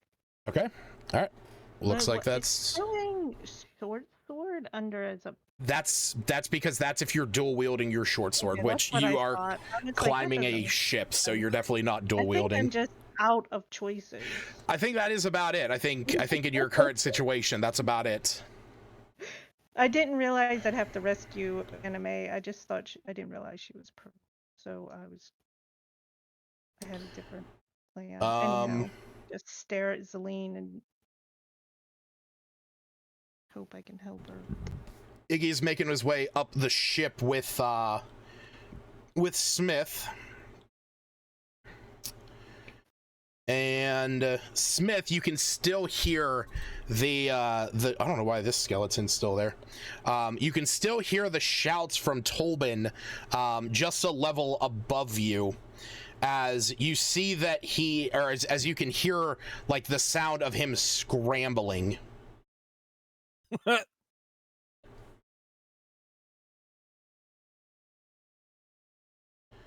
right, so Tolbin prepared an attack when this thing got close. Oh, that hit. Woohoo! That's 4 points of damage against the crab, which is the first point of damage that he's taken. Now the crab's going to try and grapple him. Both of those hitting. All right. You down too? He's downed. Yay, we killed Maggie's parents! All right, I do need to turn off thing for that. Okay.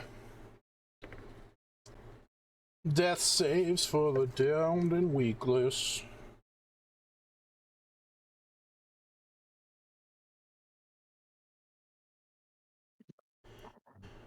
All right. Man, this party's really good Wow. at getting everybody Really, they love Lucas? killed. Wow, what? I don't know. I was like, what? What'd I do? I saw your roll. You didn't see my roll. That's the thing. I hit it. Oh, I saw it. I see through your eyes.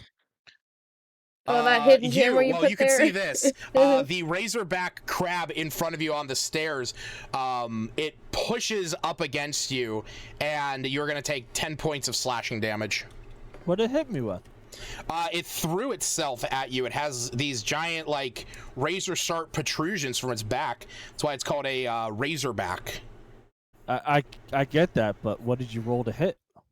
Oh, I rolled a 23. Okay, that's all I was asking. No, not a 23. I rolled. Wait, what the fuck? Because all I see is damage. I still see the underbelly of the ship. Ah, damn it! I'm sorry.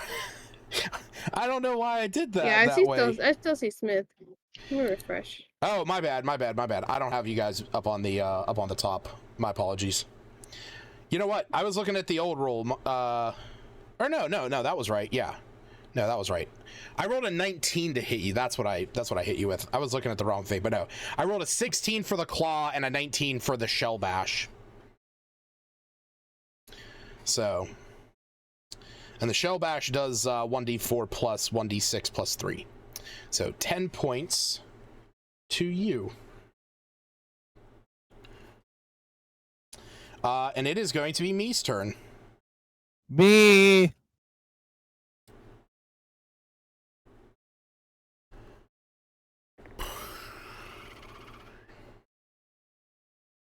Jared. Sorry, William just threw up. Oh, gotcha. Oh, God. Oh no. But you said it's my turn? Yes. Please tell me it was all over his brother. No, it was not. Damn it. That would have been a lot I'm going more to hilarious. take a stab at R3. Okay. 27? Yeah. 27 definitely hits. Oh man, that's only 7 damage. However, he is now filled with dread. When you hit a creature with an attack using this weapon, you can fill the target with unsettling dread. The target has disadvantage on the next saving throw it makes before the end of your next turn. The creature ignores this effect if it's immune to the frightened condition. He's definitely not immune to the frightened condition, but as you slash him with your blade, it kind of curls up and you cut your fists on its bladed shell. Oh. You take 4 points of slashing damage. 4 points? Yep, 4. Alright, and next, as a bonus action, I'm going to trigger Ghostly Form. This tattoo has 3 charges. Upon use, you become incorporeal. I have resistance to bludgeoning, piercing, and slashing from non-magical.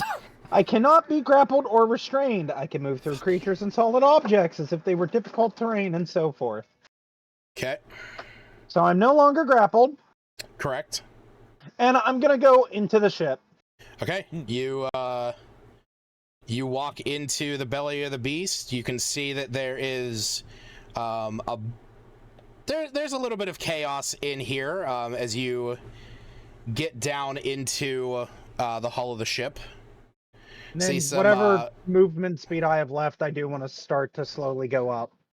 All right. I'm gonna say that you get. I'm gonna say that you get just to the top of the stairs, and you can see Iggy standing there in front of you. I proceeded to go, oh, hey, Iggy, figured you guys might need some help in here. What the fuck was that? He's like freaking out. You see him like waving his little staff around. He can see me. I'm You're incorporeal. I'm still, yeah, but that doesn't mean I'm completely invisible. All right, so, okay. Yeah, he's like freaking out. He sees you like coming up the stairs. He's like, what the fuck's going on? What happened to you? Oh, nothing. This is just a thing I can do. I'm just coming into the ship to try and get the shit off of the ship. You see Reginald to make sure the people are okay. You see Reginald, like, his little eyes peek out from behind his little hammock of smother, and he goes, oh my, and throws himself back into it. Listen, everything is okay. This form will end soon. All right. Because it's till the end of my next turn. All right, so with Spirit Guardians, Albina, I need you to roll your damage for Spirit Guardians. Oh, okay. You know, actually, this thing's gonna move back and then charge.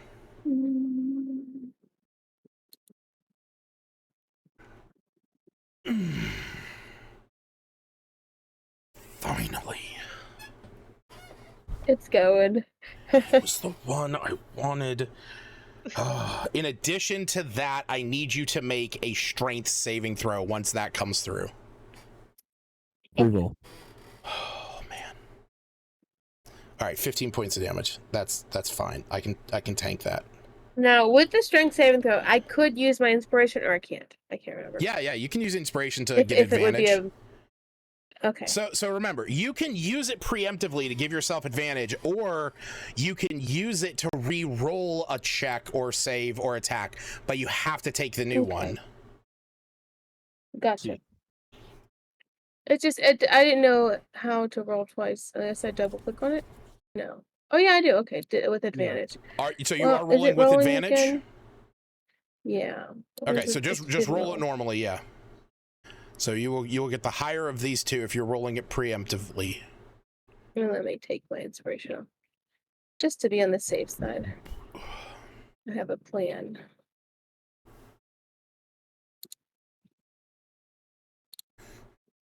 Come on, baby. Come on, baby, fail. Come on, baby, fail. Damn it! All right. You're not knocked prone. But you still do take 8 points of bludgeoning and slashing damage. Oh, shoot. So I am now, because I have the Berserker. Yeah, I know. It's great, right? I also need you to make a and I have not said that I did not. Yeah, I also need you to make a concentration save. And a wisdom save? Yeah. Yes, you'll need to make both of those. Okay. This is great. I was gonna say it earlier, like I'm gonna drop it. I'm like, no, let me hold on to it because I might want to beat someone, you know? And I don't have to worry about grabbing it since that's an action. Oh no! It won! Okay, so Spirit Guardians breaks. Mm-hmm. And then make the wisdom save for the Berserker. But hey, at least you get inspiration. Who's nearby? Okay, well, thank God it's just him nearby. Seftis no one is else nearby. in the meantime. Yeah, Seftis is I think nearby. it's the closest creature to you. It is. The creature nearest to you. Thank God. Damn it. I was trying to stay clear of everyone while I had that. Excuse me. So that'll be an 18. So we're good. What are you doing? She had to roll a wisdom save. Well, my morning star is cursed, so when I attune to it, the curse goes to me.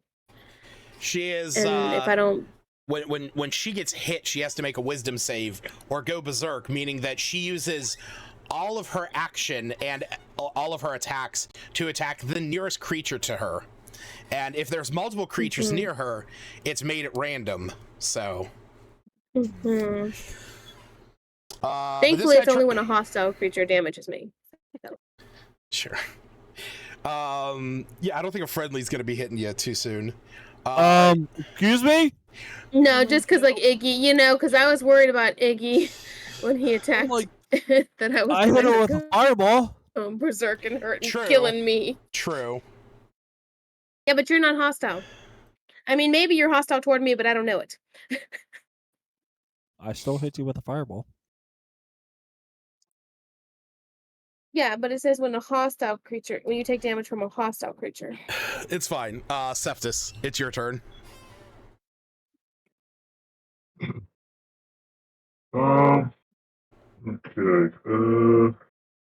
I want to ask her, were those bloodied? Or the rough box down? The giant crab to the north is not bloodied. This one is bloodied. The two of the ones that you see up on the ship fighting you actually do not know the status of them. Okay. I'll probably try and shoot at R1, I think. R1? Okay.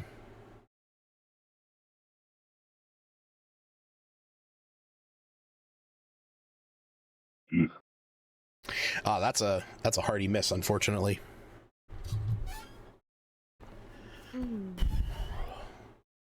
That is a hit. Go ahead and roll the damage.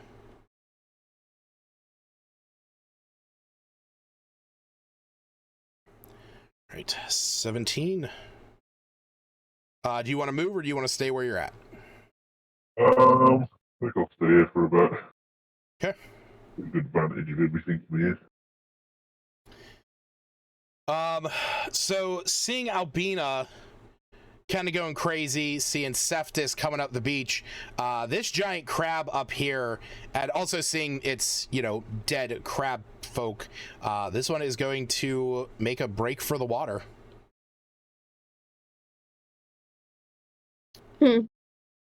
Albina, it's your turn. Razorback's right in front of you. All right.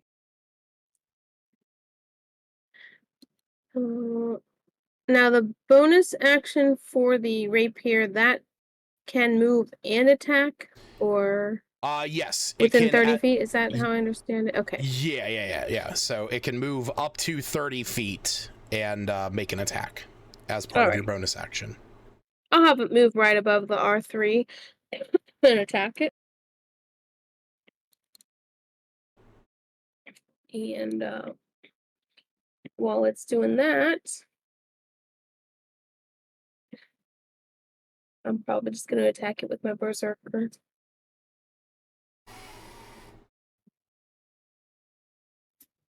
Okay. No, I'm going to just now if I move past it, it's obvious it's going to be an opportunity attack. If you move out of its range, yeah. Okay. All right. So what do you want to do? Does that hit it? Sorry. No, it does not. Okay. If I wanted to climb up, that is my movement in action and everything in one. So it would be an athletics check to try and climb it. Like the rope that you had mentioned earlier? Yeah. It would be an athletics check to climb it. It would be a low DC, but it would be difficult terrain. So you'd be able to move like 15 feet up it. Okay. Yeah, you basically just need to But succeed. It doesn't take my action. I won't say that it'll take your action, but Or it's part of an action. You won't be able to do much more while you're up there anyway. I was just thinking before I go on, I was going to try to swing at it. All right. But I didn't know if that was So you start to climb the side of the ship. as you get about like 5-10 feet off the ground, the razorback crab that you are fighting reaches up and tries to grab you back down and misses. So you are able to get about 15 feet up the side of the ship. Whew. All right. Okay. It is your turn. Now I'm just going to put away my berserker. Okay. Yeah, put it on your hip. You have these two razorbacks right in front of you. I turn around, tell them, hold on a second. Turn around and look at our buddy that's laying on the ground, and I cast Spare the Dying. Okay. All right. She no longer has to make death saves. And I believe I heal from that. I believe you do, actually. Do I have to, or what? Like, do I have like? So if I use Spare the Dying, do I get to choose if I get to use it or not? I don't.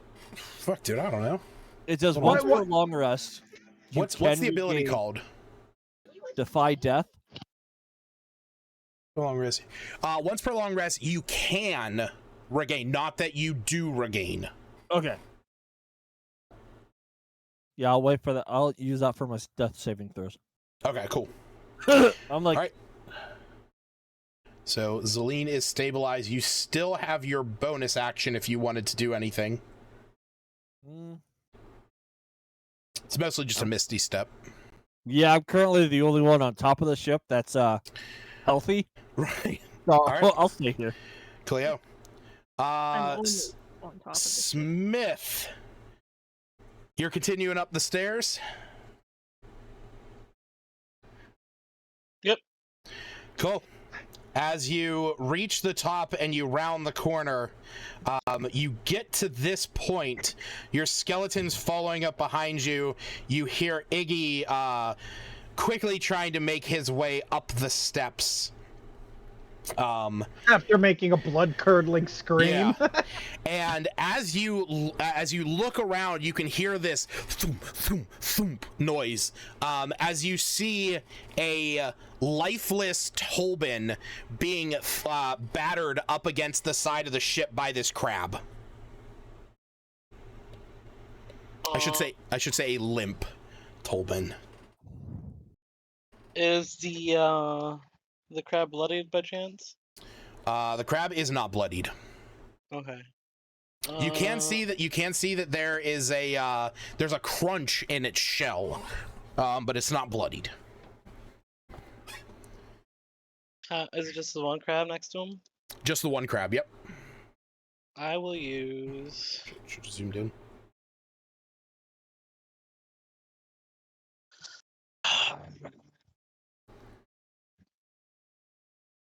I think banishment, or let me see here.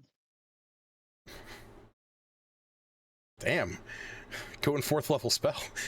I know. I want to save Tolbin. No, I get you, man. I totally get you.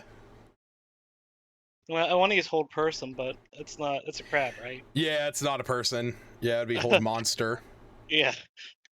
Hey, I have that spell. If I thought a chromatic orb would finish it off, I would do that. But I mean, a well-placed chromatic orb might. Okay, let's try that. Yeah, let's do let's upcast it though. All right. Go and roll to hit. I'm gonna do it as a 3rd level. Ooh, nice. 5d8. Let's go crazy. Do it at 5th level. Just cast... All right, roll the damage. You hit. Just cast Fireball into that room. I'm sure it'll be fine. All right, so your 1s are treated. Your 1s and 2s are treated as 3. So 23, right? 23. That's more damage. That's more hit points than it had normally. You launch this. You launch this 4-inch diameter sphere of fire at this thing, blowing it to pieces, and you see Tolbin's body just falls limp into the pile of wares. Now, Wait. do I know if he's oh, dead okay. I'm yet, sorry. or You like can't. would a minor healing potion maybe help him out? You cannot tell from here, and unfortunately, you don't have enough movement at this moment to get in there.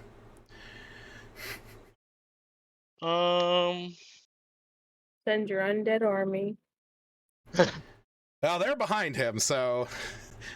I guess that's And all give I him a can heart do. attack while you're trying to force feed him a potion. Yeah, one that's of all I them. can do. Okay. No, CPR. Give him CPR. He can't get to him. No, with Come on, the CPR. undead is gonna give him a heart No. attack while they try to resuscitate him. CPR fucker. kills people Oh, no. in games, apparently. Hey, if I Aaron. learn anything, definitely do medicine checks as much as possible, much as you regardless can. of your medicine.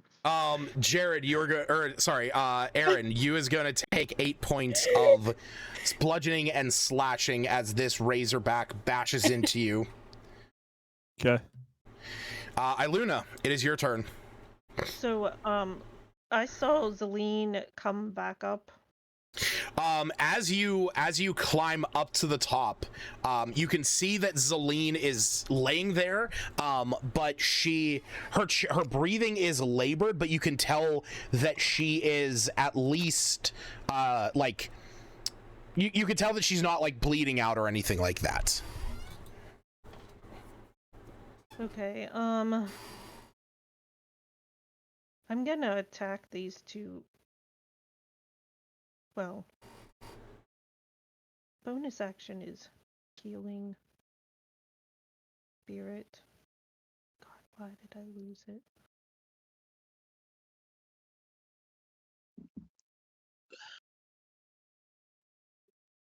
Okay, healing spirit. I'm gonna just put it on her to just help her out a little bit more. All right.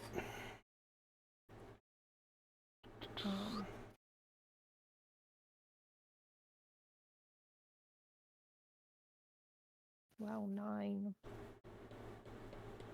9 is better than nothing. I liked it. I don't have a better one, so we're using Justin's walrus. You had one for. I know it's for some reason not in there anymore.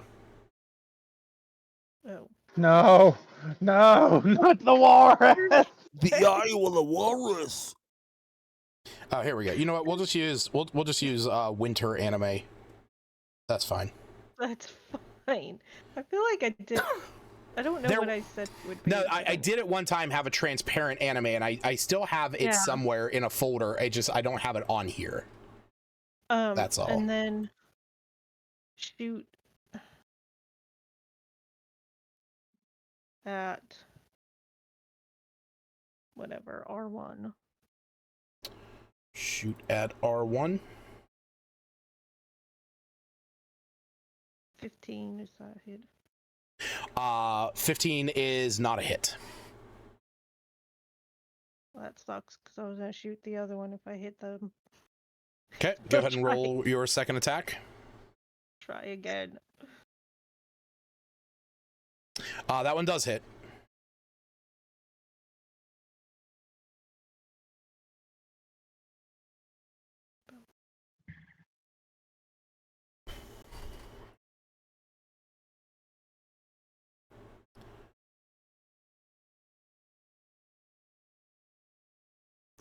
All right, 11 points. Was that at R1 or R2? R1. Okay. All right. Smack. Shoot this thing with an arrow. It's sticking out of its carapace. It's not too happy at that. Is that everything on your turn? I don't know if you want to move anywhere else. I'm gonna move. I'm wondering where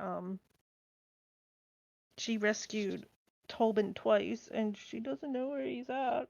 Yeah, you don't see him, and you don't hear him either. Okay, but he was screaming at some point. He was screaming at some point, yes. I'm gonna hope Zelene can take care of herself and go find. How many feet did I move up the side? It would have been 15, so you still have another 20 feet. Is this the center then? Yeah, if you want to climb over that railing, you get to there. Okay. Where are the stairs? The stairs in the middle, the way down? Yes, right here. That's where I thought. Oh, I'm heading there. All right, down on the bottom, Iggy is following up to the top of the stairs. He comes around and goes, "Oh, shit, Tobin!" All right, I need to make a Dolby boy. saving throw. Okay. Wow. Shut the fuck up. Well, I guess I would say stay in the spirit. It'll heal you again to her, just to give her that option. I mean, she doesn't have to listen to me. I know as she comes to, she looks around. She's like, she's kind of like in a bit of a haze, and she's like, "Where is Tobin?" I'm trying to find him. That damn fool. You see that she very weakly clambers over the railing and just kind of like falls down on the other side. Did you want to heal her again? Because she started her turn there. Oh, then I could, because she started it, yeah. Okay. Because, yeah, you can use that thing to heal 3 times. Yeah. So go ahead and roll that 1d6. Oh, or did you upcast it?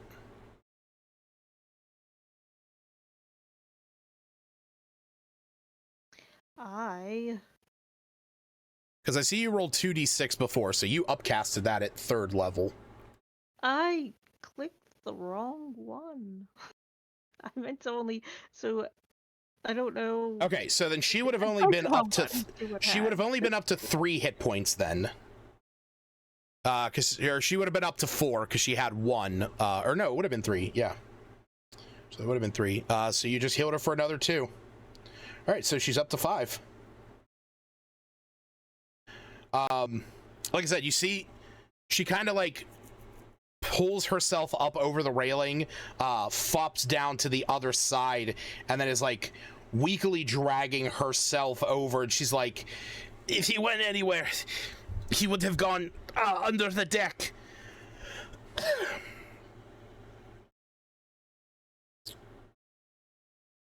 Do you want to get an opportunity attack against this razor crab? Yeah, boy. Good. I just need to fix my spell slots. Yep. Smacking with the staff of power, and it misses. Oh, man. No. I was wondering why it changed from 2d6 to 1d6, and I realized I clicked the wrong one at first. Iluna, Razor Crab runs over to you, seeing you trying to move across the ship, and it hits you for 9 points of slashing damage.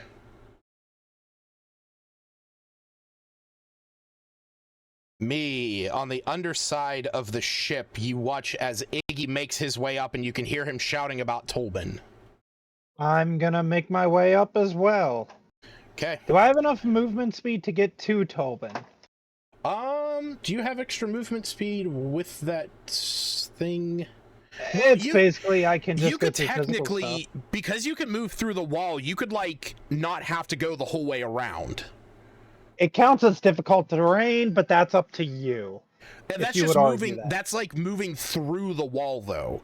So yeah, that's it would, true. But you would be able to then like basically go over onto the part that would take you up higher. Okay. So I would say you could get to right next to Smith with 30 feet of movement. Okay. I'm gonna get right up next to Smith. I'm gonna tap him on the shoulder in the incorporeal form, so it just kind of goes through him, and he just goes, "Oh, you know what? Here, take this give it to the dying guy that's in there, and I will hand Smith my minor potion of healing. You know you have a bonus action dash, right? Yes. Okay, there was two things I was gonna do. Okay. I was gonna give the potion to Tobin. Okay. But then I was gonna use, because you said potions are bonus actions. Potions are bonus actions if you drink them. They are actions if you feed them to somebody. That's okay. Then okay, sure. Because I was gonna give myself 1d4 plus 4 temporary hit points with Dark Blessing, but nope. I'll dash in there and I'll go ahead and I'll give him it. Okay. I thought your rules with healing potions were it's an action to get the full effect. It's an action to get the full effect, but Bonus it's a action bonus to get- action if you want to roll. But if you are force feeding it to somebody else, that is an action. But I do allow it to be the full effect. Okay, I'll give him the potion then. Okay. And instead of giving it to Smith to hand to him, he's instead gonna look at Smith and be like, "Listen, I might be an asshole, but I'm not a dick." And he'll give the potion to Tobin.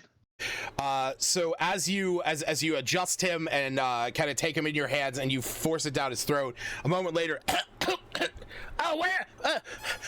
What is me? What happened? That crab was coming at me. The crab did some damage to you. I gave you a potion. I got to make sure that my ship, if it's still clear, and since I still have that bonus movement, since it doubles my movement, I'm gonna continue up the steps if I can. Yeah, so that would have been, let me see here. That would have been... You moved the wrong guy. Yep. That would have been, what, 5, 10, 15. Okay, yeah. So you'd be able to get right back here and you're at the bottom of the steps about to head up. All right. And I'm holding my sword and crossbow ready for whatever weird crawly comes down. Cleo. Albina. Mm-hmm.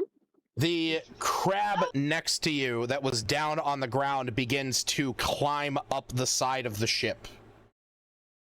It gets next to you and attempts to pinch you with its claw. Oh, no. Pinch it. It misses. It keeps grabbing into your armor and can't get a bite. Cephtus, it is your turn. You're watching as Albina is climbing up the side of the ship and is being pinched at by a crab.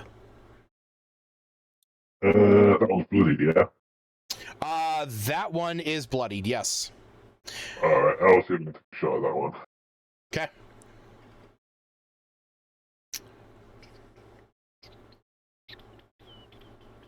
That hits.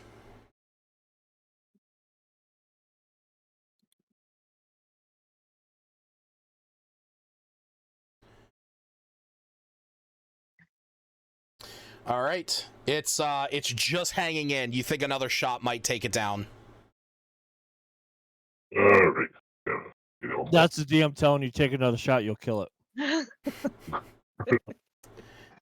So that's the DM looking at how many dice he rolls plus his modifier and saying, as long as you hit it. Jesus Christ, you hit one under its AC. I'm gonna say, since it's next to Albina and it's 10:40 and I want to move this on, you hit it. Yeah, short session, huh? I know. Yeah. Do you want to move from where you are? Or do you want to stay back so that you keep line of sight on the other two that are on the top of the ship? I'll stay up and keep line of sight on them too. Okay. Albina, you can use your 30 feet of movement to get to the top of the ship. You are currently up on the side. You can see Zelene weakly trying to make her way over to the stairs, and Iluna getting attacked by a crab just behind her.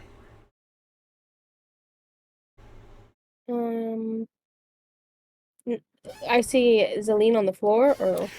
No, she's basically like holding her side. You can see that she is covered in blood, her clothes torn to shreds, and she's kind of like dragging herself over to the stairs.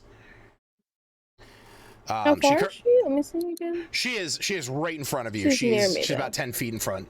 Okay.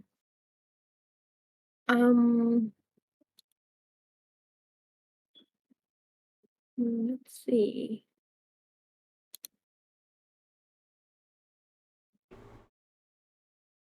probably want to heal her. So let me see.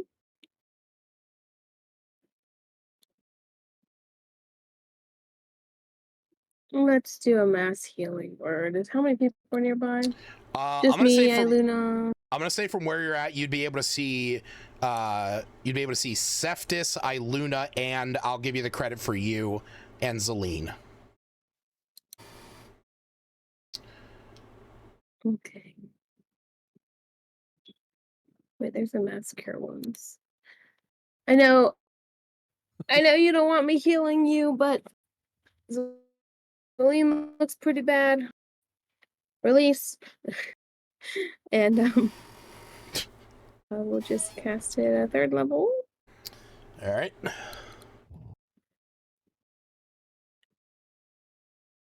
It'll heal me too, so that's good. No. It she thinks it'll be good. Regret. All right. So Iluna, Seftis, and you are healed for 8 points of health. And I get a 4. Yep, you're gonna get 4. And all of a sudden you feel that wound in your chest open up as blood just starts soaking through your tabard and down across your armor. See, Zelene is kind of like taken aback by that. She's like, what is happening? Oh, I'm okay. Don't worry about it. This kind of happens a little bit lately, but I'm good.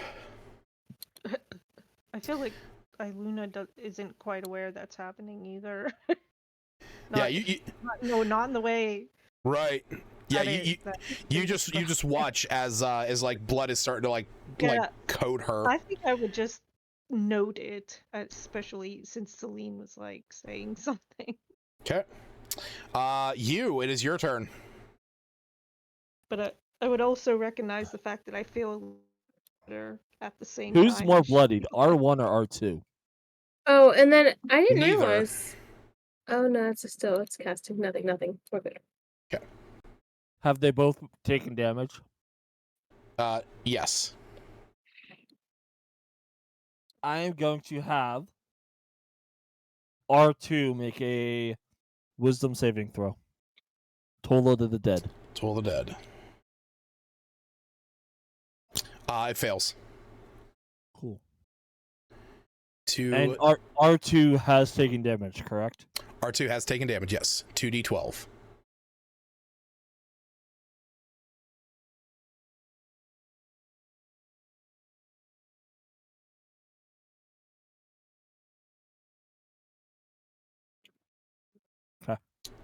Okay. Smith, down on the lower level, you watch as Tolbin is now up. He's kind of like catching his breath. You see that he's grabbing the blanket off of the bed next to him and like kind of wrapping it around him to try and staunch some of his blood loss. Is everyone pretty much taken care of? You can still hear there are sounds of some conflict upstairs, one more level. Okay. You heard a big, loud ringing bell. Yes. Just a little bit ago. So Tobin's okay? Tolbin is okay from where, yeah, he was given a healing potion. He's stable. Has some hit points. He's up. Go upstairs as far as okay. Me expects Smith to remember this, so next time he proceeds to say how they're not doing anything good. Right, and me and you are the two people saving the other guys. All right, so Smith. We're assholes. We're not. We're just assholes. We're not bad people. As you get out onto the deck of the ship, you can see Zelene about to start making her way down inside. You and your, Albina and Iluna and you guys see Smith coming out of the flight of stairs, followed by a chorus of skeletons. You shakes his behind him. Says, "About time." Zaleen is very much taken aback by this. As she's like, Smith, where is Tolbin? Is he okay? Yeah, he had a close call with those crab things. But yeah, he's on the lower deck. He's doing okay. Thank the gods. All right, Smith, you have your action and bonus action. You can see Iluna is currently a battle with a razorback, a large crab that has these razor-like protrusions coming out of its back, as well as you. What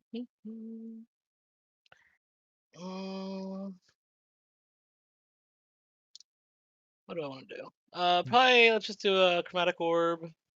Okay. Let's go with level 2. Okay. Is there one that looks more damaged, I guess? Or one? Neither one of them looks bloodied. Okay. I'll just go for whatever's, I guess, closest, or... Okay. Yeah. R1. Go ahead and roll to hit. 27. Damn, yeah, that hits. Roll the damage. Oh. 17. All right. Iluna, all of a sudden you see a bolt of, you see an orb of fire hit the crab that is currently attacking you.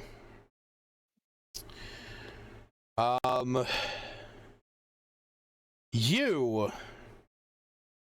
Drop.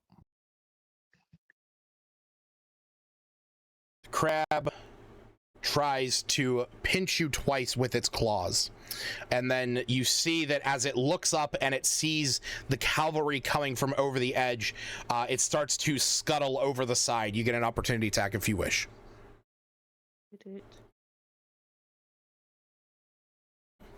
Roll the damage. All right. You deal 5 damage to that thing as it plops down into the water, disappearing into the briny deep.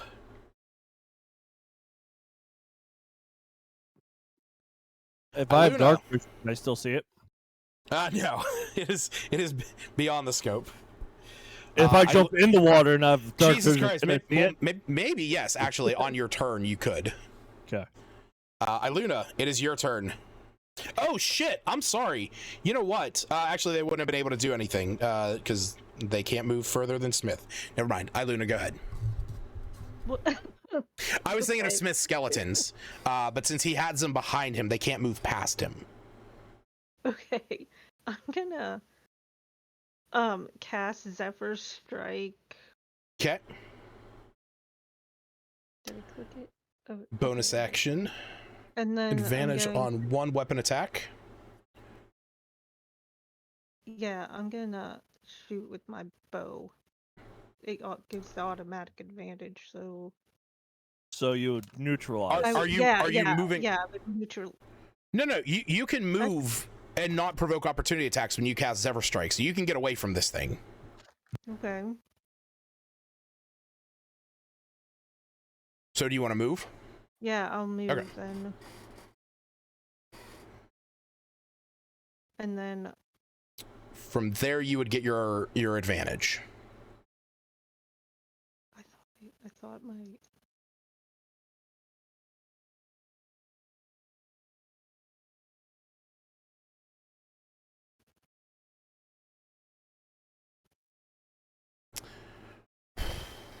That misses, unfortunately. Why are these so hard to hit? But you still do get your second attack.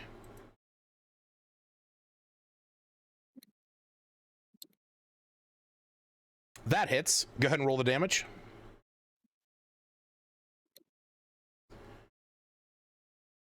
All right. So with a quick shot, as you move back, turn around, you pierce this thing's carapace, pinning it to the deck, killing it, and ending combat. After really quick to my healing spirit and get the last healing. Yes, you can, because you do have that extra movement from Zephyr Strike. So go and heal yourself for 6 hit points, or D6 hit points. Yes, Aaron? I want to jump in the water and find that last crab and shoot it with Eldritch Blast. Fine. As you get up there, Iluna, you watch as you dives over the side of the ship. Do me a favor, you make me an athletics check. That was not. All right, you don't take you don't take any of the fall damage because you're precise and you push through your purposeful dive. You see the crab swimming furiously away from you. Just crab reinforcements. You see a giant hulking crab along with a kraken. Actually, no. You see a huge giant crab. The funny thing is like the like, crabkin. you guys might think like, oh, that's just Lucas being like funny, like saying a huge giant. No, that's actually a stat block from Tales from the Wandering Portal. That's a CR8 crab that is a +9 to hit, has 4d10 +5 bludgeoning damage, and it wears a rune-covered copper band, making it immune to being charmed, frightened, and paralyzed. What, kill it? No, you don't. It had like 40-some hit points still. I'm just processing that to where it's essentially you are fighting a crab god since it can do 45 points of damage, like minimum. Yeah. No, maximum. Yeah, max. No, I say, yeah, it's maximum. And then if it crits, just assume you're dead. Yeah. That's 90. Yeah. Well, like just double the damage. That's 90 damage. Yeah. Maximum damage. It could do 90 on a crit. It also has 2 attacks. I mean, well, that one doesn't, but yeah. All right, so thank God it didn't hit me. As the last crab swims away, you guys look across the battlefield. The carcasses of these crabs littering the beach that you guys had washed ashore, and a moment later you see Tolbin come up, and he looks around, says, "Oh, is this what you guys deal with all the time?" Never crabs. Me just except for that one time. Wasn't my fault. More or less, this is what we deal with all of the time. He just looks at both of them. He looks up at you, and then he looks at Tobin, and he goes, "You owe me a potion somewhere down the line." Not like. No, yeah, I got you covered back at the tavern. That's for sure. He just pats him on the back and he goes, I'll take you up on that offer. I'll take a drink from you instead. Yeah, no. Free drinks on me for life. You saved my life there, buddy. He gives you this big hug. You see like tears welling in his face. As he hugs me looks at his hands as they flash incorporeal for a moment. He goes, "The rest of my life. Does that mean eternity? What does it imply?" Yeah. You're gonna be dead broke. The rest of his life, essentially. Yeah. What's W2's name? What's that? W2. W2. Oh, that's Celine. He's gonna yell at Celine, be like, "Hey, just remember my court date. Good words. I saved your life." She nods and she says, "Well, I must admit, I wasn't sure of your capabilities, but you proved yourself well here. I give you credit, and you saved our lives. Thank you." As soon as she says that, he goes, boom, permission. boom, firepower, and then uses minor illusion to put like guns as his muscles. All right. I think the minute's up. Me keeps one arm wrapped around Tobin, and he goes, "So, what do you know about cooking crab?" Well, that's it's not. what I was gonna say. I mean, it's not that. I mean, well, honestly, he like leans over the side. He's like, "Hey, Siftis, you think you can take that big one you had and break off those bits and pieces on the top and flip it over? Get a big old fire going under it. Richard just stares at him and he starts chopping a tree down to get his coconuts. He's just out there fucking chopping a tree down. Me yells down and goes, "Fine, you can cut one of the bloody damn trees down, but I pick which tree it is. We bury the chest and we use the wood to burn one of these crabs so we can eat tonight." And Albina's over there already with her goblins playing, cutting open a coconut, passing it over to. All right. Yeah. So, do you got guys a few of these? do you guys wish to rest here on this island? Yeah, for the day. Yeah, since we haven't really. Yeah. He is gonna check on Ember ship. Lost though. But yeah, we'll settle that next session. I'm tired. No, Iluna was gonna say that they both held their own to Celine and.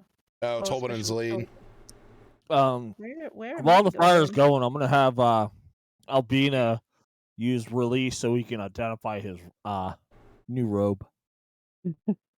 What are we doing about Reginald? Reginald's perfectly fine on the you know ship. what? I wanted to ask. When I healed myself earlier, do I add that to my tally? Yes, please. And then the 9. So the 9 and the 4. Okay, so we'll add that. I'll heal myself 9 because I just healed myself right now. Okay. Yes. And I'll add those both on. I'm heading off to bed, but like right before I do, me elbows you and just goes, "At least 2 of the people are grateful that we saved their arses." There's only 2 other people that fought. All right. Iluna was standing up there defending those 2 all by herself. All She's right, buddy. like, You have a good night. That wasn't originally part of our crew. Long rest level up. Good night. I'm down. Long rest. So, Aaron, were you you said you were identifying your robes? Yeah. Okay. And my robes. Can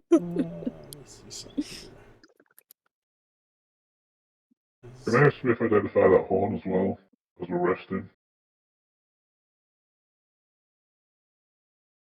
Which anyone else who wants to, the mass cure wounds. Let me see how many people. didn't you just what? I thought you. Mass cure wounds. Yeah. Albina cast mass That cure is wounds. up to. Wait. That's up to 6 creatures within 30 feet. Yeah. So 18 was that one. Huh? She cast. Okay, so it was Albina, 8 earlier. Albina cast mass cure wounds twice. Oh.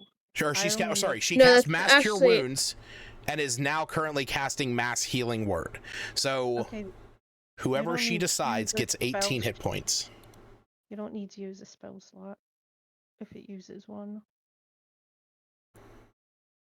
Yeah, I cast mass healing word twice, and then what was the first one? Mass healing word?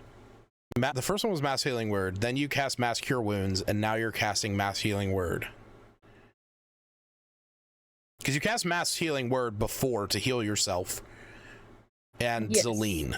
And you just cast mass cure wounds for 18, and you just now cast mass healing word for 5. So that I will take 3 damage or 2 damage for that, sorry. 2. Round it down. Okay. So do 3 heal. So who do you give that healing to?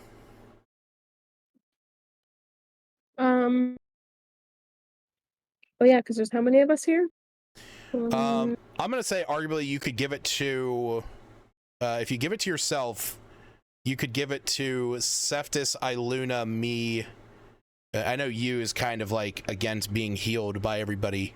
No, he's okay getting healed, but if he goes down, so if you're healing for 6 people, if you do yourself, Seftis, Iluna, me, and you could heal Tolbin or Celine a little more, because Iggy and Smith never took damage. Okay, will Who's give his worse up out of to. Tobin or Celine? You will give his up to Yeah, I heal could them. do I could do Tobin and Celine. Okay. If I don't you really doesn't need want to be either. healed.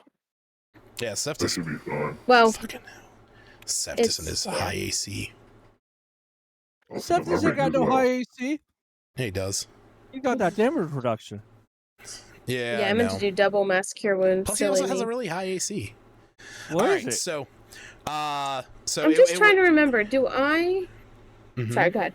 I was gonna say if you're not healing Smith, Iggy, or you, then it is going to be Seftis, Iluna, you, Tolbin, and Zelene that are getting 23 hit points. And then we have to divide that out, don't we? I'm so confused. No. That is given out to each person. But for the damage to me, is it not that amount? Yes. That you already did the mass cure wounds, which should have been that divided by 7, so that would have been like 2. So you're gonna take 3 for what you did. There you go. Okay, yeah, I've been doing half of that, but then I forgot that when there's more people. When there's more people, you divide it amongst. Yep. Okay. Cool. And so now I have. All right, just so I can address it, because I mean, we can always pick up here next session. I just want to get through the magic items. Does anybody want to do anything before I continue? Identify. My bag is the only thing I was wondering about.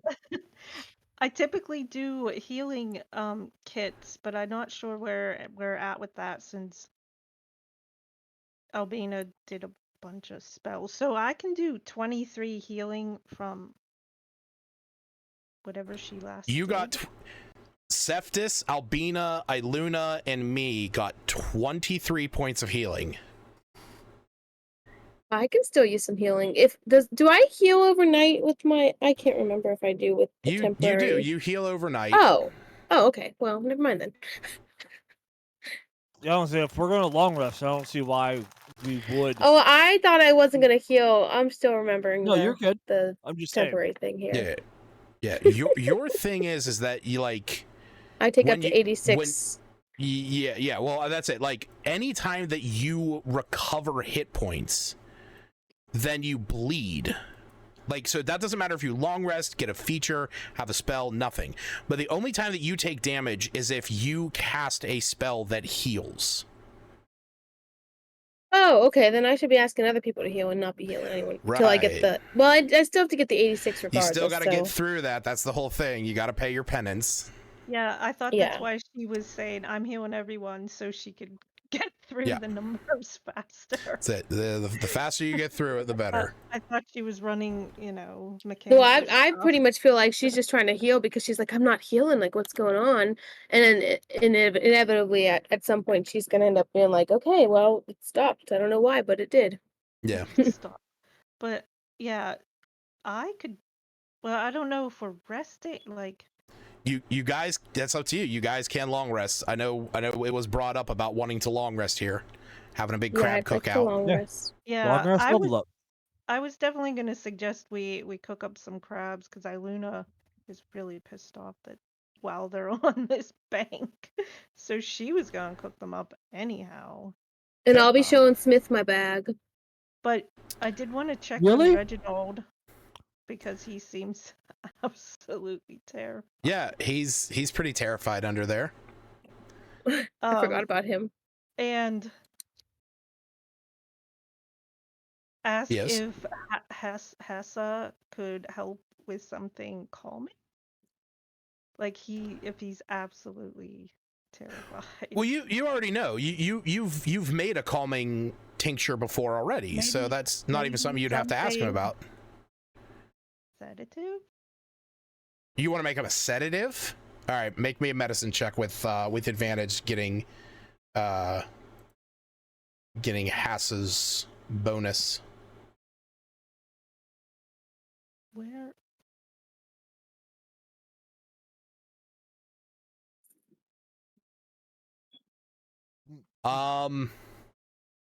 All right. Aaron, Yo. you were casting Identify on your robes, right? See. This is a robe of useful items. Has a number of patches on it. There is 8 to be exact. No. Fuck, I did my numbers wrong. 6. 11 patches on it. Okay.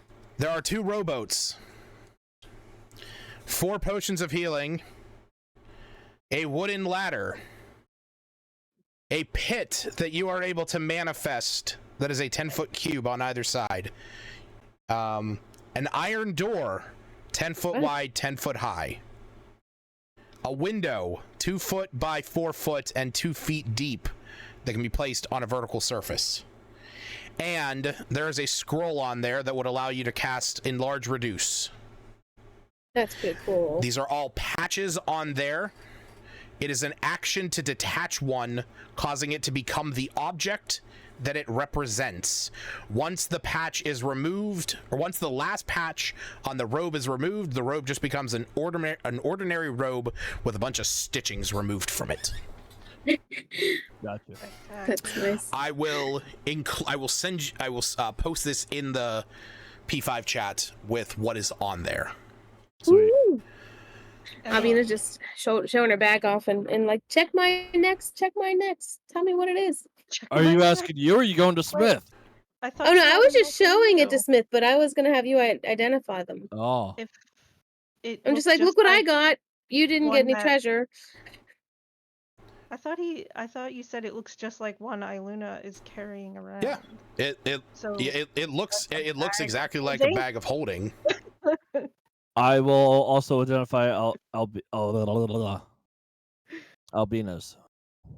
All right, so you're identifying a bag of holding. I Yes. want to Like make sure bag of because holding. I don't want to be putting my stuff in there and that be something, fake.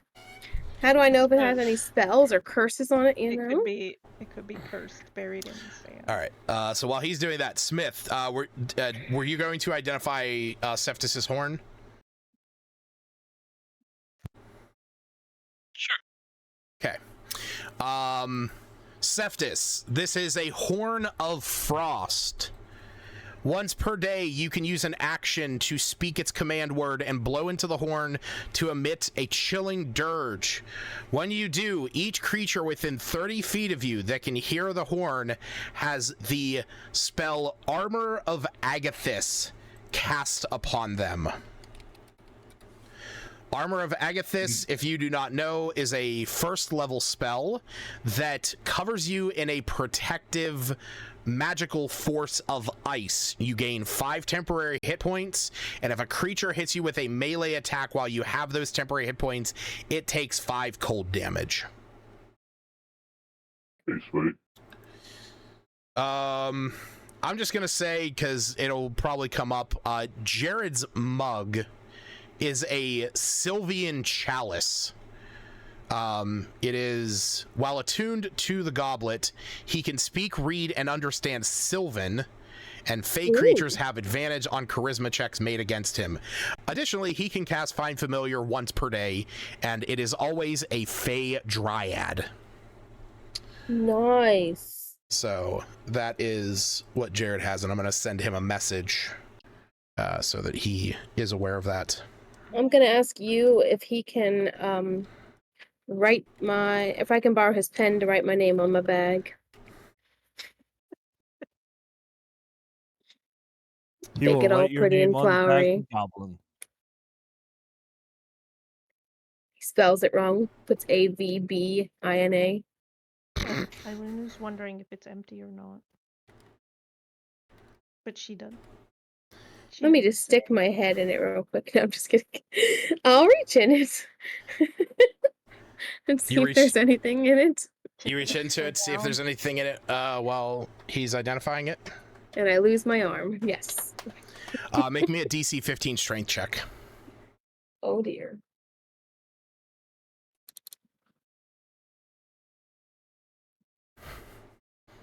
Come on.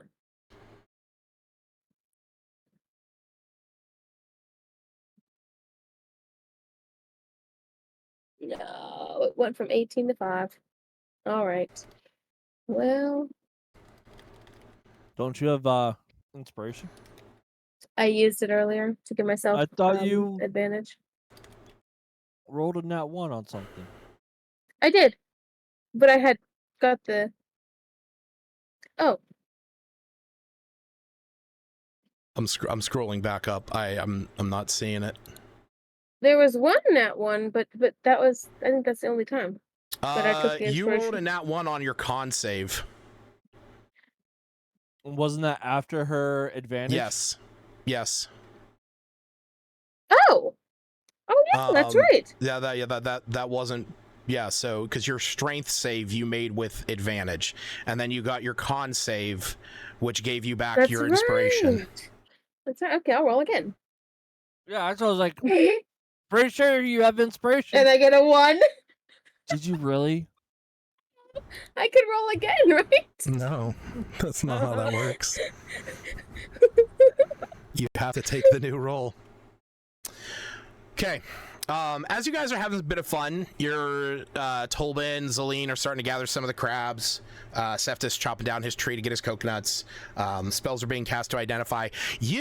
As you are casting identify, you watch as Albina reaches into this bag to see if there's anything in there, and you watch as the mouth of the bag wraps around her arm and sucks her inside. Thanks. Thanks a lot. He was like, Okay, Albina. Asking me questions while it's being identified. No, I'm just kidding. Does you try and help? Does you try and reach in and pull her out?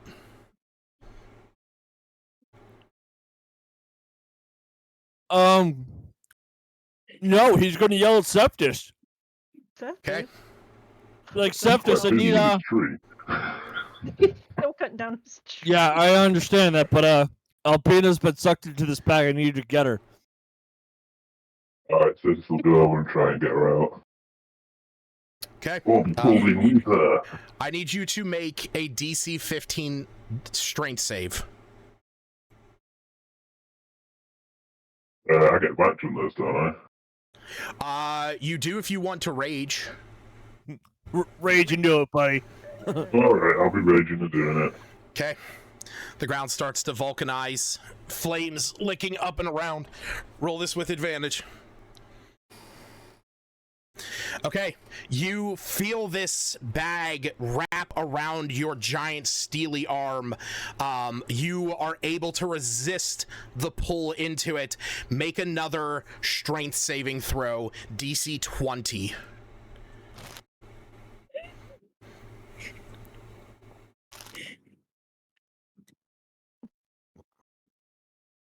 As you feel this pull, you feel a hand grasp yours, and as you pull Albina out of the bag.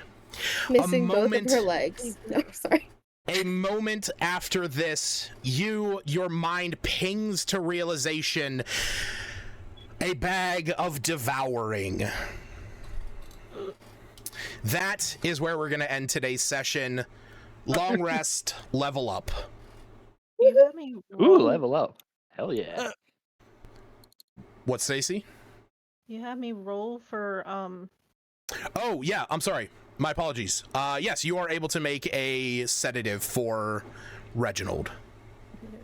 She would say he looks like she's very. I'm very grateful you're here, and we're doing our best to keep you alive and safe and healthy. And she gives him this. Can I also give him a soul berry? Sure. Because that'd just make his stomach feel full, isn't that? I mean, that's not the main point of it, but yeah, for this non-mechanical reason, that's kind of the idea. That's perfectly fine. I'm all right with that.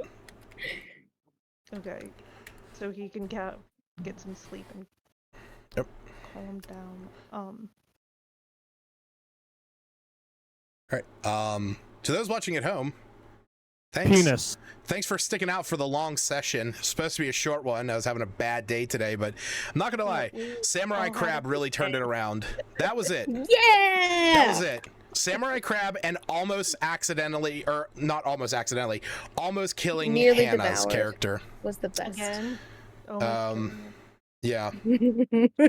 Man, oh man. When you were like, hold on, I'm gonna stop the stream. Good night, everybody.